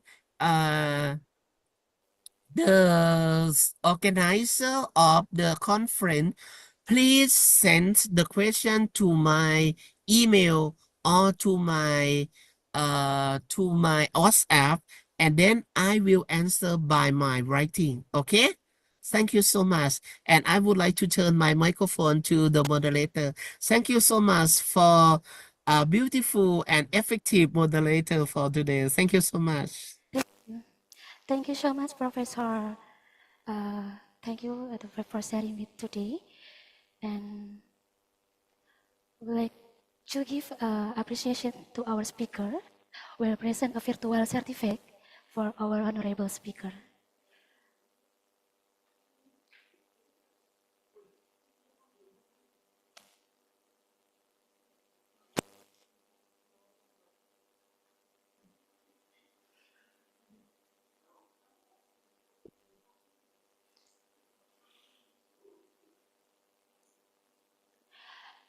Well, before the session is closed, we will convey the conclusion of our discussion.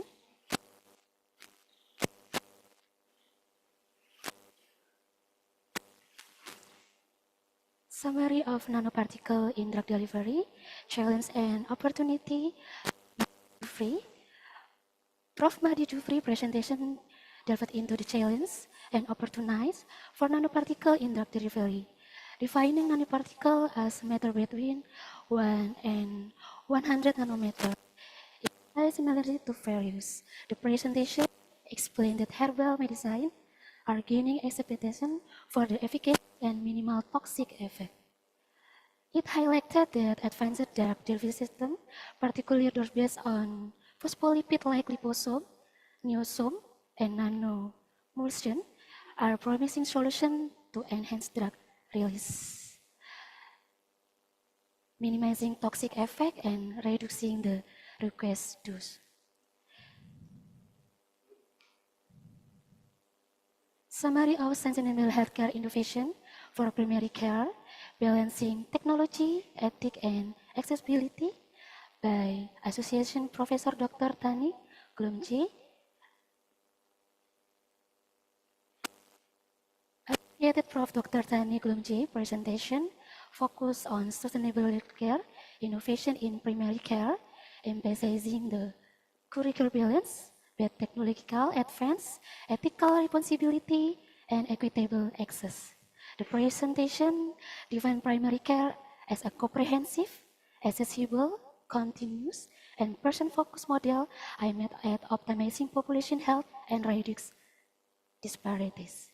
It highlighted various technology innovation such as telemedicine, AI in the diagnostic and wearable health aids, acknowledging the role in enhancing patient outcome and stimulating communication, will also addressing significant challenges like the digital divide, low digital literacy, and language barriers, particularly in contexts like Indonesia with its vast geography and diverse population. Thank you very much for your sharing with us today. And also thank you for all the participants, for the very active participant. Good afternoon. Wassalamualaikum warahmatullahi wabarakatuh. Om Swastiastu, Namo Buddhaya. Good wishes back to MC. Thank you everyone.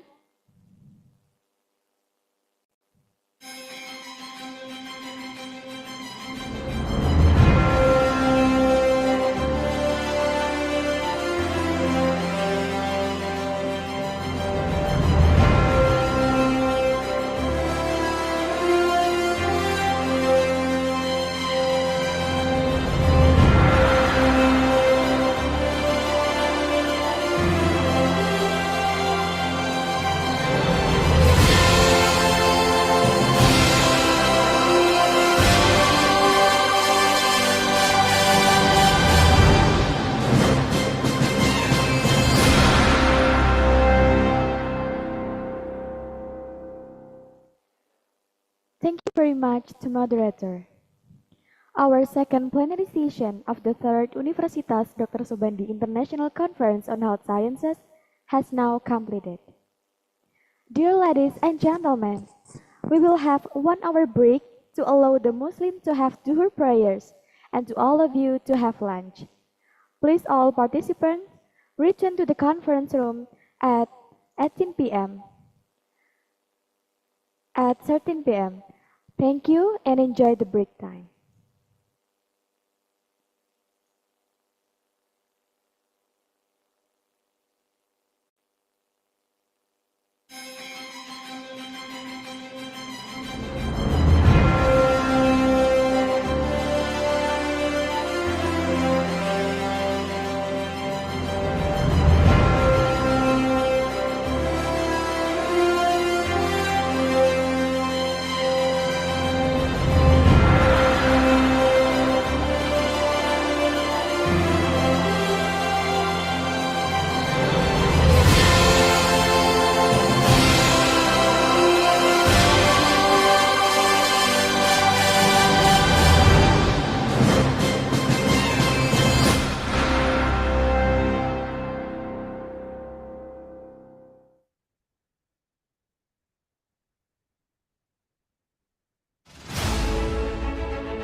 White Campus yang terbuka bagi setiap warga negara.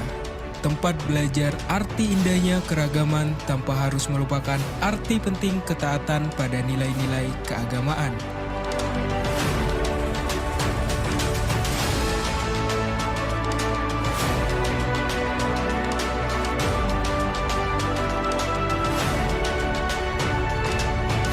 White Campus Dr. Subandi adalah kampus impian yang memberikan pengalaman global dengan rekognisi pembelajaran internasional yang berhalakul karima. Di program studi dengan akreditasi dan fasilitas yang unggul, tempatmu mengembangkan ilmu pengetahuan di berbagai bidang ilmu.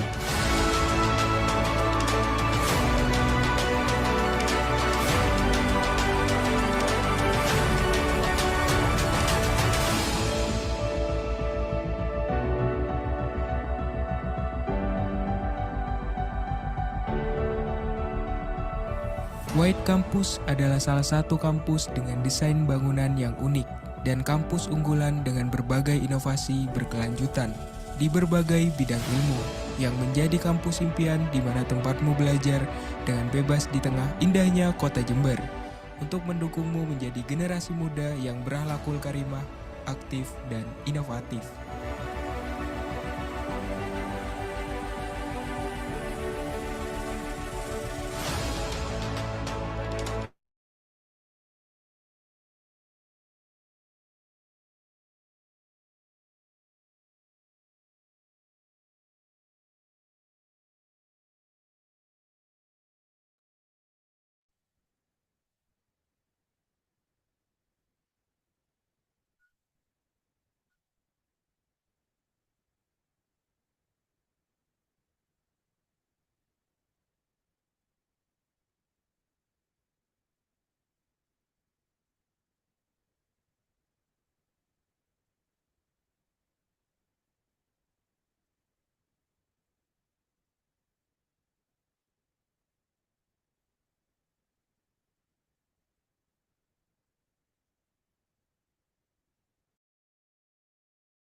Wis mulai mau.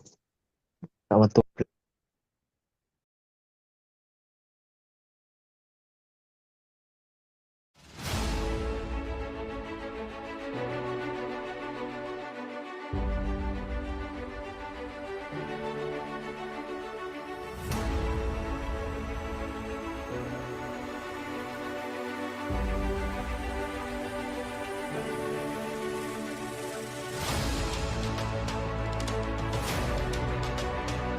White Campus yang terbuka bagi setiap warga negara.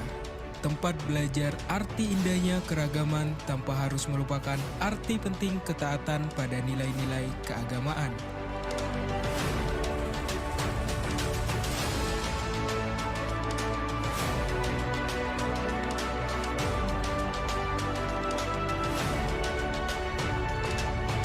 White Campus Dr. Subandi adalah kampus impian yang memberikan pengalaman global dengan rekognisi pembelajaran internasional yang berhalakul karima. Di program studi dengan akreditasi dan fasilitas yang unggul, tempatmu mengembangkan ilmu pengetahuan di berbagai bidang ilmu.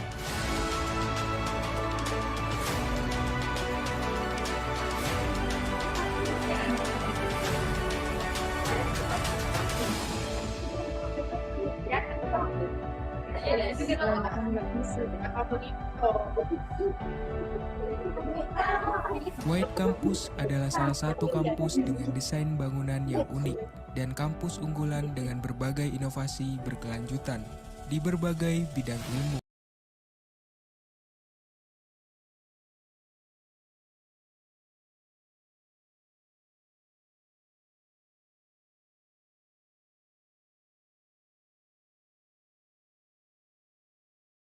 Kampus impian di mana tempatmu belajar dengan bebas di tengah indahnya kota Jember. Untuk mendukungmu, kemitraan aktif dan kolaboratif yang kuat telah menjadi bagian yang tidak terpisahkan dari universitas. Kemitraan internasional dan nasional menciptakan peluang untuk mobilitas mahasiswa, dosen, dan staf dalam kolaborasi penelitian dan pengabdian di masyarakat.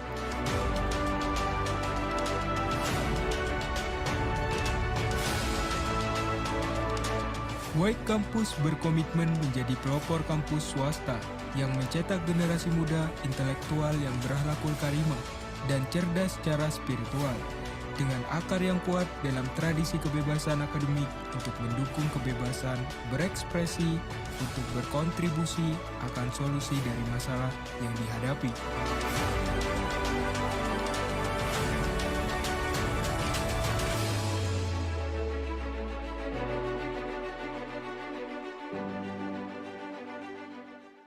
Visi Universitas Dr. Subandi menjadi universitas yang unggul, berdaya guna dalam ipteks dan berakhlakul karimah. Misi Universitas Dr. Subandi 1. Menyelenggarakan pendidikan yang unggul dan berbasis ipteks. 2. Menyelenggarakan penelitian yang inovatif dan berkontribusi pada ipteks. 3. Menyelenggarakan pengabdian masyarakat berbasis ipteks yang bermanfaat bagi masyarakat. 4. Menyelenggarakan kerjasama dan tata kelola universitas yang berprinsip good governance. 5. Membudayakan nilai-nilai akhlakul karimah pada setiap kegiatan sivitas akademika.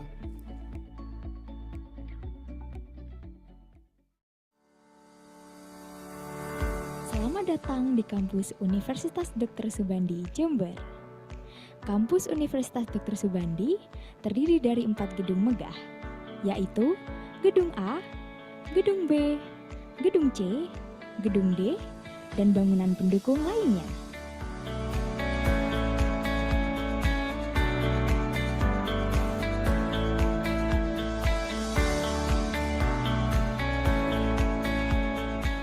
Di Gedung A, terdapat 2 lantai laboratorium pendukung pembelajaran. Pada lantai 1, terdapat 1. Lab gawat darurat, 2. Lab ICU, NICU, dan PICU, 3. Depo alat dan bahan, 4. Lab keperawatan medikal bedah dan kamar operasi, 5. Lab ANC dan KB, 6. Lab holistik kebidanan, 7. Lab balita dan apras, 8. Lab kebidanan dan keperawatan maternitas. Pada lantai 2 terdapat 1. Lab holistik komplementer alternatif, 2. Komisi etik penelitian kesehatan, 3. Lab dasar keperawatan, 4. Lab komunitas, keluarga, gerontik, remaja, dan pranikah, 5. Lab jiwa, 6. Ruang konseling, 7. Depo alat dan bahan, 8. Lab anatomi, 9. Lab anak dan perinatologi. Pada gedung B lantai 1 terdapat ruang dosen dan rektorat. Pada gedung B lantai 2 terdapat perpustakaan, Museum Dr. Subandi, dan OSCE Center. Pada gedung C lantai 1 terdapat 1. Lab instrumen kimia, 2. Lab patologi klinik, 3. Lab kimia dan biokimia atau lab kimia farmasi, 4. Lab toksikologi atau lab farmakologi toksikologi. Pada gedung C lantai 2 terdapat 1. Lab farmasetika, 2. Lab biologi molekuler, 3. Lab mikrobiologi farmasi, 4. Lab steril, 5. Lab compounding, 6. Lab teknologi farmasi. Pada gedung D terdapat 1. Convention Hall, 2. CBT Center, 3. Lab komputer, 4. 13 ruang kelas representatif, 5. Lab biokimia, 6. Lab patologi anatomi, 7. Lab patologi klinik, 8. Lab mikrobiologi, 9. Lab biomolekuler. Universitas Dr. Subandi Jember memiliki beberapa fasilitas penunjang. 1. Masjid, 2. Lapangan olahraga, 3. Ramah disabilitas, 4. Pujasera, 5. Guest house, 6. Auditorium.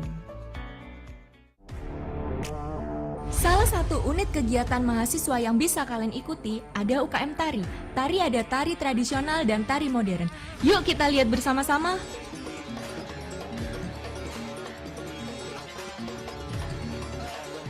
Universitas Dr. Subandi juga memfasilitasi mahasiswanya dalam bidang olahraga basket. Buat kalian yang suka basket, langsung aja gabung sama kami yuk.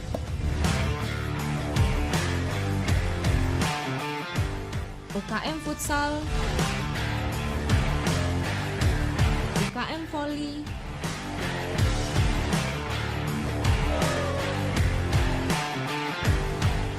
UKM bulu tangkis,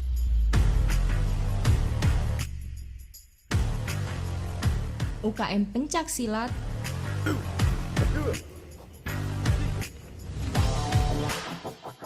UKM KSR, UKM Musik,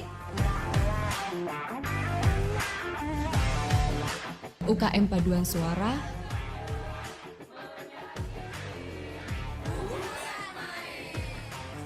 UKM E-Sport, UKM Keagamaan,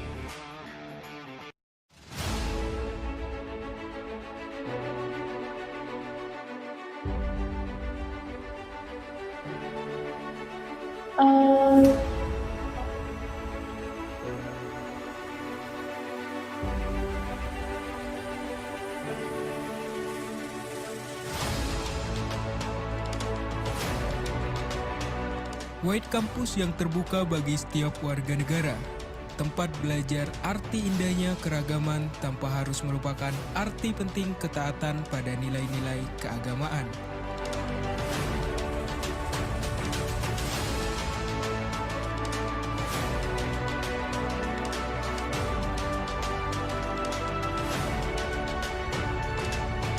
White Campus Dr. Subandi adalah kampus impian yang memberikan pengalaman global dengan rekognisi pembelajaran internasional yang berhalakul karimah.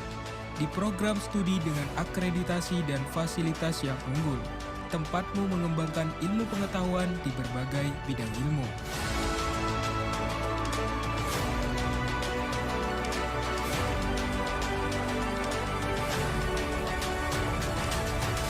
Masih ada.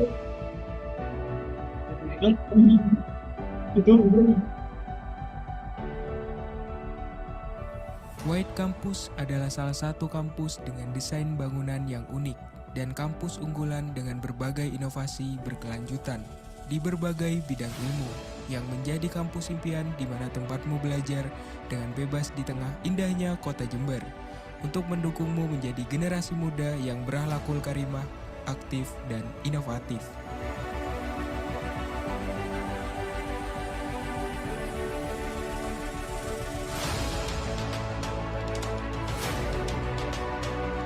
Kemitraan aktif dan kolaboratif yang kuat telah menjadi bagian yang tidak terpisahkan dari universitas. Kemitraan internasional dan nasional menciptakan peluang untuk mobilitas mahasiswa, dosen, dan staf dalam kolaborasi penelitian dan pengabdian di masyarakat.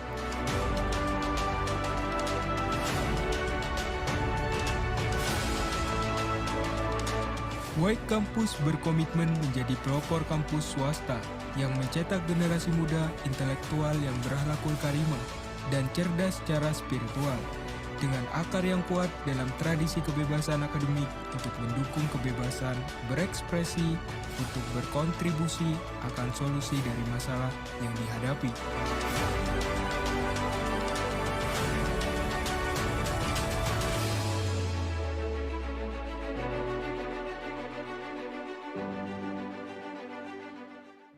Visi Universitas Dr. Subandi menjadi universitas yang unggul, berdaya guna dalam ipteks dan berakhlakul karimah. Misi Universitas Dr. Subandi: 1. Menyelenggarakan pendidikan yang unggul dan berbasis ipteks. 2. Menyelenggarakan penelitian yang inovatif dan berkontribusi pada ipteks. 3. Menyelenggarakan pengabdian masyarakat berbasis ipteks yang bermanfaat bagi masyarakat. 4. Menyelenggarakan kerjasama dan tata kelola universitas yang berprinsip good governance. 5. Membudayakan nilai-nilai akhlakul karimah pada setiap kegiatan sivitas akademika.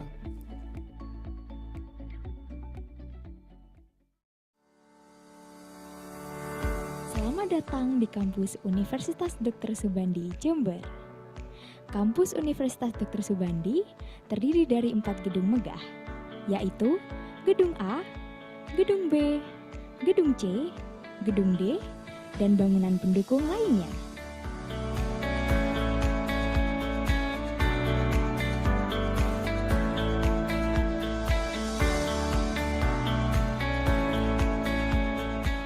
Di Gedung A, terdapat 2 lantai laboratorium pendukung pembelajaran. Pada lantai 1, terdapat 1. Lab gawat darurat, 2.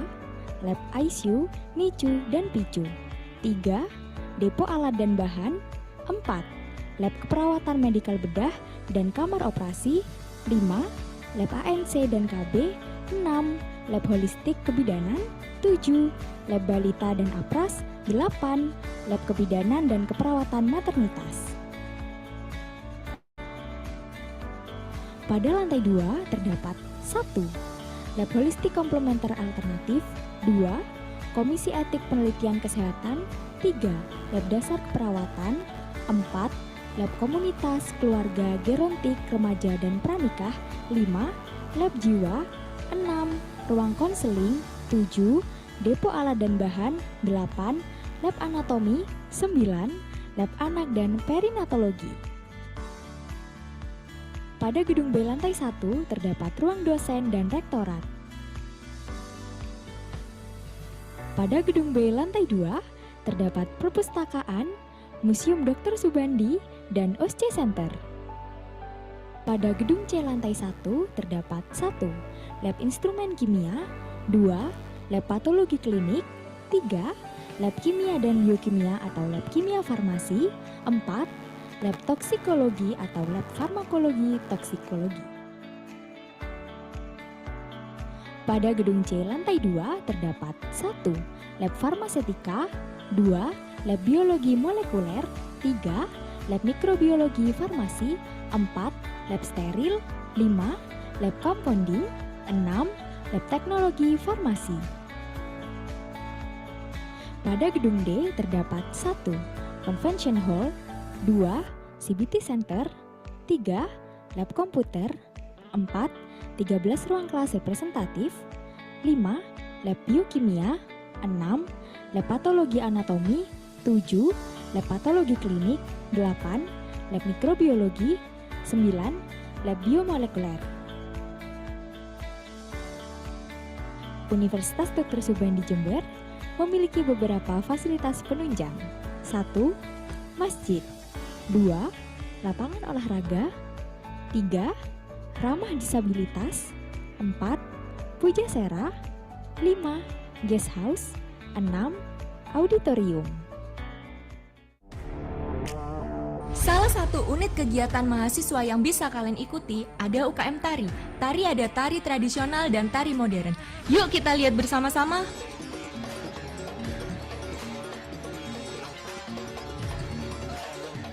Universitas Dr. Subandi juga memfasilitasi mahasiswanya dalam bidang olahraga basket.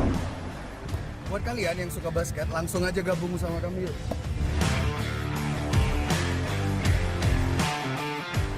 UKM futsal, UKM volley,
Di timur Pulau Jawa, di tengah pesona alam yang menyejukkan dan semangat masyarakat yang tak pernah padam, berdiri sebuah kota yang tumbuh dengan daya, bergerak dengan budaya, dan berlari dengan ilmu pengetahuan.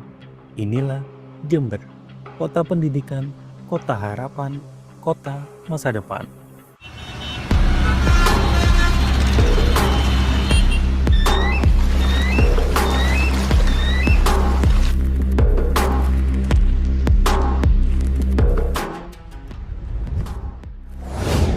sementara denyut kemajuan Jember yang semakin progresif, berdiri kokoh sebuah institusi kebanggaan yang kini bersiap mengangkat nama Indonesia ke panggung dunia, Universitas Dr. Subandi.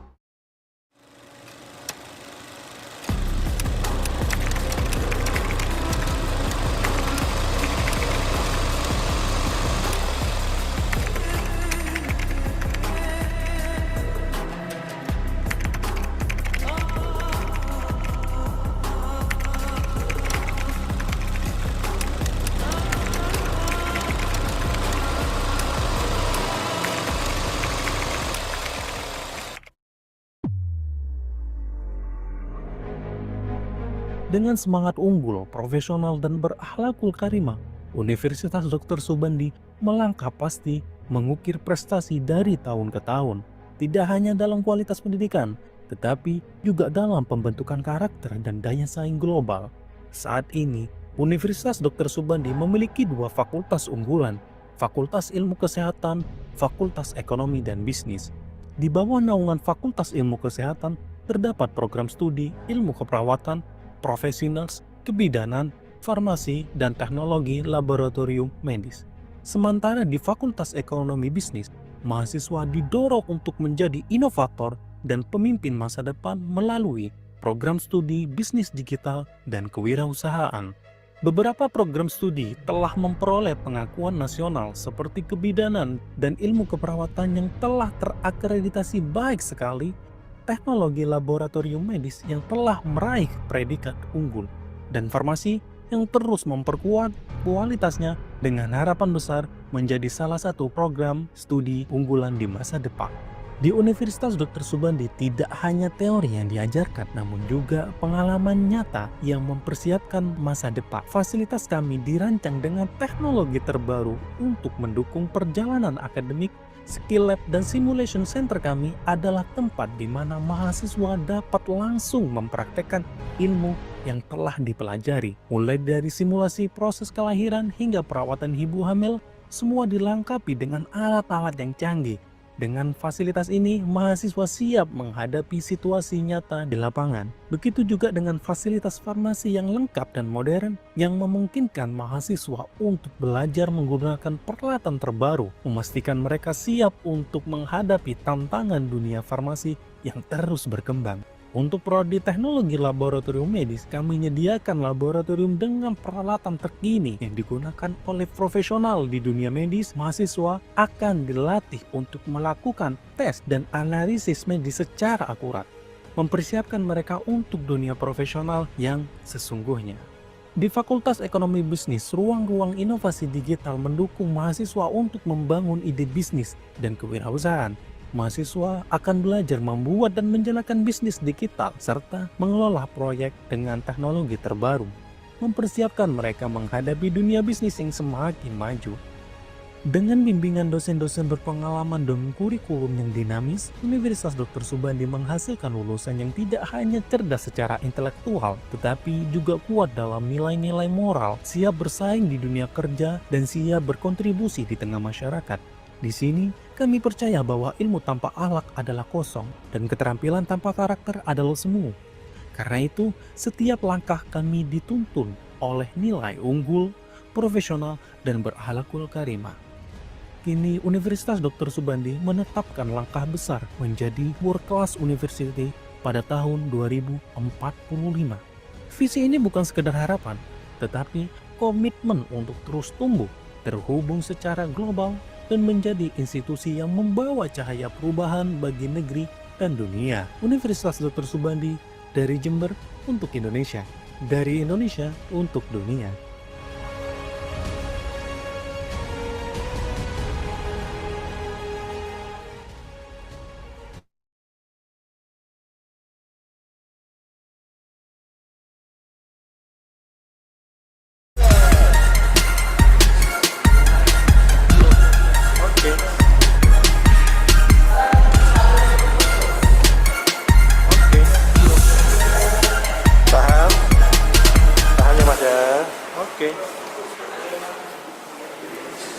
Cantik.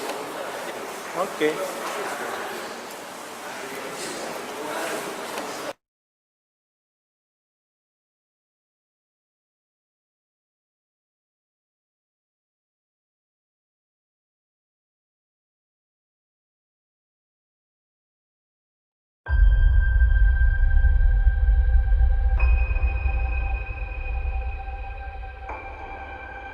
Di tengah arus global yang terus melaju, Universitas Dr. Subandi hadir sebagai mercusuar pendidikan kesehatan. Berlokasi di Jember, Jawa Timur, kampus ini bukan hanya tempat belajar. Dengan komitmen tinggi pada mutu, semangat pengabdian, dan keberanian berinovasi, Universitas Dr. Subandi menapaki jalur yang besar dan penuh tantangan. Di balik gerbang menuju World Class University, berdiri satu fondasi utama yang tak tergantikan, laboratorium. Tempat di mana teori menjelma aksi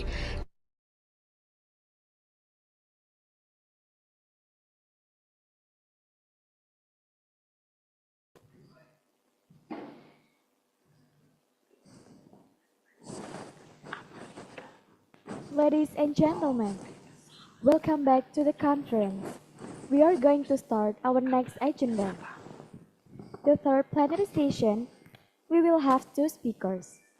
The first speaker for this session, we have the Honorable Associate Professor Dr. Nurulaini Kifli, PhD, Institute of Health Sciences, University Brunei Darussalam, who will talk about frontiers in smart molecules in medicine and the next era of precision healthcare.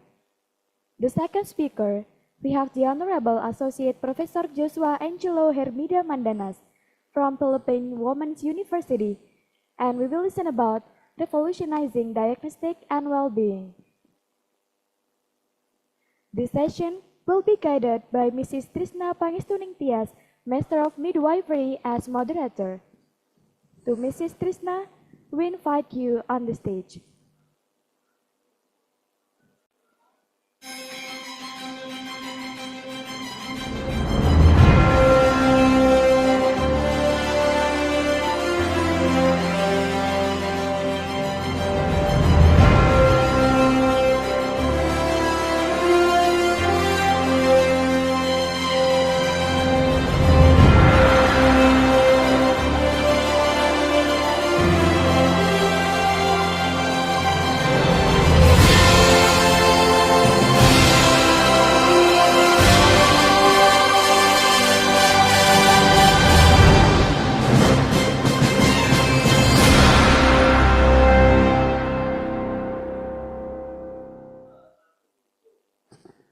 Assalamualaikum warahmatullahi wabarakatuh. Good afternoon.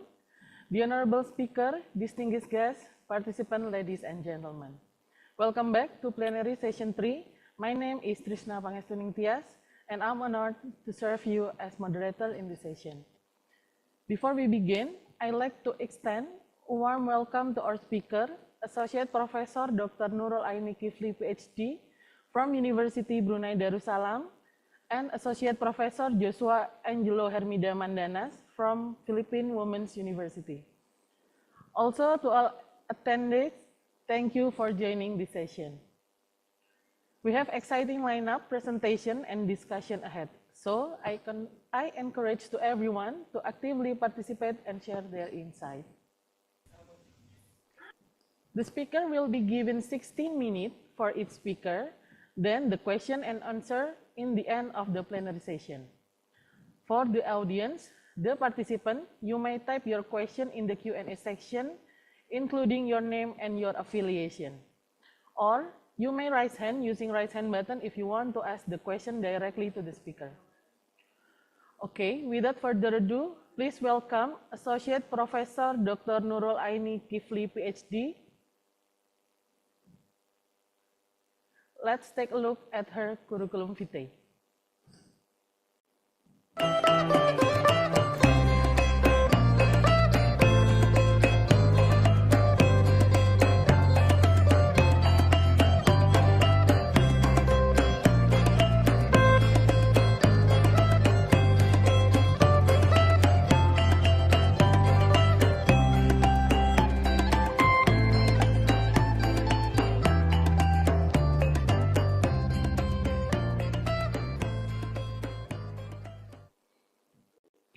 Okay, Professor Nurul Aini will deliver the presentation entitled Frontiers in Smart Molecules in Medicine and the Next Era of Precision Healthcare. Good afternoon, Associate Professor Dr. Nurul Aini Kifli, PhD. Can you hear my voice? Good afternoon, everyone. Thank you Okay. for sharing. Yes, I can hear your Question. voice, Prof. How are you You today? can voice? Maybe you can move to another good signal, Prof. Can my voice? Yeah, your Maybe voice is not clearly. very small. Can you hear me? Halo, Prof. Nurul Aini. Yeah, can you hear me? Yeah, maybe you can move to other place, Prof. Okay. Can you hear my voice clearly? Yes, I can. Okay. Are you ready for presenting the material, Prof?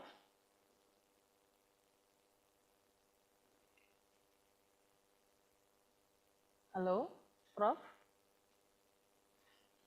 Oh, I can hear you.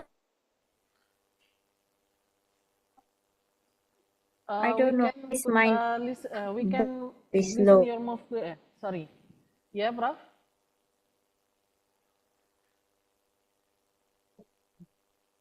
Can you? Maybe you can move to other good signal, Prof?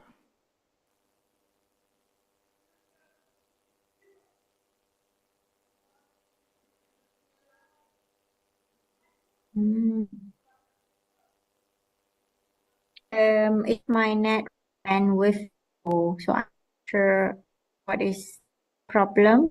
Hear me? I can hear your voice, but your sound is not clearly to us. A bit slow to hear in Indonesia, Prof.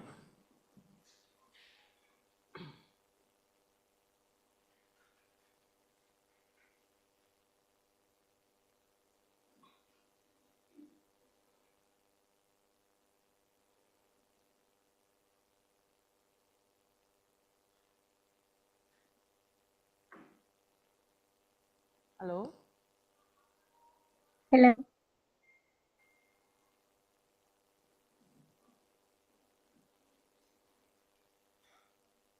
Hello. Hi, can you? Yeah. Okay. Yeah. Do you want me to present?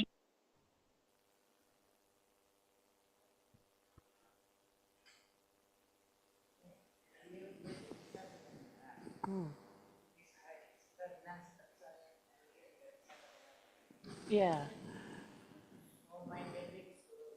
Okay. Maybe you can use Wi-Fi or another bandwidth, Prof. Okay. If the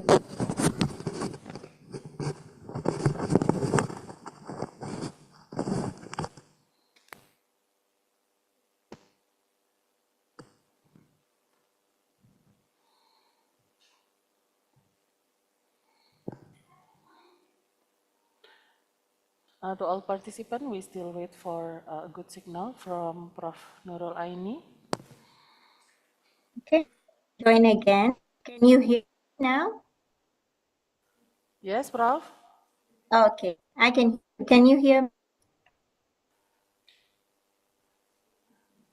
Yeah, the sound is not clear to us, Prof.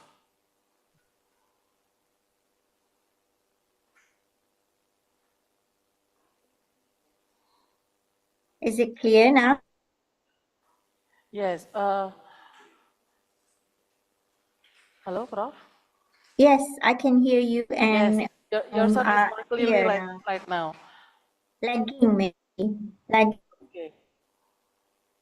I mean that's because the participant number is big, and this also requires YouTube. So Is it okay if you turn off your video, Prof? Maybe it more clearly for your sound. sorry, you want to near my internet is table. Um,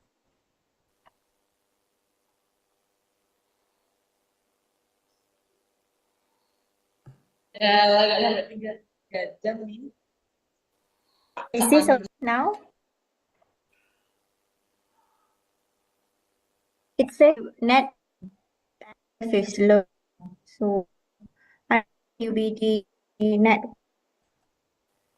Let me Prof, try. maybe you can turn off your camera so the sound is more clearly, because the Maybe bandwidth is focused to your sound only. maybe I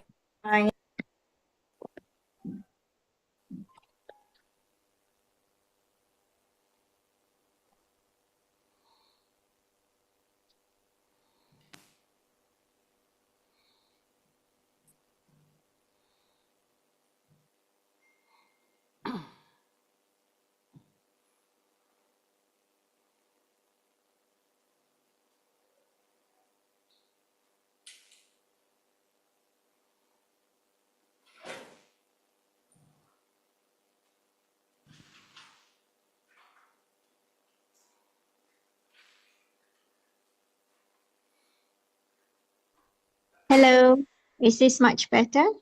Yes, this is so much better, Prof. Okay, I think just now I was using my UBD line. Yes. Okay. Okay. Okay, Prof. Okay. Prof Nurul Aini, are you ready to presenting your material? Hold on, let me just change my background. Okay. I'm so sorry with this hiccup. It's okay, Prof. Okay, I'll change my background so it's all yeah. Okay. Okay. Prof Nurul Aini, I remind you, you have 16 minutes to presenting your material.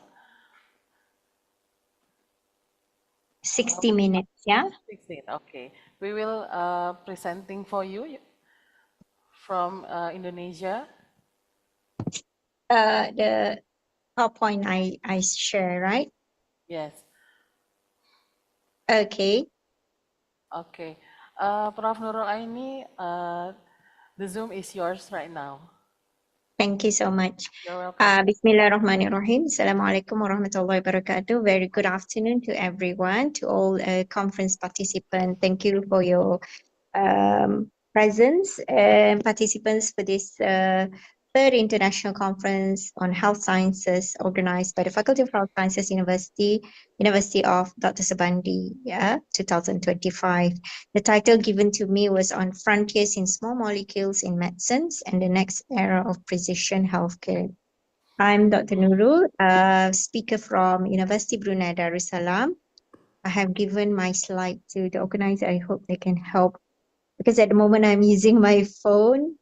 So I hope they can help share the slide. Okay, so next slide would be, I do hope there are some UBD students there, but I do hope you do know where Brunei are or is. So Brunei is one of the small island in Borneo. We are neighbors actually to Indonesia, and East Indonesia is the Kalimantan part. But we are just a small country. But if you do come by to Brunei, please visit us. UBD, University Brunei Darussalam, is one of the 4 national university in Brunei. Right, so I'm one of the lecturer at Institute of Health Sciences at UBD. By background, I'm a pharmacist. And the title given to me is this one, Frontiers in Small Molecules, yeah, in the next era of precision healthcare. So the overview of my talk will be on introducing what the topic are, and then I will slowly break it down, the definition of smart molecules and the example of it. And then I'll break it down to another part would be definition of precision healthcare and its example, and then how does it impact us as a healthcare profession, yeah. And then what are the challenges and some ethical consideration on this topic, and how would our future be look like in the future, yeah. And maybe some action we can do, call to action, and then I'll summarize the whole thing. Next, as in introduction, we do know our healthcare nowadays have been transformed into through emerging technologies, meaning by utilizing cutting edge innovation, and this eventually will help improve our healthcare system, how we deliver it, and how we access and experience it around the world globally. Yeah. So we do know we have expand access to healthcare. So for example, the use of, because of the COVID-19 pandemic, we have been starting to use telemedicines and mobile health apps. Even in Brunei, we have Bru Health, yeah, apps, which brings medical services to remote and underserved areas. Before COVID, we can't even access healthcare, can't even book our appointment with the doctors. Nowadays, with a tap of a finger, we can book our appointment, and it's more accessible with this mobile health app. Yeah.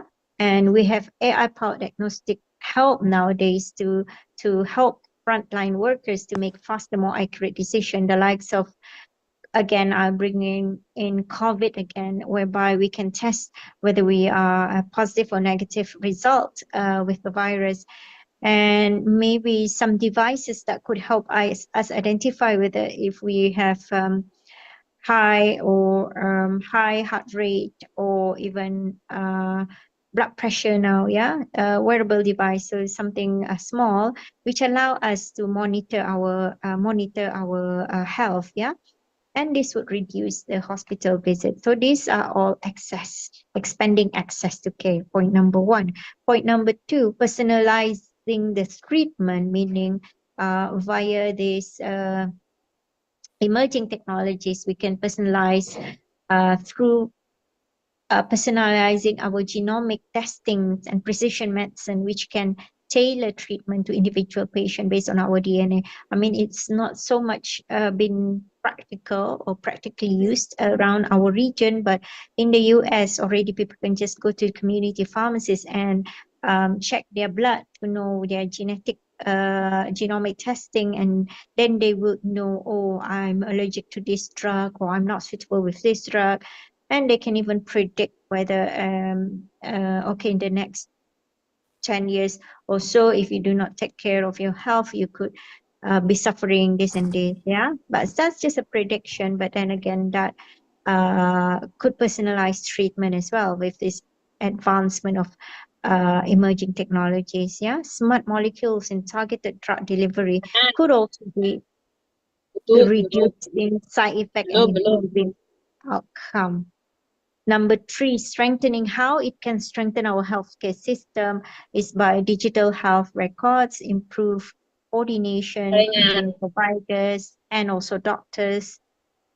There are already automation in terms of pharmacy, for example, pharmacy dispensing, automated dispensing. This is nothing new in the other region. Maybe new for us. We've not been practicing, especially Brunei. We are just small. Maybe it's not cost effective for us to have a robotic dispensary.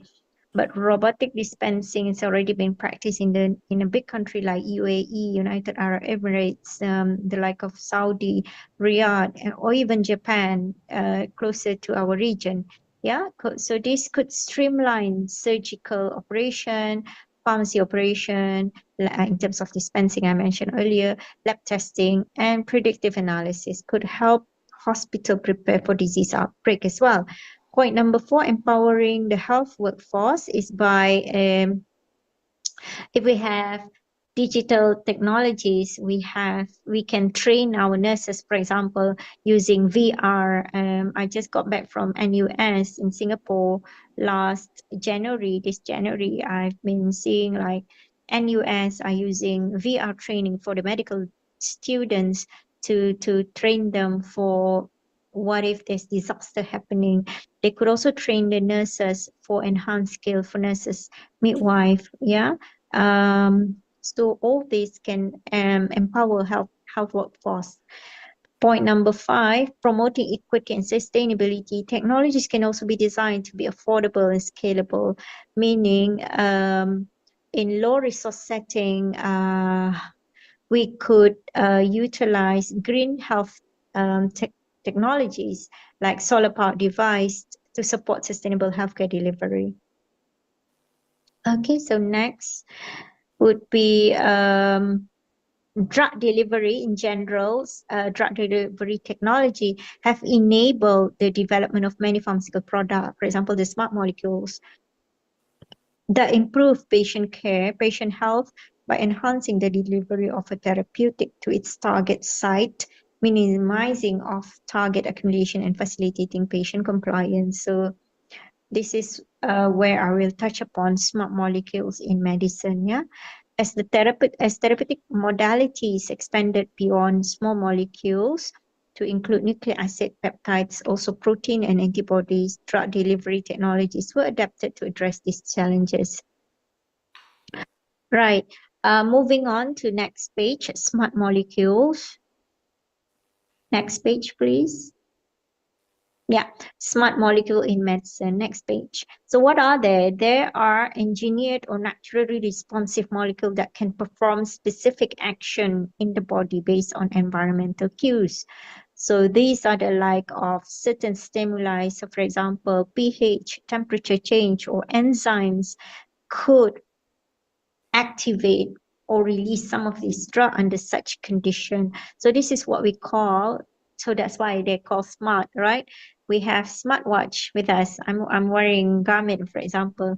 Smartwatch could, why do they call smart? Because they're able to detect some things that ordinary watch or traditional watch was not able to before this. So smart molecules are specifically designed chemical compound that can perform specific, which are often complex, function in response to systems, certain stimuli. So I'm talking about stimuli like pH changes or temperature changes or some enzyme changes because of the different environment in cancer cell, for example. So this is what we call targeted drug delivery, diagnostic or therapeutic. Some example are like the targeted. There's 3 components here. One is targeted. I highlighted in bullet in bold form. Targeted means they can find and bind to specific cells only, which is good. Like at the moment, therapy are just like for cancer drug therapy, mostly it's not specific. So it could also kill the healthy cell, right? So nowadays, when with the smart molecules, this is what we want. We want a targeted therapy. So we want to just kill the cancer cells. It could also be responsive, meaning to say once there's a changes, activation of some changes, some condition, for example, pH change, temperature change, enzyme changes, it can activate and release this drug only in this condition. And they are known to be intelligent because some can even change shape or function based on their environment.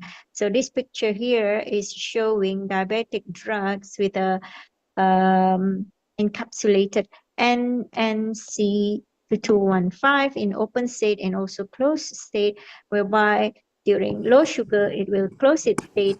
If it's high sugar, it will release the insulin. So this is why they are called smart molecule. I'll talk about that in the next slides later, specifically one slide for that. So moving on, targeted drug delivery. So in cancer today, mostly we use all these MAB, what we short form of monoclonal antibodies. Yeah.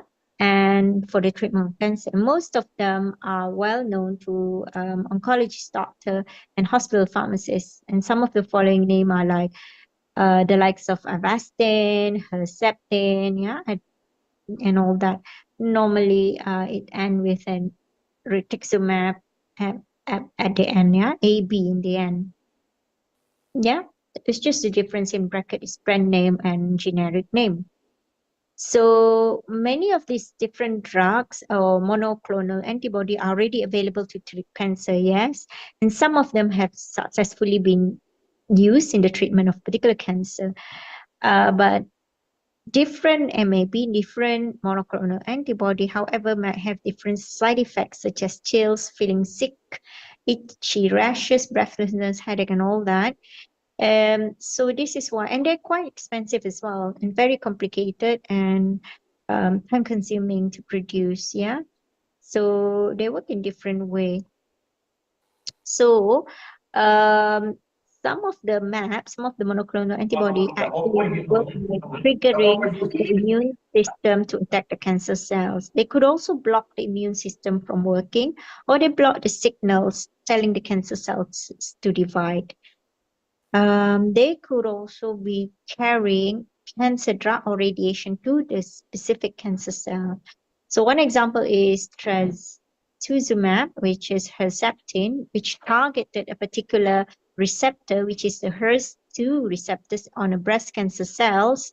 And how it works is it binds specifically to the HER2 positive cancer cells, blocking growth signals and marking them for destruction by the immune system. Yeah. Another second example of targeted drug delivery is the antibody drug conjugates, ADCs. Example is the brentuximab, which targeted the protein CD30 protein on the lymphoma cells. How it works, it combines monoclonal antibody with a potent chemotherapy drugs. Okay, the antibody guides the drug directly to the cancer cell and minimizing damage. So this is in a good way is good because it's targeted, yeah, it's targeted only to the cancer cell. So at least side effect is low. Thirdly, some example here of targeted drug delivery, aptamer. Aptamer is an example, it's the name there, AS1411, target the nucleolin, which is a protein which are overexpressed on cancer cells. So when meaning overexpressed, this protein are, a lot of them are there in the cancer cell, but if it's not cancerous, it's not there, yeah? So how it works, this drug aptamer, a short change of, it's in the diagram here, if you see at the bottom, aptamer number 3, a short change of DNA or RNA molecule that fall into specific shape to bind target with high specificity, similar to antibody. So it's targeted tumor specific target, yeah? So this is why we call SMART, nanoparticles categorized by aptamer antibody, okay? Another example is smart nanoparticles, which are sensitive only during pH-sensitive liposomes. These target the tumor microenvironment, which are much more acidic. Acidic means the pH could drop down to 2, yeah, low pH. So when they're acidic, these drugs are being released. So how it works, these nanoparticles remain stable in normal tissue, but once they are in acidic environment, such as where the tumor are, they release the drug payload in this environment. So that's kind of smart in a way, yeah. The fifth one for targeted drug delivery is folic acid modified nanoparticles for tumor, is a hot spot in the field of the smart nanoparticles. If you look at various manuscripts or papers published, there's a lot of drug which are in this category, folate conjugated drug. Example, these are ligand targeted therapy. These are like having something with it. So something is the folate. So they target the folate receptors which are overexpressed in many cancer. How it works, the drug is attached to the folic acid, guides them to the cancer cell, and then that have more folate receptors. Okay. Are we good so far? Right? Am I too fast? I hope I'm not too fast. My session ends in 30 minutes, right? Here we are. I said I'll talk about more about smart insulin. Just now today, the insulin, yeah, the insulin, smart insulin. What is it? It's already out there. FDA approved it. FDA in the US already approved. So instead of utilizing traditional insulin pen, we can use this smart insulin pen where it's attached to an app to your phone. So smart insulin is an innovative form of insulin that is designed to automatically respond to blood sugar level. Okay, so when there's low sugar level, it won't release, but when there's high, an insulin will release. Unlike traditional insulin, which is administered at a fixed interval, or we as a human might forget when to administer the insulin, smart insulin release more or less insulin based on the user's current glucose level. Okay, so meaning, for example, if we're fasting, it may not release insulin, yeah, because there's no spike in sugar level. So this response mechanism can help maintain optimal blood sugar level with less manual intervention. So this could also be useful in elderly, for example, who have the risk of low blood sugar occasionally. Yeah.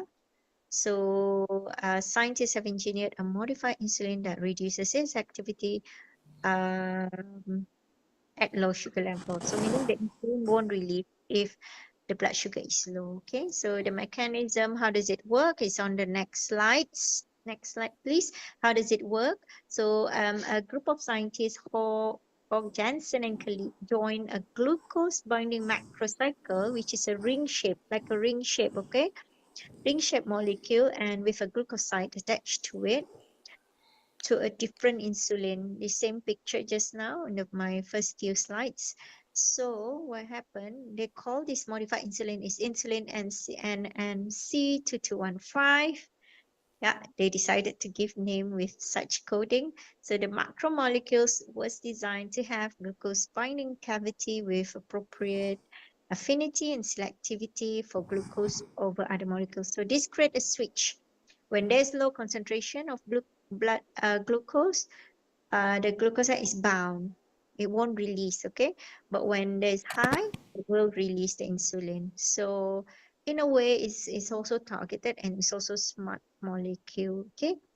So the author or the scientist used a technique called native mass spectrometry to show that glucose bind to NC2215 in a dose-dependent manner. So it's quite smart, yeah? Right, next would be precision in healthcare in the next era. Next slides. So again, as I said, because the topic is given to me at this, so I'll elaborate it one by one.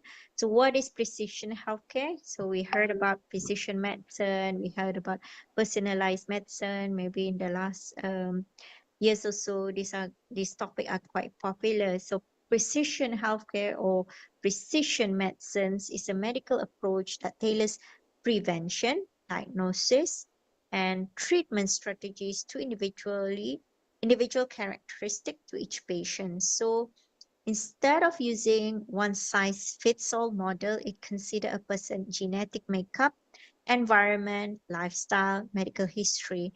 So here we're talking about precision medicine, yeah.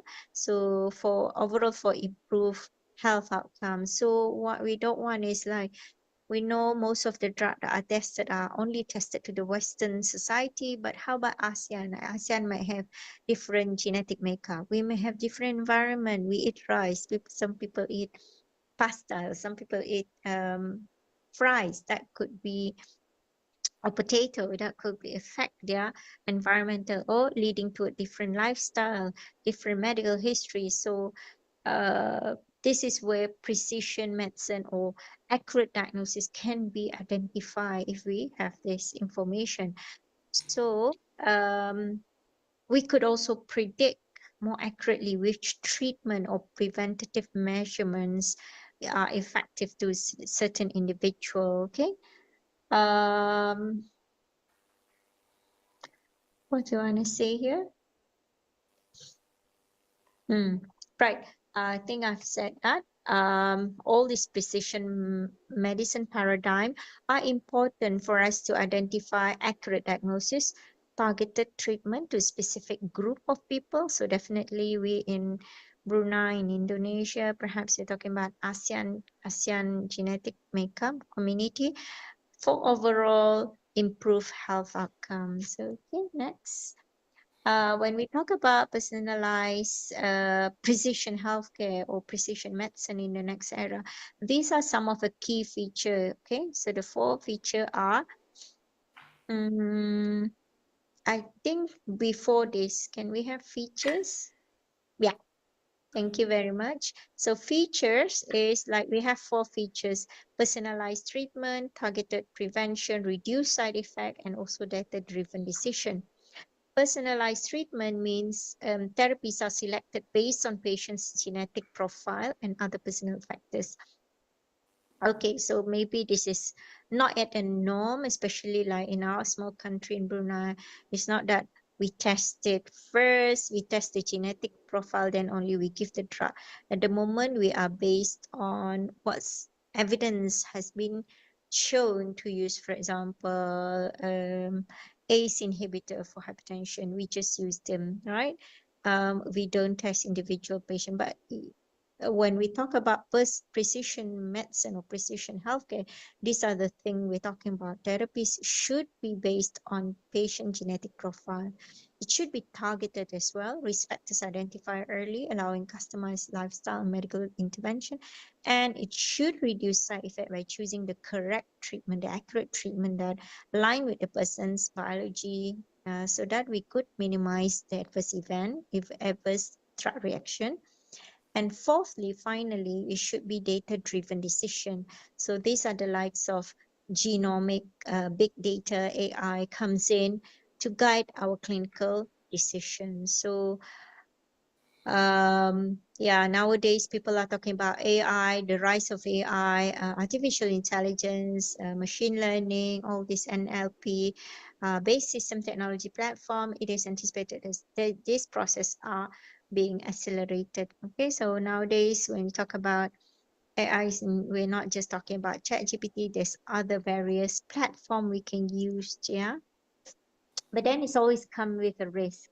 Okay, so in a real world example next, yeah, in cancer care, for example, precision healthcare might involve sequencing a tumor's DNA to identify mutation. Okay, so once there's mutation, then you can select a drug that specifically target those mutation and maximizing the effectiveness and also minimizing any harm. Okay. So precision health will allow doctors, also researchers from across virtually all medical disciplines to determine the best care for each individual patient, identify disease mutation, yeah, changes in genes that causes the disease in patient with undiagnosed condition, and also avoid side effect with medication. We could also identify genetic risk factors to guide lifestyle environment. Okay. Right. We move on to precision medicine in 2030. There are 7 ways we can transform this healthcare, healthcare, healthcare in the next era. Okay.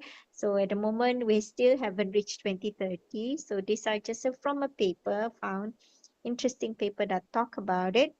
So basically, they have categorized, okay, precision medicine, there's phenomic and environment factors, there's privacy, trust, and return of value, there's huge longitudinal cohort of people that we need to do study on, and then diversity and inclusion should be included, not just at the moment all clinical trials are mostly for male adult, but how about people, how about female, how about people with disability of different races, different ethnicities. So we haven't really include any of those in a clinical trial. It's always the male adult group, right? So big data and AI are important to transform healthcare, routine clinical genomic testing, and electronic health record. One record for one patient, yeah. So genomic and molecular technologies were key to identifying the etiological agent, developing diagnostic and treatment, and creating vaccine candidates. Okay, rapid case reporting quickly exposed vast health disparity with COVID-19 and highlight the importance of capturing a more detailed understanding And based on this paper, they were suggesting large-scale consortia based on healthcare data, quickly assemble huge data set of rapid investigation of risk factors and also outcomes. And pooling this data from existing research cohort enable rapid genomic study. So these are some of the ways suggested by these authors, published in 2021. Yeah. So how they envision, where are we today? The next slides, please. Next slides. Thank you. So they were predicting, where are we today in our clinical application? Sorry, it's so small. First, the first column, the first row there is talking about genomic for disease. So where are we today? Primarily limited to rare disease and selected cancers. Hopefully in 2030, that will be in the next 5 years, genomic is routine. As I said, genomic may be routine in the US, in big country, in China, but not so routine in our country because of the cost and accessibility. Yeah? So in the future, in the next 5 years, perhaps genomic testing is routine, genetic causes and targeted therapy are discovered for many common diseases, right? Pharmacogenomic, common in cancer and within selected applicants of older medication. Yeah. And in the future, in 2030, genome aware EHR health record for individual patient make more pharmacogenomic easy and automatically updated. Yeah. And these are some of the feature that has been discussed in the paper. They talk about environmental influences on health, wearable sensors, population demography. As I said, most of the clinical trial are done for European people, yeah, the Western people. But how about us, ASEAN? So hopefully in the future we can have more demography. ASEAN people, Japanese, Chinese, they're not being studied for our drugs. Yeah.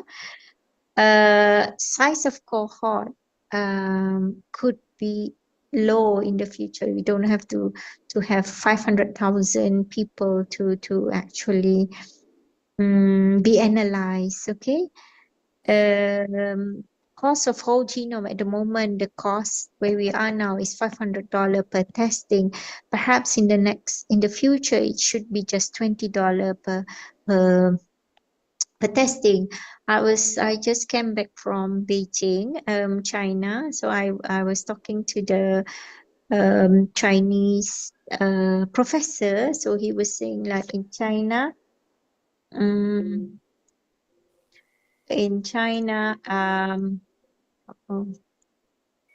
China is very, hold on, yeah, what happened? In China, it's very cheap now to do the genetic testing, yeah. Okay, next slide. Yeah, so this is the paper. This is the paper on precision medicine. You can find it in Cell. It was published in 2021, I believe. So biomedical approach, computational algorithm, and the availability of high resolution data will dramatically increase over the next decade. So will be in the next 10 years or so. We need to implement a bold plan to collaborate internationally to engage diverse population of participants and also scientists to deeply measure our population to make clinical and research data broadly available. Okay, so with this knowledge in clinical practice will allow us to achieve the vision of precision medicine for all population, right?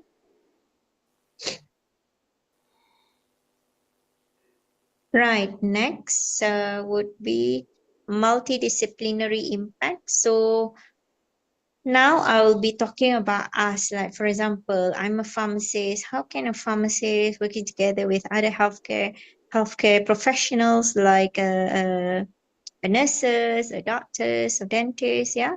So we need to integrate this knowledge about smart molecule and precision healthcare spans within other professions. So, for example, biotechnologists and genomics need to work together to enable molecular level targeting and personalized treatment or medicine.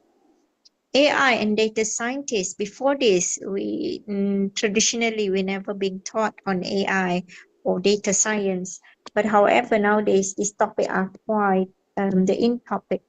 So because they could power predictive analytics, they could predict disease, they could predict diagnosis, they could also predict the treatment modality or treatment survival rate and etc. etc.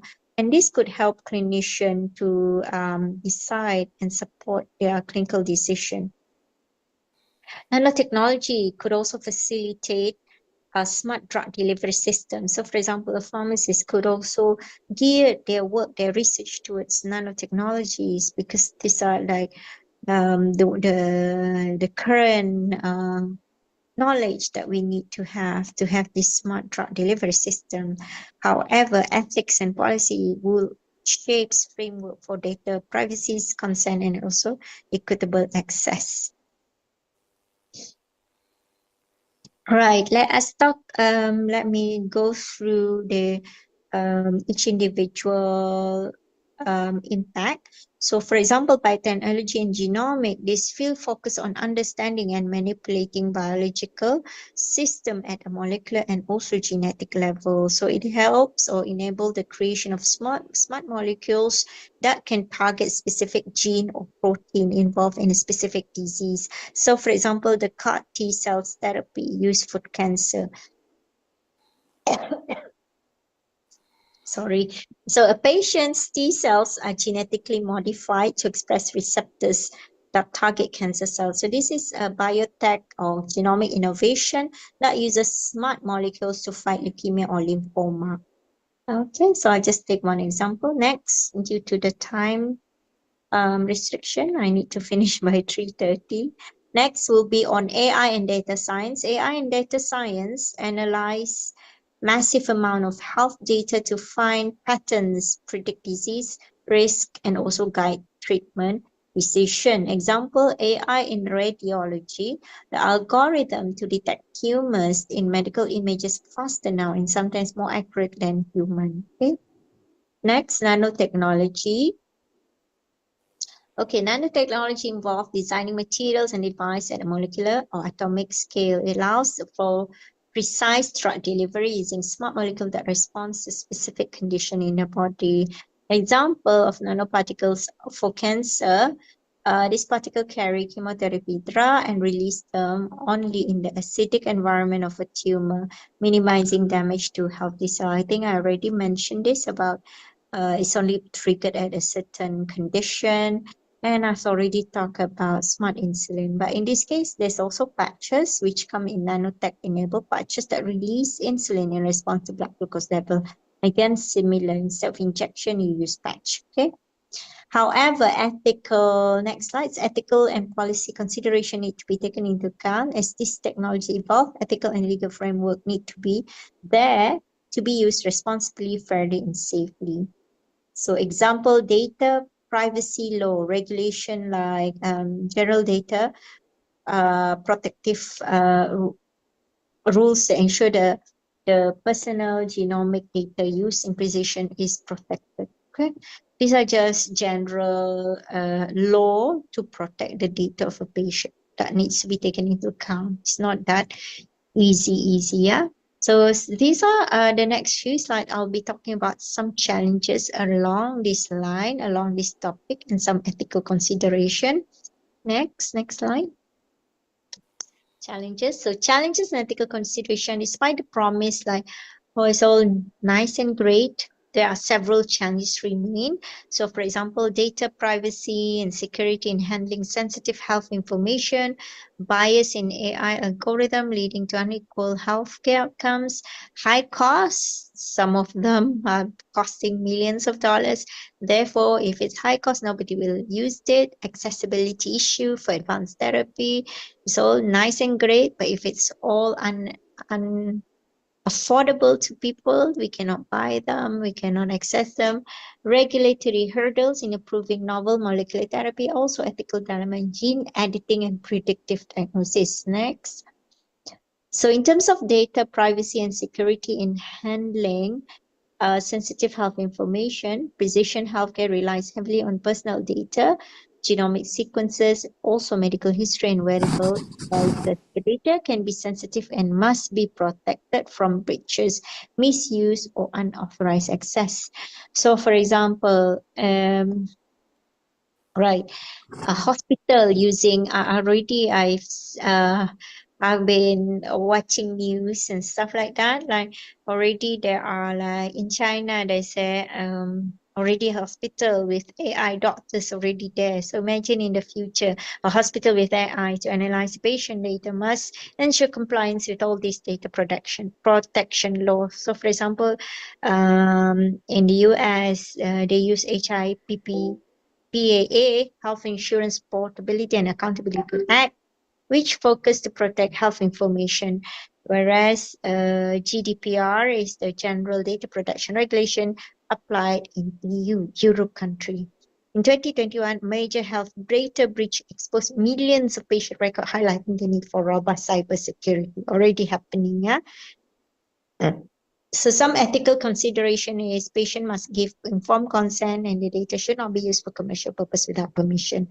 Next, bias in AI algorithm leading to unequal healthcare outcomes. AI model trained on bias incomplete data set can produce inaccurate and unfair results. So for example, for underrepresented population, yeah, so this can create bias. So AI system trained mostly on data from white patient.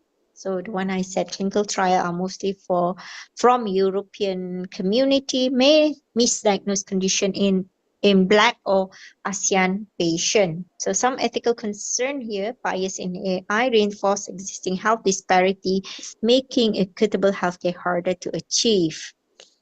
Okay, next. Next slide, yes. The fair implementation of AI in healthcare requires integrating principle of inclusivity, openness, and trust in biomedical data sets by design. The idea of openly sharing multiple facets of research process, including data, method, and results, allow reuse, redistribution, and reproduction of all finding which gave birth to open science. So nowadays we have been seeing a lot of paper dulu. Before this, it was like publication of paper are being conserved to a specific country. Nowadays, we so normal to hear open access journal, open access data, open access platform. These are all normal data sharing, yeah. So implementing the principle of open science, open data sharing into AI design evaluation tools could help strengthen collaboration between AI and medical field and open up space for diverse voices participating in AI deployment for medicine. Next.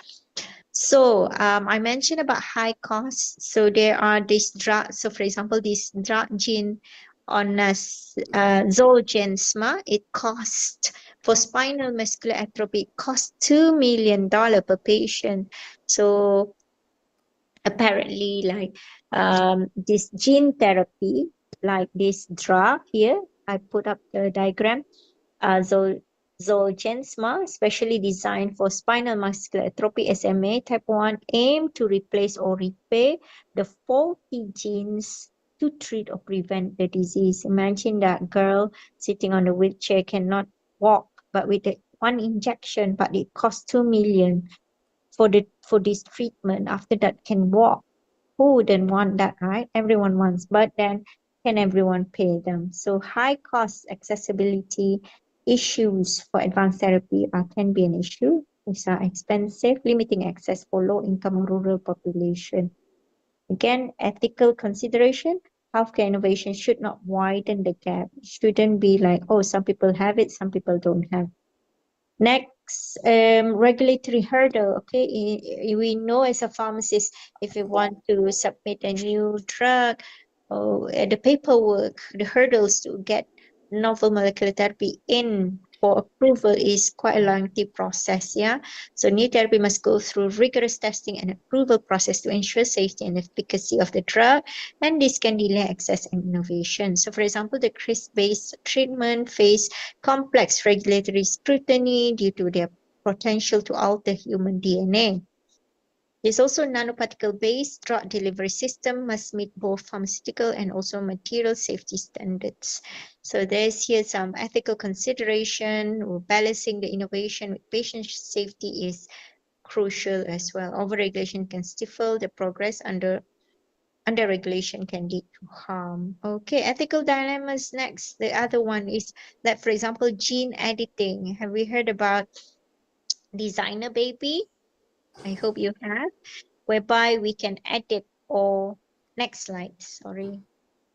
Gene editing, yeah, the picture there is technology like CRISPR, CRISPR, and predictive gene testing raise question about how far we can modify, because like in Islam as well, we cannot like people talk about ciptaan Allah, yeah, so we can we actually modify what Allah gave us or what God gave us. So these are example of whereby we can eliminate genes that we don't like that could lead us to having the disease and making the perfect baby. So predictive tests for Alzheimer or cancer risk may cause anxiety discrimination. All right, so this is how CRISPR-Cas9 work. Maybe I'll skip this. This is just the science of how it works. Next slides. Yeah, so how does it work? Gene editing system. It's basically the ability to make precise cuts in the DNA, and by adapting to the scripts to make desirable genome edit in any cell type, researcher can alter the genes or DNA sequences that can regulate genes activity, changing their function or expression. Okay, so we can change this to what we desire them to be. Next, so these are the scientists who received Nobel Prize for their pioneering work with CRISPR. So CRISPR has been used to correct genetic disorders such as cystic fibrosis and cataract in lab-grown cells and in lab animal. The success for treating all these conditions in human trials, notably the UK and US, have both approved CRISPR-based gene therapy called Casgevy for two blood disorders such as sickle cell and thalassemia. Okay, this is the first CRISPR-based therapy to ever been approved. So in a way, it helps, it's good, but then there's also a risk of ethical issue. Next slides. The future. How do we see the future with this tech-enabled healthcare? Okay, so we talk about application in use. We talk about personalized medicine, genomic medicine, treatment optimization. We talk about virtual health assistant, AI chatbots, medical imaging, AI in radiology, disease diagnosis and prediction, early prediction with this machine learning, AI, and all that, all those calculators, and drug discovery and development. We can target identification without repurposing. Next slides. Next slides would be the future of tech-enabled healthcare system. Looking ahead, the healthcare system will be in the future. We hope that it will be predictive, preventative, personalized, participatory, or interconnected. So what do we mean by predictive? It means anticipating the disease before symptoms appear. We can do that, hopefully. And preventive, using data to guide lifestyle and early intervention. Already, I think we kind of have this, like if we do screening at the age of so and so, for example, at the age of 40, we should screen for we should do mammography. So if we can at least detect some tumor, that can be preventive. So these are important data which are important to guide the clinician or radiographer to deal with the diagnosis. Personalized, tailoring treatment to individual profile, participatory, empowering patient to manage their own health. Nowadays, we already been told about healthy lifestyle. We knew about it. It's just a matter of implementing it. Interconnected, leveraging IoT cloud computing, and AI for seamless care. So it should be interconnected. Emerging trends include digital biomarkers, AI-powered drug discovery, remote diagnostics, and also telemedicine and synthetic biology biofabrication. What can we do as a team? Call to action next. Yeah, we should harness our full potential of smart molecule and precision healthcare by investing in interdisciplinary research. We can combine our expertise now. Nobody work in silo. Pharmacists, we work together with biomedical scientists, chemists, computer scientists, also engineering to accelerate innovation. I've got PhD student working on machine learning to identify which herbal plants are useful and all that. Yeah. Before this, we never worked with School of Digital Science. We work together to accelerate our research. So in terms of facilitating this innovation, so we need to invest on this interdisciplinary research. We also should promote equitable access to technology. Advanced healthcare should be available to all, not just those in wealthy region or institution. Next, number three, we should strengthen ethical and regulatory framework, ensure safety, fairness, and public trust in emerging technologies. Yeah, and we should educate healthcare professionals and as well as public by having all like the CPE, CBME courses on genomic or AI for clinician, public awareness campaign, explaining what is genetic testing, what are the data privacy are, university program to offer maybe precision medicine or bioinformatics. We at UBD already have bioinformatics lecturers, so we incorporate that in our biomedical scientist program as well as pharmacy program. Fifth and the last one, call for action, is to foster global collaboration like what we're doing now, data sharing. We can pool resources and knowledge acceleration by improving health outcome worldwide globally. So next summary would be the fusion of smart molecules. Next on summary. And next slides. Okay, this is my last slide. I'm so sorry, it says back. The fusion of smart molecules engineering and precision healthcare is refining medicine in transformative leap towards more efficient, personalized, and accessible healthcare landscape. So the advancement in machine learning, natural language processing, and robotics are reshaping diagnostic treatment plans and also patient care. Success story illustrate tangible impact of AI on medical imaging, disease prevention, clinical decision making. However, this paradigm shift comes with challenge, issues such as data privacy, algorithmic bias, and also ethical consideration demand careful attention. The journey of AI in medicine is an ongoing story of innovation, challenges, as well as potential. Journey that require collective effort from healthcare professionals such as us, technologies, policymakers to harness all this full benefit of AI while upholding the highest standards of ethics and also accessibility. That's all from me. Thank you very much. Thank you.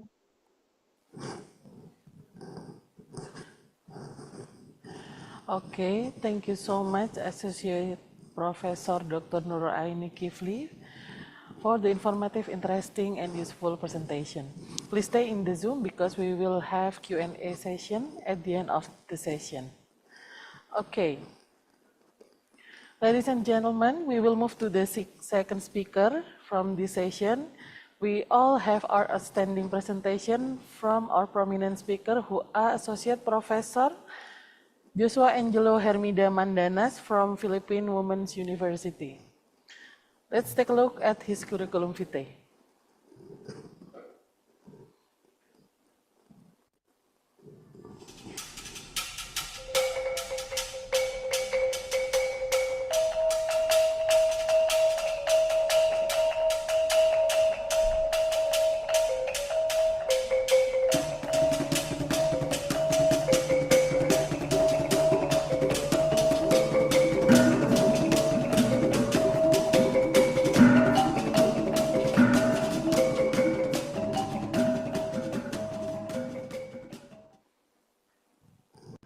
Okay, Associate Professor Joshua Angelo Hermida Mandanas will deliver the presentation entitled Revolutionizing Diagnostic and Well-Being.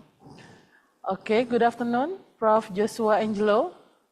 Good afternoon, doctor or professor. So can you be able to hear me well? Okay, I can hear your voice clearly. Okay, how are you today? Fine. Although in the Philippines we have a typhoon right now, but I think I'll be able to proceed with this presentation. Okay, are you ready for presenting your material? Yes, sure. Okay, Prof. Joshua, you have 16 minutes to presenting your materials. Okay. Okay, Prof. Joshua, the Zoom is yours. Okay. So will I be sharing my presentation, or my PowerPoint will be played by your team?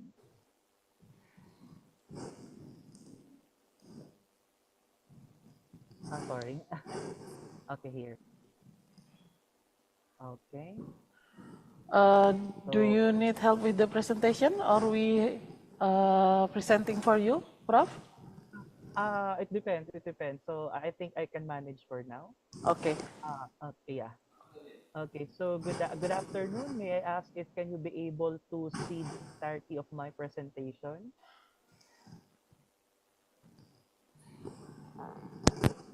The PowerPoint visible to all of you?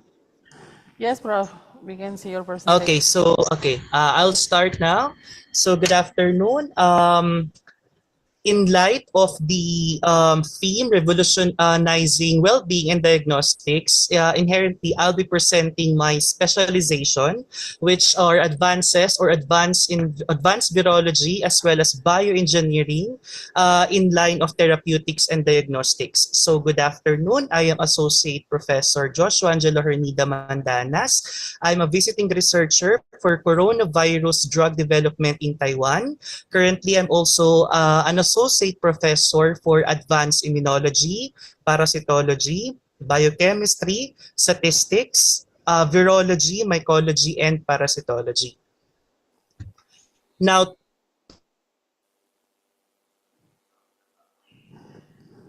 to give everyone a head start, the principles are the approaches and relevant advanced virology researches, followed by to explain the biochemical principles of viral bioengineering, or what we call pseudotyping for therapeutic and diagnostic applications. So this presentation is specifically aligned for those on bachelor's degree, master's, professional, or even doctorate or post graduate degrees.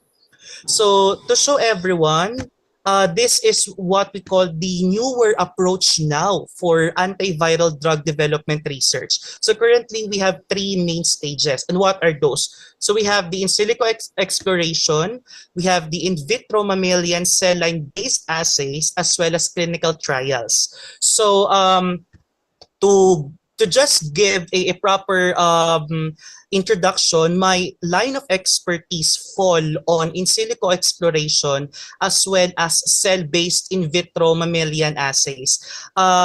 Clinical trials is usually the work of my peers who are medical doctors, but nevertheless, just to give everyone a hindsight, the US FDA has now mandated to reduce or replace animal models with, again, in silico explorative models, AI, artificial intelligence, cell lines, or organoid testing. This is what AM or new approach methodology. So, with the silico exploration, I will be guiding everyone how to properly select a putative or a novel antiviral compound, which is based on a database set, followed by prediction of its ADME, or what we call absorption, distribution, metabolism, excretion, and toxicity. This is then followed by prediction of structure, molecular energy minimization, as well as checking the quality of the models using Ramachandran plot. This is then followed by molecular docking, molecular characterization, dynamics, and binding affinity determination. So in silico exploration heavily deals with concepts of biophysics, biochemistry, and AI. Now, should a scientist had explored or explored in silico a putative antiviral compound, they can now proceed with the in vitro assays. And I will guide everyone with regard to the cytotoxicity as well as microneutralization assay using pseudotype or bioengineered viruses. So let's now start with the in silico exploration database search. So when you say database search, it can be applied for synthetically or organically produced compounds, crude plant or crude extracts, crude putative compounds, or crude putative extracts containing novel antiviral compounds. It can also be applied to mass spectrometry identified compounds or repurposed compounds. So below, I am sharing the different logos of the globally publicly available domains or databases from which a scientist can be able to get to search the compound. So what is held in the following databases? You can identify the amino acid sequences, molecular weight, molecular... Mayang kok ora oleh tak kon gua. Kok dari sama nang nisor, Pak. Sorry. Yes. Hello, yes. Mbak. Okay, is my audio still clear and the PowerPoint visible?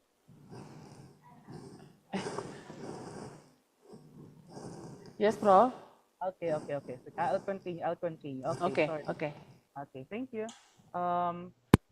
So what are the information which can be derived? Again, it's more of the molecular structure and properties. Again, from PDB, Protein Data Bank, PubChem, ChemSpider, Microbial Metabolite Database, Antimicrobial Peptide Database, Global Products Social Molecular Networking Database, even Mascot. So these are the globally publicly available databases from which a scientist can be able to identify, to search for the putative or novel antiviral compounds. So this is the first step for antiviral drug development. Next, should you identify already a putative or a novel antiviral or a repurposed antiviral compound, it is recommended that you identify its ADME. Again, we have discussed the meaning of ADME. So what is the importance of identifying the ADME profile of an antiviral compound? It will determine if it has good solubility into the human body, good absorption, it has no carcinogenic, mutagenic, or toxicity potential. So I am generous enough to provide the publicly available domains from which you can do your in silico or AI-based analysis. So for those compounds with SMILES data, you can process that in ADME lab, or for those structures, for those compounds with available 3D structures, you can process that in SCF Bio.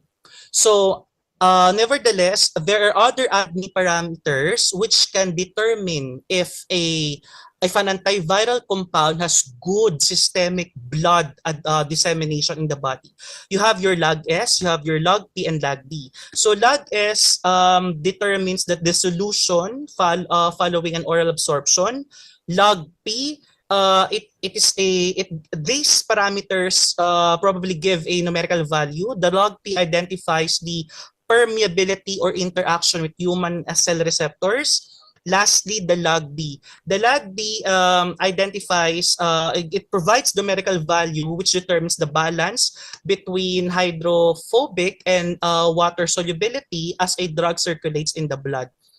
Also, ADME prediction can be complemented with... Ya on cam, terus. Sorry. So I repeat, ADME prediction can be complemented with Lipinski's rule. So Lipinski's rule is usually applied on small drugs or small compounds prior for intestinal absorption. These are the following parameters of Lipinski's. And again, to show everyone, so I already obtained the SMILES data from PubChem of the drug remdesivir. So ladies and gentlemen, learners, remdesivir is a globally used drug against COVID.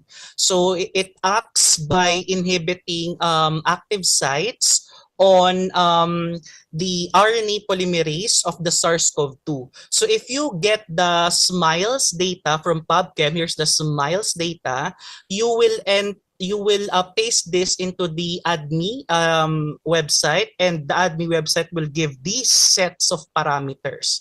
So let me just erase, okay, here. So you can identify the physicochemical parameter, absorption parameter, toxicity, distribution, the medical chemistry, metabolism, excretion, and other toxicophoric data. And most likely the green ones are good, red ones are bad. So you this is again a new learning for all. For example, there is a new drug in the market. You can actually search for its ADME input online using this AI generated and AI verified framework. Okay, so next would be your structure prediction. So suppose that you had already selected a compound to be used, okay, as an antiviral. If the structure of that compound is already available, you can already proceed with energy minimization, which I'll be talking about later. But should that compound do not have these available 3D structure, a best fit molecular structure must be predicted first. And these are the online softwares, AlphaFold, Swiss Model, ITASR, and the RCSB. So to show everyone, this is a putative antiviral compound. This is just a fragment of the peptide that we are currently working on. So usually in structure prediction, it can provide data on the, for example, the helical nature, the coil structure. It can also provide data on hydrophobicity or water solubility, expressed in numerical digits of a protein. So just to show everyone, this is an actual output with collaboration from the ITASR. So usually for structure prediction, it will not just give only one, but it will give 5, 10, and you will select the best model relative to the score that will be provided. So the scores the generation of scores can be different from the following softwares. But nevertheless, these softwares have a common goal, that is to generate a best fit ligand. Now, this is now what we call the molecular energy minimization. So why is this done prior for docking? Energy minimization, it corrects wrong angles, it corrects cis bonds, it corrects isomers, it embeds a molecular structure in a solvent shell, it optimizes hydrogen bonds. And just to show everyone, this is an actual energy minimization of a putative antiviral molecule that we are also currently working on. So you can do this on Swiss, Yasara, on any other softwares. Again, just a disclaimer, the softwares that I am providing are not just the only available softwares. We have a plethora of softwares. It's just that I'm sharing the softwares that we have used or we are still currently using. So again, there's a plethora of various softwares. So energy minimization, it basically corrects, it brings down the system to the closest minimum on the total energy surface. So what does that mean? So when you minimize a molecular structure, it again corrects the bonds, it optimizes hydrogen bonds so that it can be best suited for docking into a receptor, ligand, or any other target. So again, the rule for energy minimization, the lower energy expressed in kilojoules per mole, the better the result would be. Okay? So once that you already minimize the molecular structure of an antiviral compound, you have to plot it in a Ramachandran plot. Ramachandran plot usually is applied on proteins. So basically, this is an example of the plot. And as we can recall the molecular structure, proteins. So amino acids are the building blocks of proteins, and when amino acids combine, they can form dihedral phi-psi angles, which can form torsions, twists to the structure. And if a structure contains a lot of twists, a lot of a lot of bends which are non-conformable for docking, then it cannot proceed with docking. So this is a suggested output from our Marchandran plot. So basically, a good model therefore has 90% residues in the favorable region. So let's now proceed with molecular docking. So basically, there are two approaches in molecular docking. You can have your rigid or flexible docking. So rigid docking, you have a protein target. The protein target is rigid. So meaning it's not flexible. It maintains its shape. So here's my cat. So the protein target maintains its shape, and then the AI software or the docking software finds the best fit of that ligand into the active sites of the protein. Whereas in flexible docking arranges the conformation of the ligand as well as the protein. So flexible docking is more on a dynamic scale, while rigid docking is advantageous usually for cold peptides. And if you want the docking scores to be balanced from your van der Waals, electrostatic, desolvated, and other hydrophobic energies. So basically, rigid docking is the start. It's the primer.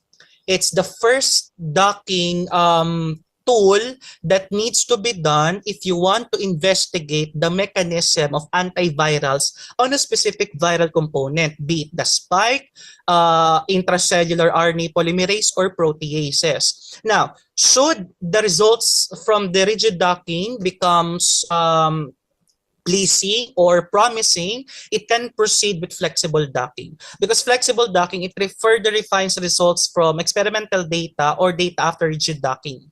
So rigid docking can be performed on Class Pro. Flexible docking can be performed on Autodoc for protein non-protein, HADOC for protein-protein. So after submitting the structures on these online platforms, you can now download the doc structures and visualize that on UCSF Chimera or PyMol. So on the table on the right, you will profile all molecular interactions because Chimera and PyMol will just visualize the dock structures and what are the interactions, the distances, the atomic distance, the type of distance, but the full understanding of the molecular interactions is a human talent. So this actually transcends the scale of AI because AI cannot really much understand the atomic and molecular interactions of a duct structure. So it still needs human participation because humans, we have to thoroughly identify the chemistry, the molecular bond, the atomic configuration, and you will paste that on a table. So table 2 shows an actual characterization of a putative antiviral compound. So I will, of all the parts of a viruses, so let me just focus on the spike. So the spike of a virus is its part wherein it binds with several host receptors. So let's take in, for example, my specialization, coronavirus or SARS-CoV-2.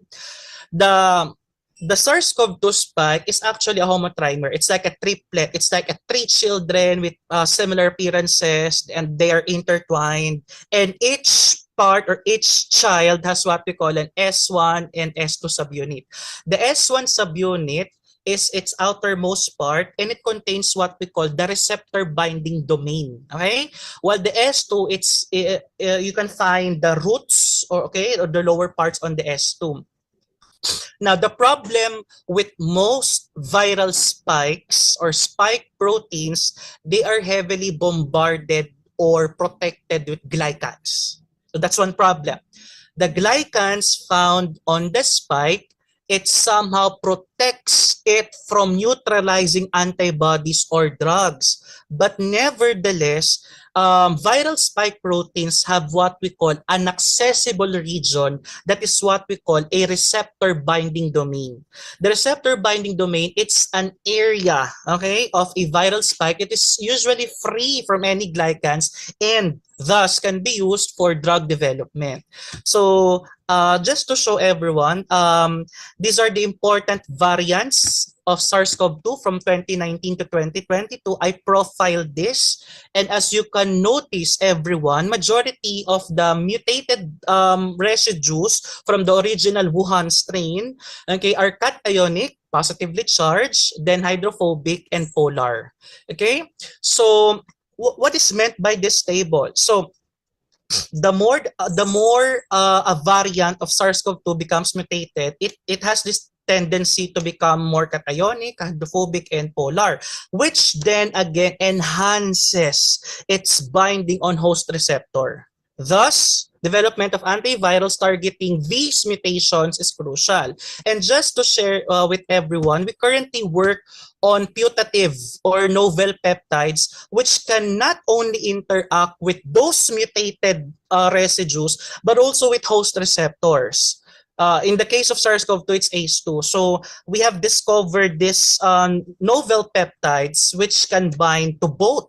And what is the outcome of this? It can prevent viral entry. So we already applied patent on this, and you can stay tuned on my upcoming publication this year.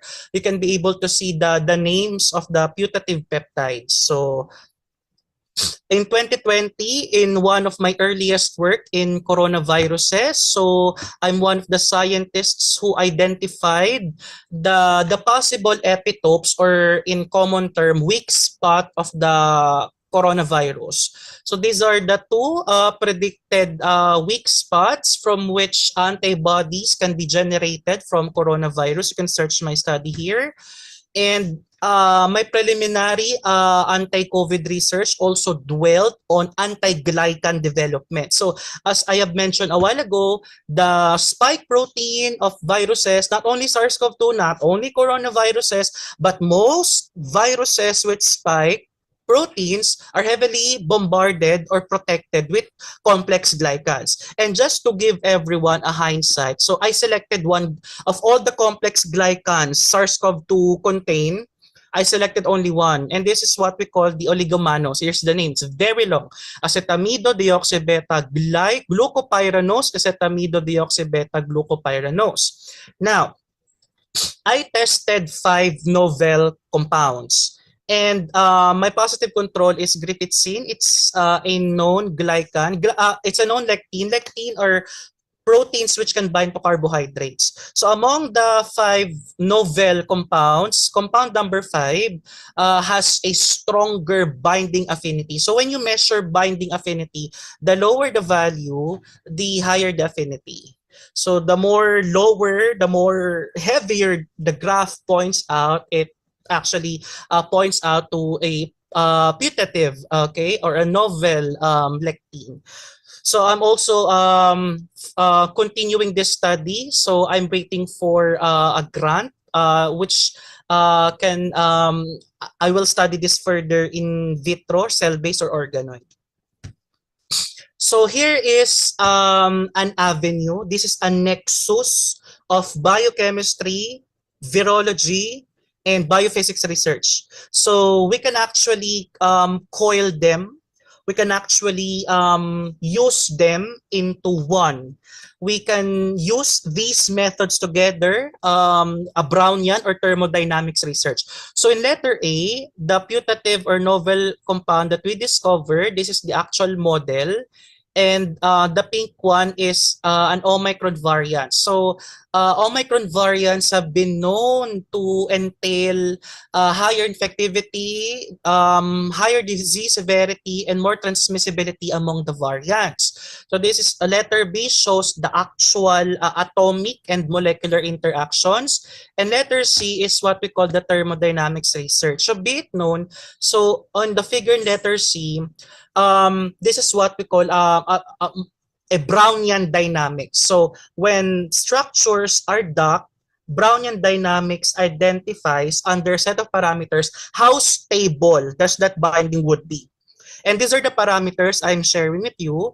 So on this constant force, on this distance, I used a solvation energy.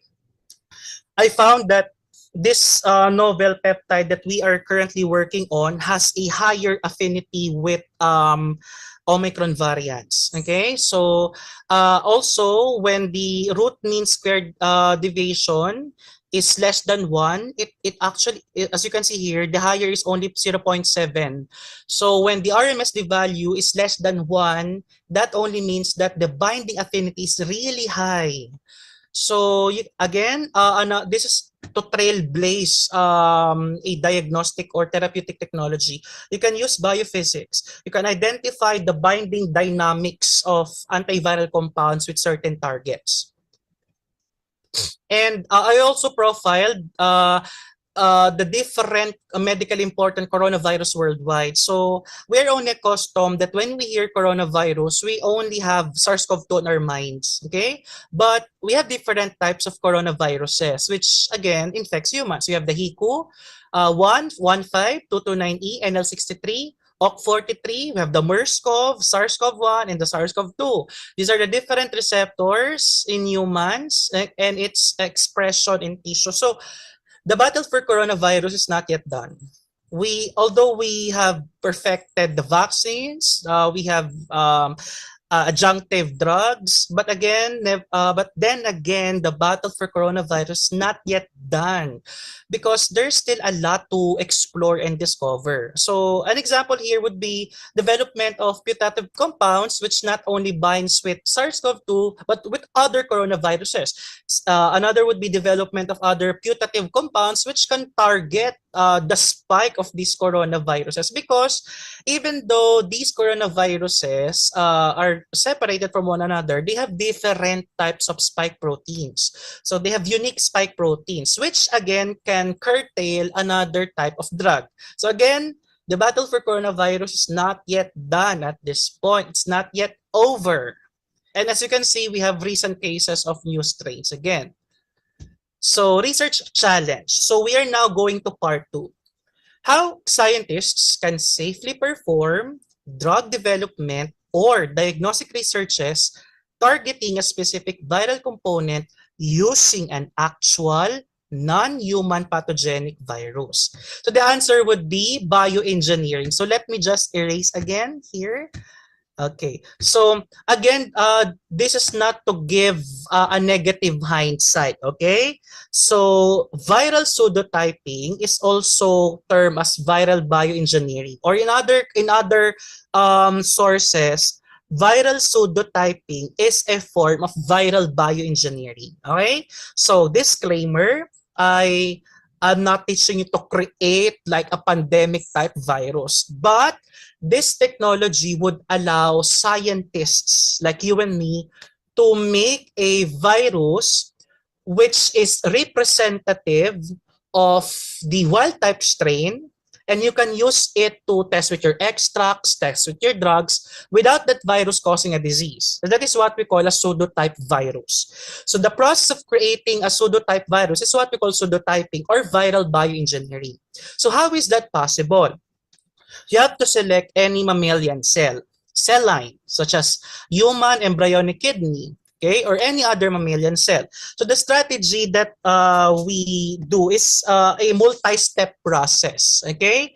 It's not just you will have a single plasmid which will encode all proteins of the virus. So in order not to create another pandemic-wide virus, you have to do a multi-step process. For example, you have to add first a plasmid. You know, plasmid, it's a circular DNA. It's a DNA that when inserted into a cell, it will create protein.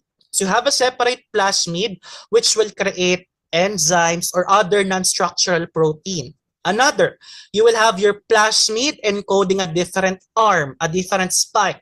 In this case, you have your VSB spike, okay?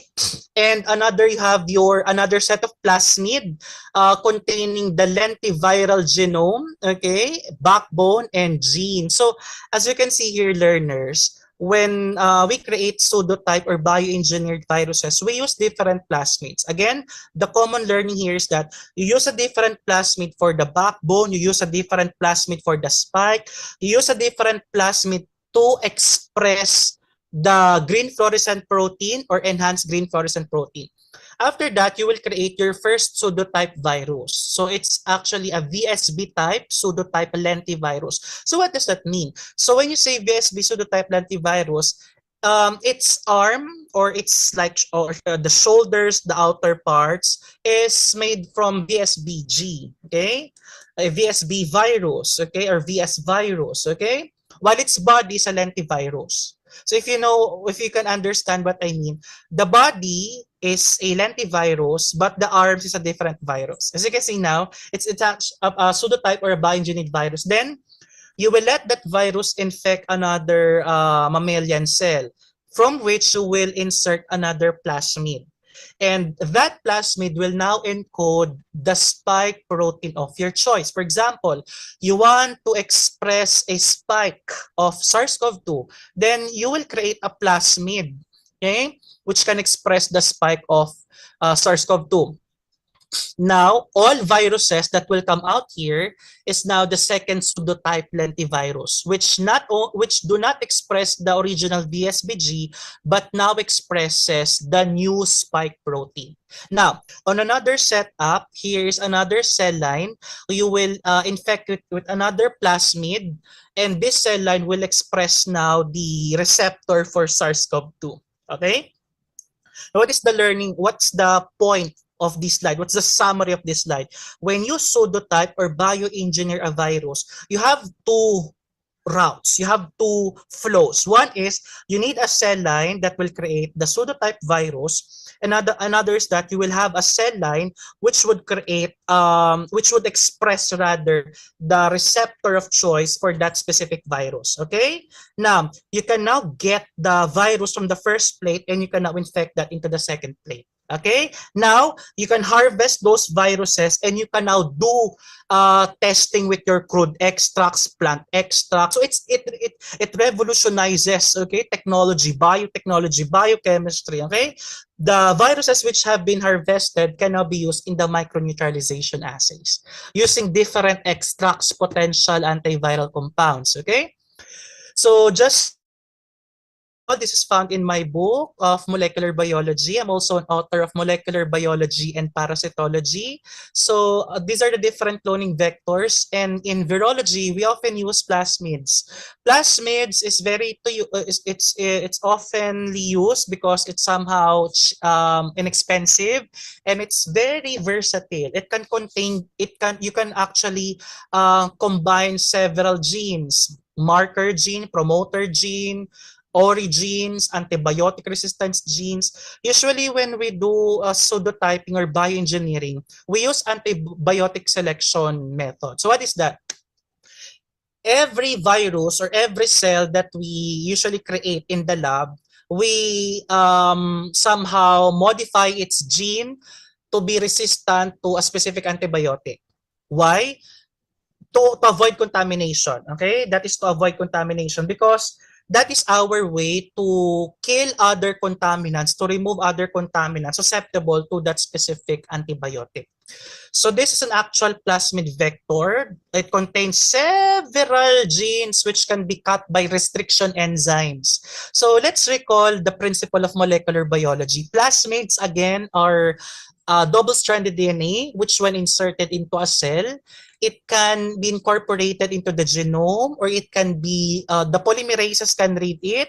The final product of those plasmid will be translation of proteins. So in this case, I will go back to this slide. For example, in this case, if you made that virus to express the fluorescent protein, so each time a virus will infect a cell line, a detectable fluorescence would be garnered or will be gained.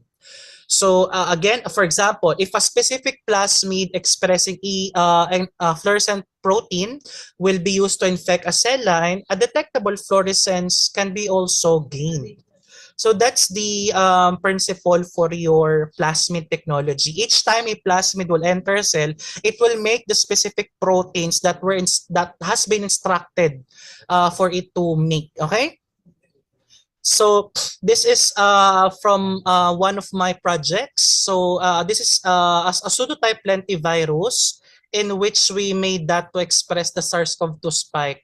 Okay, so pseudotype lentivirus that we have used in the laboratory, it contains the envelope similar from SARS-CoV-2. However, it contains lentiviral membrane, lentiviral capsid, lentiviral genome, containing the enhanced green fluorescence protein. So each time this pseudotype SARS-CoV-2 will infect a cell line, a detectable fluorescence can be seen. As you can notice here, learners, can you notice this? So all the glows that you see here are bioengineered viruses or pseudotype viruses which had successfully infected or entered a cell line. In this case, it's HEC293T. So I made that to I made a MOI of 5, meaning 200,000 of 400,000 seeded cells were infected. So basically half of the population of cells are infected. So you can actually adjust for that MOI. So how can this lead into revolutionizing diagnostics or therapeutics? Well, a scientist can again test different plant extracts or any compounds with potential antiviral property. You can test that with these pseudotype viruses and then check it out if it still can infect the cell line. Because if your compound has interacted with the spike or the viruses, it will prevent entry to that cell line. Okay, so that can give you a promise. Okay. However, a limitation of pseudoviruses is that its orientation can be somehow different. For example, the original virus might be perfectly circular, but the pseudotype viruses can have a different shape. Okay, so this is one disadvantage of your pseudoviruses. Next, so this we have two figures here. So figure on the right is an actual pseudotype RNA viruses rather. So on the left image, you have your enhanced green fluorescent protein. So enhanced green fluorescent protein or EGFP, this is a modified green fluorescent protein. You know the jellyfish Aquaria victoria. So it's a jellyfish which naturally produces the GFP. And a modified version of GFP is what we call the EGFP. It only differs on two residues, the LNP, okay, the leucine and threonine residues.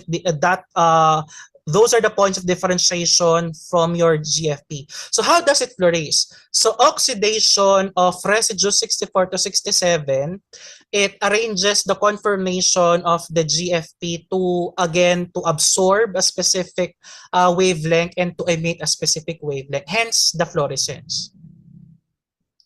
So I'm also generous for everyone to show, to guide you how cytotoxicity testing is routinely performed. So first is, this is what we call an MTT assay. Although the name is very biochemical, it's dimethylthiazole diphenyl tetrazolium bromide test.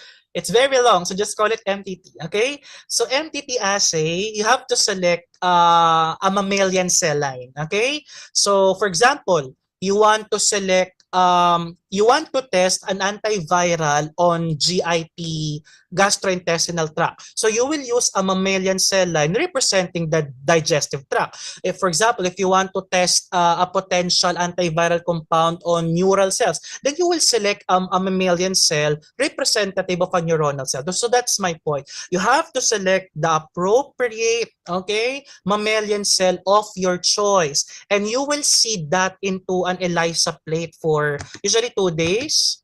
Okay? Then you can now add your samples, incubate it for 48 hours further. Then you add your MTT reagent. Then you add your dimethyl sulfoxide, and you can now do your absorbance reading. So MTT assay, this is based on the principle of reduction. As you can see, this molecule here, this is the MTT reagent. So the MTT reagent, it goes inside cells. It goes inside cells. It comes in contact near the mitochondria. Now, should a cell Okay, be alive, be viable, be actively metabolizing. The action of the NADP, the NAD, the FAD, and FMM, they will give hydrogens to this nitrogenous ring. Okay? Okay, it will reduce this ring, and reduction of this molecule, it gives a different color from yellow to violet. So the more violet, okay, the color of an ELISA plate would be, the more safe probably your compounds would be. Okay? So this is again the different protocol, and you can view that in the following references. Again, the MTT is based on the reduction of this dye from yellow to violet.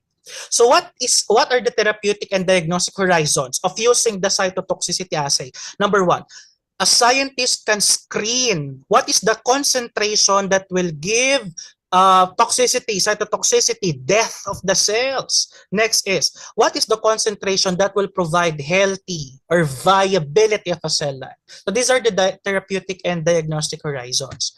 Now, again, just to share everyone, this is a simplified method of a microneutralization assay using now your bioengineered or pseudotype viruses.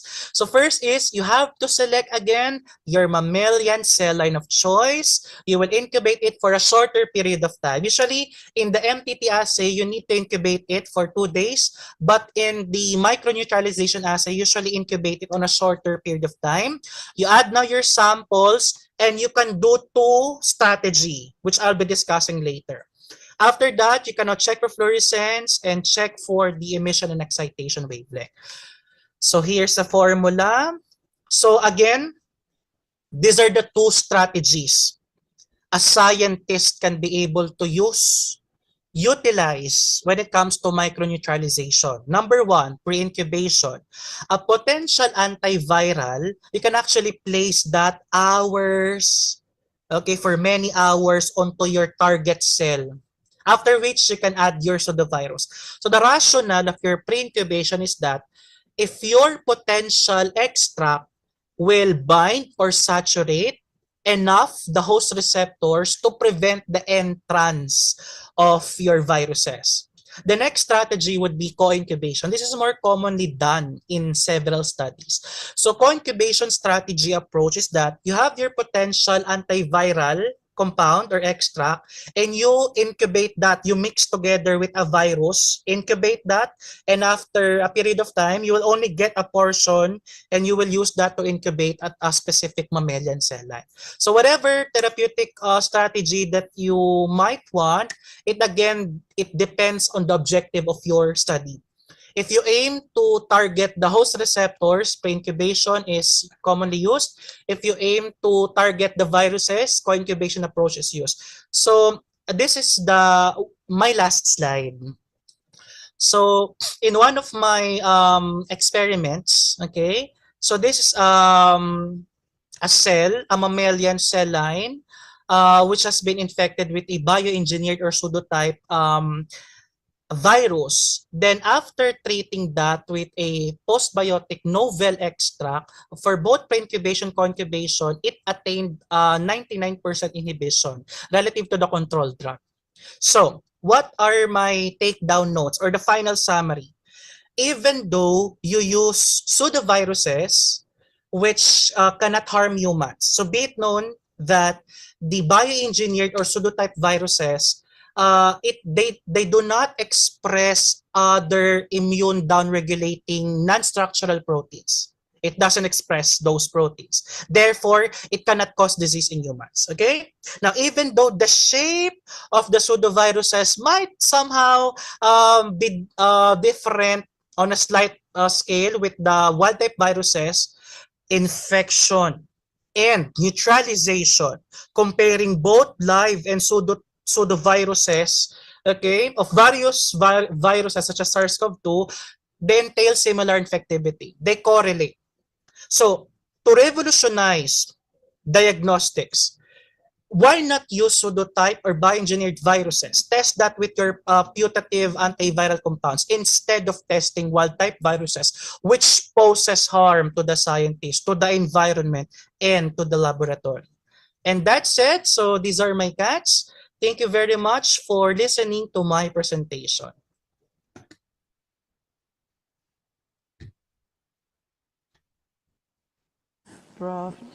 Thank you so much, Prof. Joshua. Okay, now we will move to the discussion session. And I will read the question that have been written in the Q&A section. Or anyone want to raise hand? Okay, there's so many questions in this session. Okay. The first question, I think this is for, okay, before the Q&A session, therefore I would like to invite our speaker back, Associate Professor Dr. Nurul Aini Kifli. Are you here? Sorry, Prof. my audio Nurul is... Aini? Yes, I am here. Okay.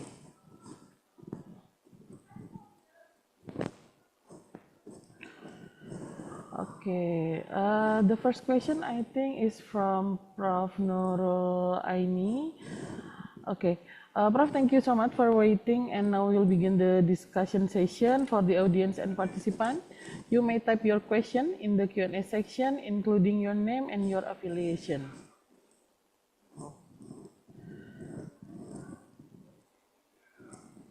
Okay.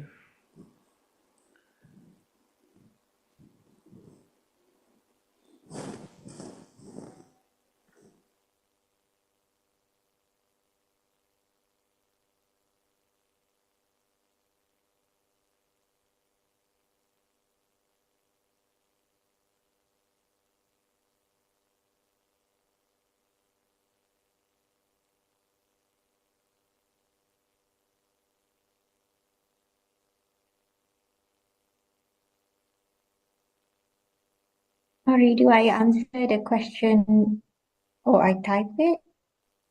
Okay, sorry, I have trouble with my laptop by the way. Okay, for the first question is from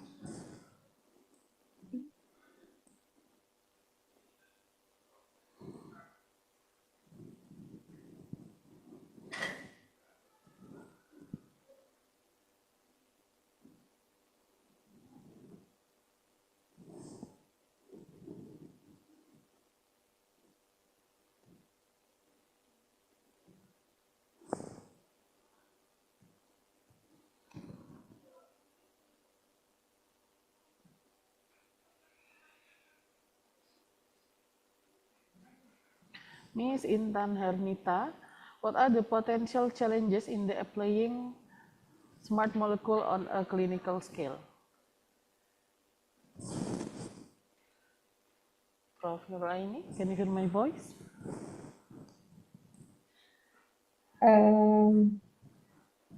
Hi. So where is that? Is that something in the chat? Yes, that's from chat room.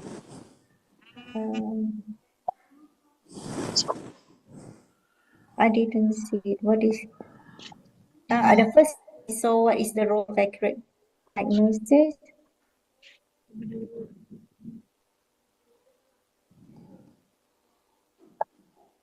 Sorry, which question are we addressing again? I saw the first one earlier on. What is the Okay. role of accurate What diagnosis? are the potential challenges in applying smart molecule on a clinical scale? Tapi ya beda anunya, plate.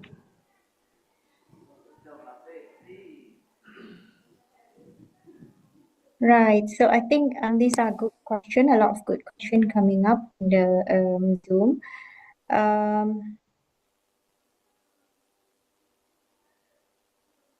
Right. So there are questions on accurate diagnosis, technology adoption strategies. Some mention about equity and access, and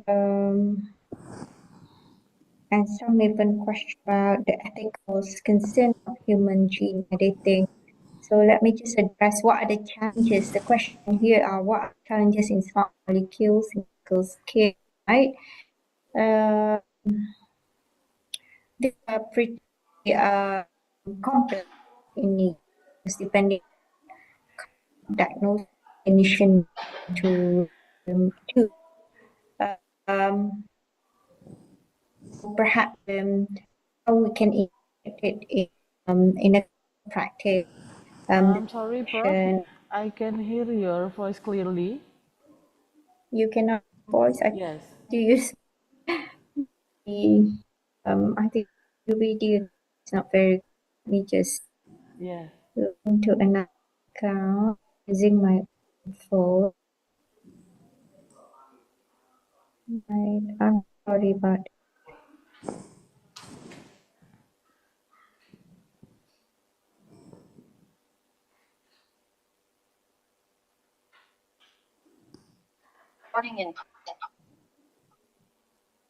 okay to open. I've got open Okay, hello. hello. Hi. Yes, Prof. Okay. So, hold on, yeah. Right. Is that okay? The question was what are the challenges in smart molecules in clinical scale? I think, as we know, smart molecules are engineered compound, okay, with certain properties, as I said earlier in my slides, like they can be triggered by pH or acidic environment that the cancer cells acquire.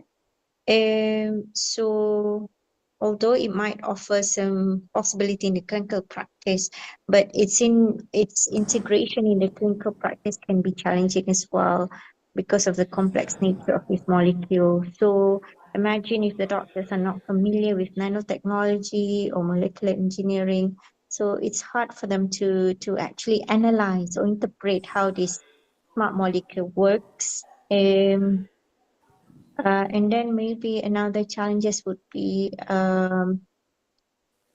with smart molecule, you normally have to image it or track the activity using a certain advanced imaging equipment. So if we don't have this diagnostic equipment or compatibility within our setting, this can be a challenge as well, right?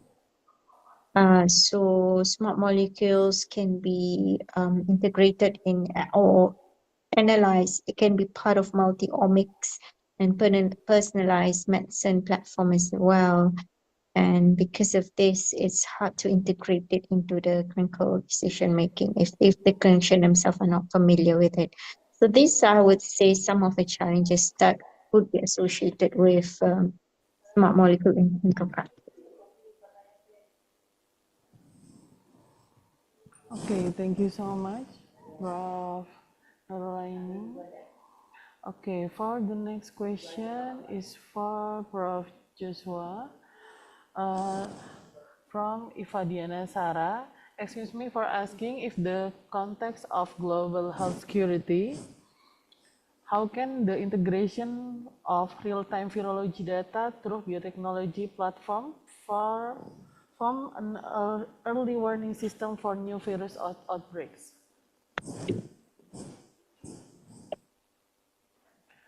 Can you be Prof. able to Joshua? hear me well before I... Okay. Hello? Yes, Is I my can audio hear fine. clear? Yes, that's Okay, it. thank you. So, well, in silico or AI-based approaches, you can actually do that in less than 5 minutes. So it offers number one, accurate, precise, and very fast information to be laid upon in your eyes. You can identify already the mutations, you can identify already the physical properties, which is necessary and sufficient enough as data output or data guide for pandemic or global health response. Okay. Thank you so much, Dr. Prof. Joshua. Okay, the next question for Prof. Nurulaini. What are the key systemic obstacles to adopting precision medicine in today's diverse healthcare environment? Sorry, can you repeat what are? Sorry, my internet not so great. Okay. What are? What are the key systemic obstacles to adopting precision medicine in today's diverse healthcare environment? What are the key systemic obstacle To adopting precision medicine in today's adopting diverse precision healthcare medicine? environment? Right. Healthcare environment. We want to adopt the precision medicine, right? First of all, we have to have open data, data sharing. We have to have proper infrastructure. So this need to be incorporated or um, fragmented in the own healthcare system. I'm not familiar with Indonesia, but for Brunei, we have our own app, like Bru Health app or Bru Hims. So Bru Health is more for patient. Bru Hims is more for the healthcare centers for doctors and nurses and pharmacists in the healthcare system. Um, so in order for us to adopt precision medicine, like in the setting of Brunei as well, we have insufficient clinical data. We don't have precision medicine as yet. I mean, genetic testing is not the norm. But like as I said, in advanced country like America and Japan may already have, or even China may already have this genomic testing. So that's what we're talking about: precision medicine, personal healthcare in the healthcare system. So if we don't have this to incorporate in the healthcare system, that could be our challenge. And if there's no data sharing, and then workforce training in terms of, yes, sometimes we may have a machine to run the genomic testing, but do we know how to analyze? So again, training, certification, continuous education for each individual healthcare professionals are very, very much important, equally important to actually translate this genomic data, bioinformatic data to what does it actually mean, yeah? Again, as I said, costs can be a factor. Economic and financial costs can be a factor to this precision healthcare, diagnostic, therapy, which may limit our accessibility. Yeah. Okay. These are the things that I could think of. Okay. The next question is from the summer course student. Please.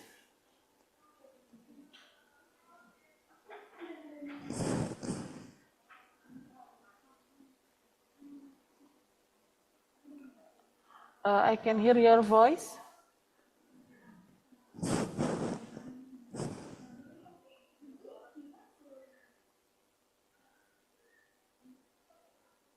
Okay. Can you?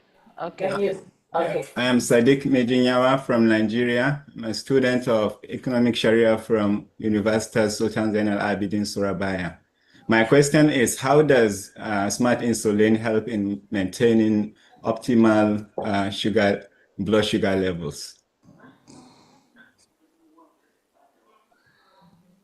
Right. Thank you so much for Thank the you so question. much for the question. It echoes. Right. Hold on, yeah. I've got to minimize the volume. Right. So as I said, smart insulin is one of the innovative smart molecule that's been designed and approved by FDA. I'm not sure whether it has gone through your country in Indonesia, but basically it's automatically regulate the blood sugar level by responding to the real-time data, glucose concentration in the body. So, for example, if there is a there's a glucose sensitive activation whereby it will switch. If the glucose is high, insulin become active. It will produce, it will give to the blood. Yeah, so the blood will absorb, cell will absorb all the glucose and lower the blood sugar because insulin is there. If the glucose is low, insulin remain inactive, it will not release the insulin, and therefore it prevent any further drop of sugar. So the risk of hypoglycemia will not be there. So this smart activity are being controlled by a glucose transporter inhibitor. Okay, so it's like a smart key. Like I don't know if you're familiar. Like we're now thinking about smart room. Like if we want to save energy, we want to enter a room, then only it detect there's somebody only light coming up, something like that. Yeah. So this involve a glucose transporter inhibitor, and yeah, basically this is how it works. So the benefit are, it's not like the traditional one. It reduces the risk of hypoglycemia and safety for the patient for type 1 and type 2 diabetes. And in the long run, it will have a more consistent glucose level in the body. Okay, thank you so much, Prof. The next question is from Amalia, from Medical Laboratory Technology student from Universitas Dr. Subandi. I think this is for Dr. Joshua. How do pseudovirus differ from wild-type viruses in terms of biosafety and application? And then can you explain the purpose of a Ramachandran plot in validating 3D protein models? For the first question, sorry, is my audio clear before I proceed? Okay, okay. So, the pseudoviruses, with regard to biosafety, have a way lower biosafety requirement. Usually for wild type viruses, we use BSL-3, biosafety level 3 or higher for pandemic worthy viruses. But for pseudotype viruses, we can work it on BSL 1 or 2, either one or two. It depends again on your pseudotype virus. But for coronavirus pseudotyping or coronavirus bioengineering under BSL-2. Now, with regard to the structure, as I've mentioned, pseudovirus may have slight differences on the shape because again, usually the is made different virus or made to express from a different virus. So, for example, in the case of coronaviruses, the bioengineered coronaviruses usually has a pear shape or not a perfect spherical shape compared with the wild type. But what can I trust everyone is that the way that they infect cells, the way that they have been neutralized by antiviral compounds are just similar. And the expression of glycans are very similar too, whether wild type or not. Now, for the next question, Ramachandran plot, it's actually, because for example, this is an amino acid, this is an amino acid. When amino acids connect to one another, they form somehow torsions, bends. So with regard to drug development using, for example, proteins as putative antiviral compound, you have to select a structure that has no torsions, no bends, which would make it suffice, which would make it suffice for that structure for docking. Because you cannot dock proteins that violates Ramachandran plot. The result of the docking would give an incomprehensible result. So Ramachandran plot, again, number one is used for protein. And number two, you cannot proceed with docking if your protein models violates the Ramachandran plot because Ramachandran plot, it evaluates the bends, the torsions, or other structures which give an idea for scientists to proceed docking or to not. So thank you for your question. Okay, thank you so much. The next question, I think, is from the student. For Prof. Joshua from Sigit Purwanto, may I ask what are the advantages and limitations of using HEK 293T ACE2 cells in pseudovirus experiments? Okay, so HEC 293T, it's one of its advantages is that it mimics a respiratory epithelium environment. So the physiologic reactions, the biochemical reactions found on respiratory epithelium is usually mimicked by your HEC 293T. However, one of the disadvantages is that HEC 293T must be bioengineered. For example, in order to mimic that respiratory environment, that HEC293T cell must be engineered to express respiratory receptors, which again would mimic your respiratory epithelium. If you will just use the HEC293T alone, there, and just like that, it is just representative of any epithelium. So that is one of its disadvantages. HEC293T alone, without it being engineered, represents only an epithelial tissue. But as to extent what epithelial tissue, we are not yet really sure about that. Another is that one disadvantage rather of HEC293 is that you need to maintain it. You need to propagate it, and you have to ensure that the number of cells that you have used in a trial should be similar to your another trial, because the population of cells must be therefore equal. And that will be all. Thank you. The next question is from Miss Fatika Sarah from Pharmacy Department, Dr. Subandi University. I would like to ask I think this is for Prof. Nurlaili. I would like to ask a question regarding your explanation about do all types of cancer have the potential to be effectively treated through target drug delivery technology. Thank you. Thank you for the question.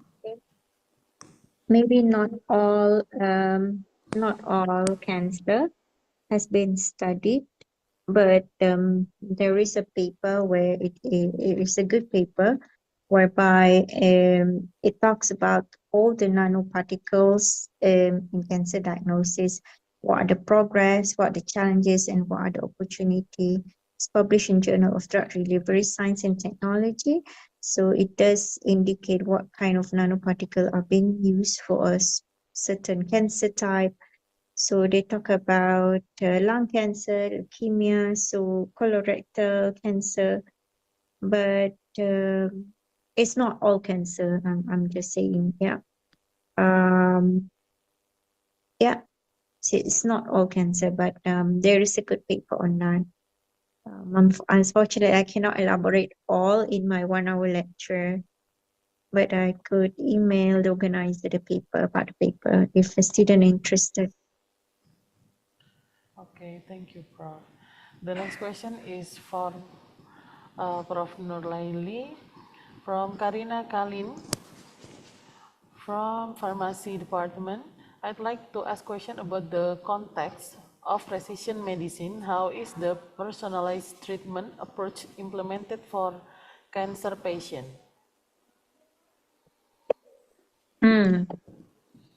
Right. I didn't actually elaborate on this precision medicines. It's more on the general only, right? Mainly, I would say targeted therapy, yeah. Targeted therapy inhibiting specific cancer. So, for example, I mentioned about HER2 positive breast cancer, trastuzumab, the antibody, monoclonal antibody, yeah. In terms of in the context of precision medicine, where we can analyze tumor biopsy, this can be analyzed by next-gen sequencing and GS to identify if there's any mutation, gene expression, or specific biomarker. So we know, like for breast cancer, the BRCA1, BRCA1 or 2, The HERS2, yeah. So these are the traditional cancer type.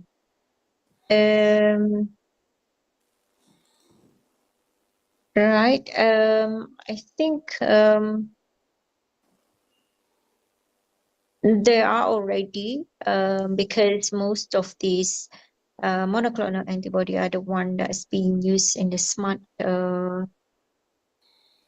precision medicine. When we talk about precision medicine, it's also targeted therapy. So this is one example where we can apply for cancer patient. I think I've elaborated in my lecture slide as well already.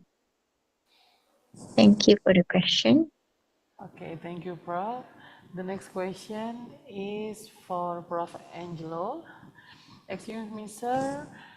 May I ask you a question? Why is it important to evaluate the binding affinity of a compound to viral protein such as the spike glycoprotein? Okay, so thank you for your question. So, binding affinity, well, it's actually two things. First is what we call the Gibbs constant or the negative Gibbs constant, and next is what we call the KD or dissociation constant. Those two parameters, the delta G, okay, and the KD, point out to what we call the binding affinity. Okay, so first, what about the delta G? Delta G. So the more negative values of delta G that will be provided in a software, it only means that the interaction between your ligand and receptor is spontaneous. So whatever that would happen, whatever circumstances that physical conditions might arise, that process will be spontaneous. Okay, so let's now go to the KD. Okay, KD, the lower values of KD that will be provided by the software, it only indicates that your ligand and receptor, or be it for example your antiviral compound and your receptor for viruses, the binding partner, the strength of the binding is so strong that it only allows micro or milliseconds or nanoseconds to be separated and bind again. So the lower values of KD meaning that they have higher affinity. Okay, so again, the delta G and then the KD are the two parameters for binding affinity. It tells us what is the direction of the interaction. Will it be spontaneous? And the KD will tell us, is the binding really strong? So that's my answer. So thank you for your question. Okay, thank you so much. The next question is still for Prof. Joshua. May I ask the latest advance in the field of virology that contribute to the development of therapies and diagnostic? Sorry, I was not able to hear the question. Sorry, the internet. Okay, what are the latest advance in the field of virology that contribute to the development and therapies and diagnostic? Okay, so well, again, bioengineering and pseudotyping is actually pretty hot new topic and new horizon for um, advances in therapeutics and diagnostics. Another latest advances or another latest advancement, which is done by my friends. I have to share the work of my friends. They use a bioengineered virus to specifically target cancer cells. So that is not part of my work. So my work is more of the drug development and bioengineering. But in the work of my friends, I'm not sure if you are all familiar with the ORF virus. So I will type the virus here. I have written the virus name on the chat box, so check it out. So they bioengineered off virus because ORF viruses, they have a receptor which can somehow recognize cancer cells. And my friends have engineered their receptors to have higher affinity with cancer cells. So the ORF virus, the bioengineered ORF virus can contain chemotherapeutic. I think with I am aligned with the previous speaker, professor. So basically, we talk about genetics and biotechnology. So I love this topic. So thank you for your question.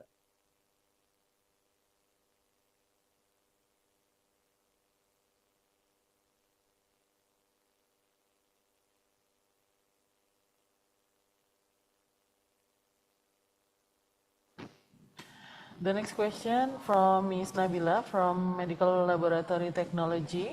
May I ask question, what is the importance of in silico exploration in modern antiviral drug development? So I think that question is for me. So, well, in silico exploration basically saves time because a scientist cannot just test and test and test any extract using cell lines against viruses because again, it includes resources, equipment, and the cost. So, the in silico exploration, the techniques alone will buy you time to select which among these compounds will have a potential antiviral for you to test it on cells. So in silico approaches alone can actually select which compounds can be used to be tested in cell-based. So thank you for your question. Maybe this is the last question for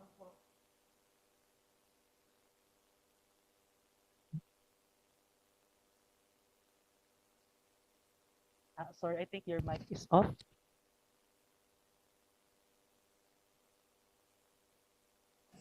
Sorry.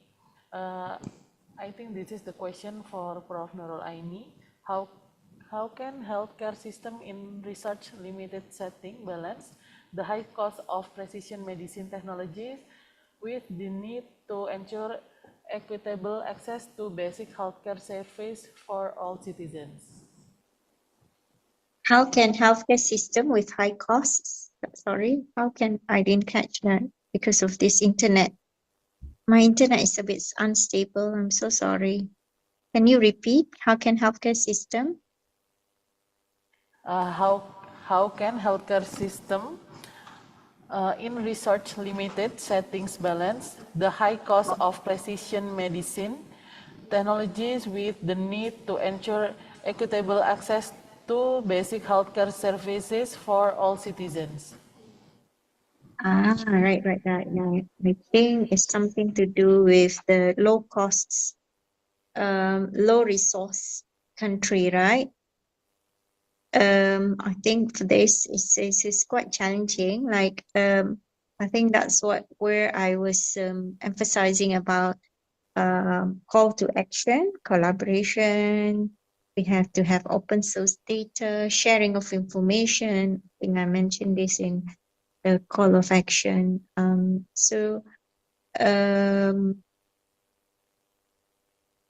These are the things we need to consider for to implement or to improve the healthcare outcome of our country. I think training will be another one. Again, algorithm bias. I mentioned about algorithm bias in accuracy. We have many ethnic group. Perhaps that will be way forward or for clinical trial. We should consider that. Training for personnel and working in the hospital and healthcare setting. It could be technician, could be clinician, to help them improve in their digital literacy, AI, data analytics. Again, the same like this internet. We have to have reliable internet and connectivity, I think, for us to have an impact. So on this AI. So it's not just a one man show or one man effort. It's more collective. It needs to be supported from around the healthcare system, the university. What can they do? Training is our key thing. Training and research. Whereas in the government setting, what can they do? That will be more on the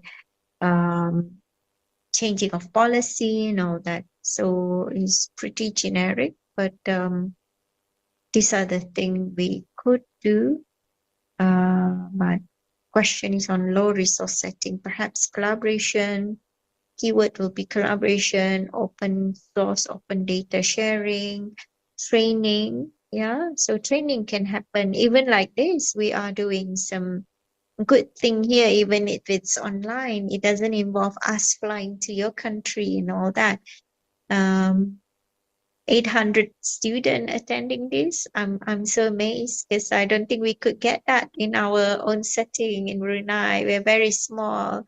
If we call webinar, the most people could come is 50 people, but 800, this is a very fantastic job. Well done to University Dr. Savandi for organizing this such incredible, very high response conference. So this kind of training should be continued. Yeah.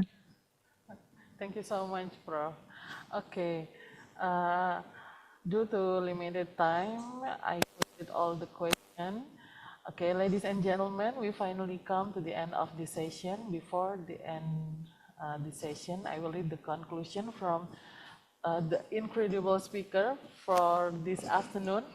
Okay, here is a summary from Prof. Nurul Aini Kifli, PhD, with the title Frontiers in Smart Molecule in Medicine and the Next Era of Precision Healthcare.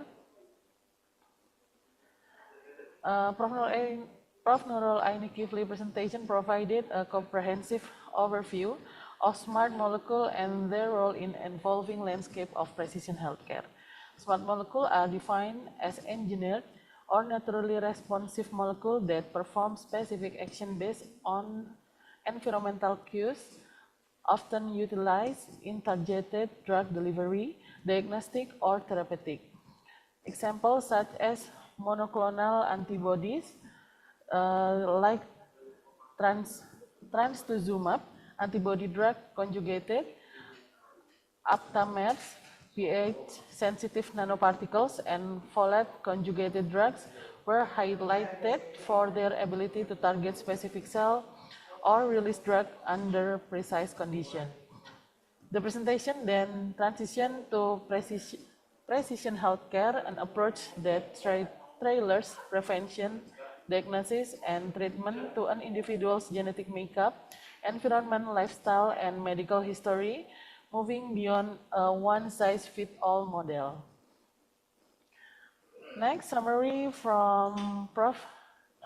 Joshua Angelo Hermida Mandanas with the material Advanced in Virology and Bioengineering for Therapeutic and Diagnostic. The presentation explored advanced virology research approach in drug development and the biochemical principle of viral bioengineering for therapeutic and diagnostic application. It emphasized the shift towards in silico exploration for identifying putative antiviral compound and predicting their absorption, distribution, metabolism, excretion, toxicity. Properties utilizing various database and computation tools. A key innovation discussed was pseudotyping, which involves replacing the glycoprotein of a pathogenic virus with those from a non-pathogenic virus, enabling safe research on viral components under less stringent laboratory conditions. Okay, thank you so much, Prof. Nurul Aini, Prof. Joshua Angelo. The committee will share the virtual certificate of appreciation to our speaker. The first for Associate Professor Dr. Nurul Aini Kifli, PhD, from University Brunei Darussalam. Thank you so much, Prof. Nurul Aini.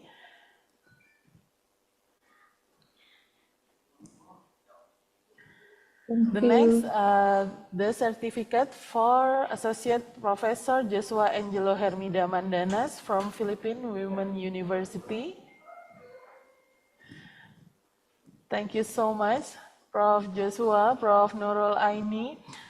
Thank you so much for your speech. This is the certificate of appreciation from the committee of the Third International Conference on Health Sciences. Hopefully, we will see you again in the next time. Thank you. Thank you so much. To our honorable speaker, there are any final thoughts before we end today's session? Maybe the first thought from Prof. Nurul Aini, please. Sorry, what do you want? Yes, Prof. Uh, Final stuff. Final? Closing statement. All right, closing statement. Thank you so much. I'm so sorry. I didn't see that in the schedule. Right. Thank you very much to the organizer for inviting me as one of the speaker for the third UDS International Conference on Health Science with the theme stated on emerging technologies in the healthcare. I think I'm very impressed with the organization of this meeting. As I said, although it's online, but the number of students that participated and hopefully learned from today's topic are very impressive. And I apologize for the initial interruption in my Wi-Fi connection. So, but hopefully, you all can hear and listen to me now. And I would like to collaborate in the future in other conferences as well. I hope my students there who are there listening, there are 5 of them, are doing well, and thank you for taking care of them. And yeah, you enjoy at the same time learn and collaborate hopefully in the future. And as we know nowadays, globalization, it's you can be anywhere, everywhere with these technologies. Yeah, so there's no inhibition now. Yeah, thank you very much. Thank you so much, Prof. Nurul Aini. The next for Associate Professor Joshua Angelo Hermida Mandanas. Any closing statement, Prof?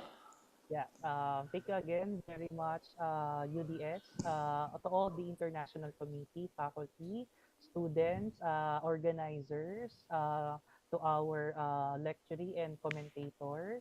I also want to commend other speakers. So this conference really did a good job, great job for inviting top-notch speakers from all over the world. So I also want to extend my appreciation to all the attending.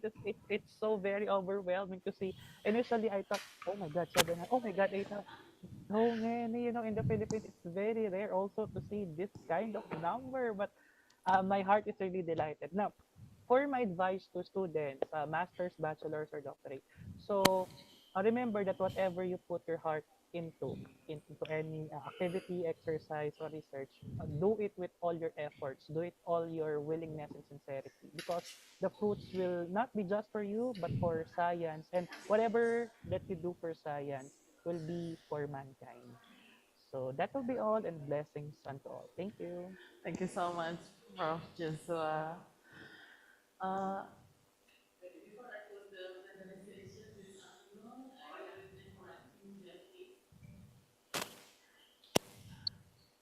Okay, before I close the plenary session this afternoon, I will read any rhyme in Javanese. Tanduran pari ono ing sawah, ngombe teh nganggo gula Jawa. Sinau kudu tansah pasrah, niat becik bakal oleh ganjaran saka sing kuwasa. Thank you so much to all Asik. distinguished speaker, to all participants. Hopefully this session will be beneficial for all of us. I ask to leave from this session. Wassalamualaikum warahmatullahi wabarakatuh. Waalaikumsalam warahmatullahi Waalaikumsalam wabarakatuh. warahmatullahi wabarakatuh. Salam warahmatullahi wabarakatuh.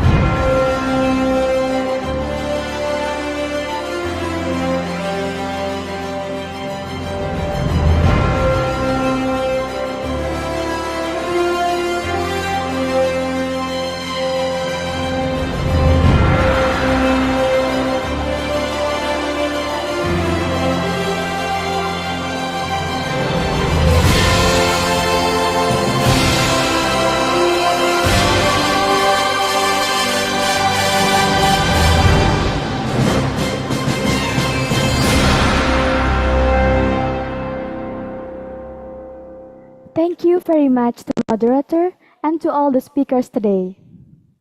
Ladies and gentlemen, the end of the third plenary session also marks the end of the day one of our conference. We will see again tomorrow to attend the second day of the third Universitas Dr. Subandi International Conference here at 8 a.m. with the agenda of our speaker and oral presentation session. To all the oral presenters, please prepare yourself. Please go to your breakout room as informed tomorrow. And to all the participants who are not presenting a paper, please join one of the breakout rooms to attend the oral presentations. See you tomorrow. Have a nice rest and thank you. I'm Mahya. Wassalamualaikum warahmatullahi wabarakatuh. Waalaikumsalam warahmatullahi wabarakatuh. Waalaikumsalam Waalaikumsalam warahmatullahi wabarakatuh. warahmatullahi wabarakatuh.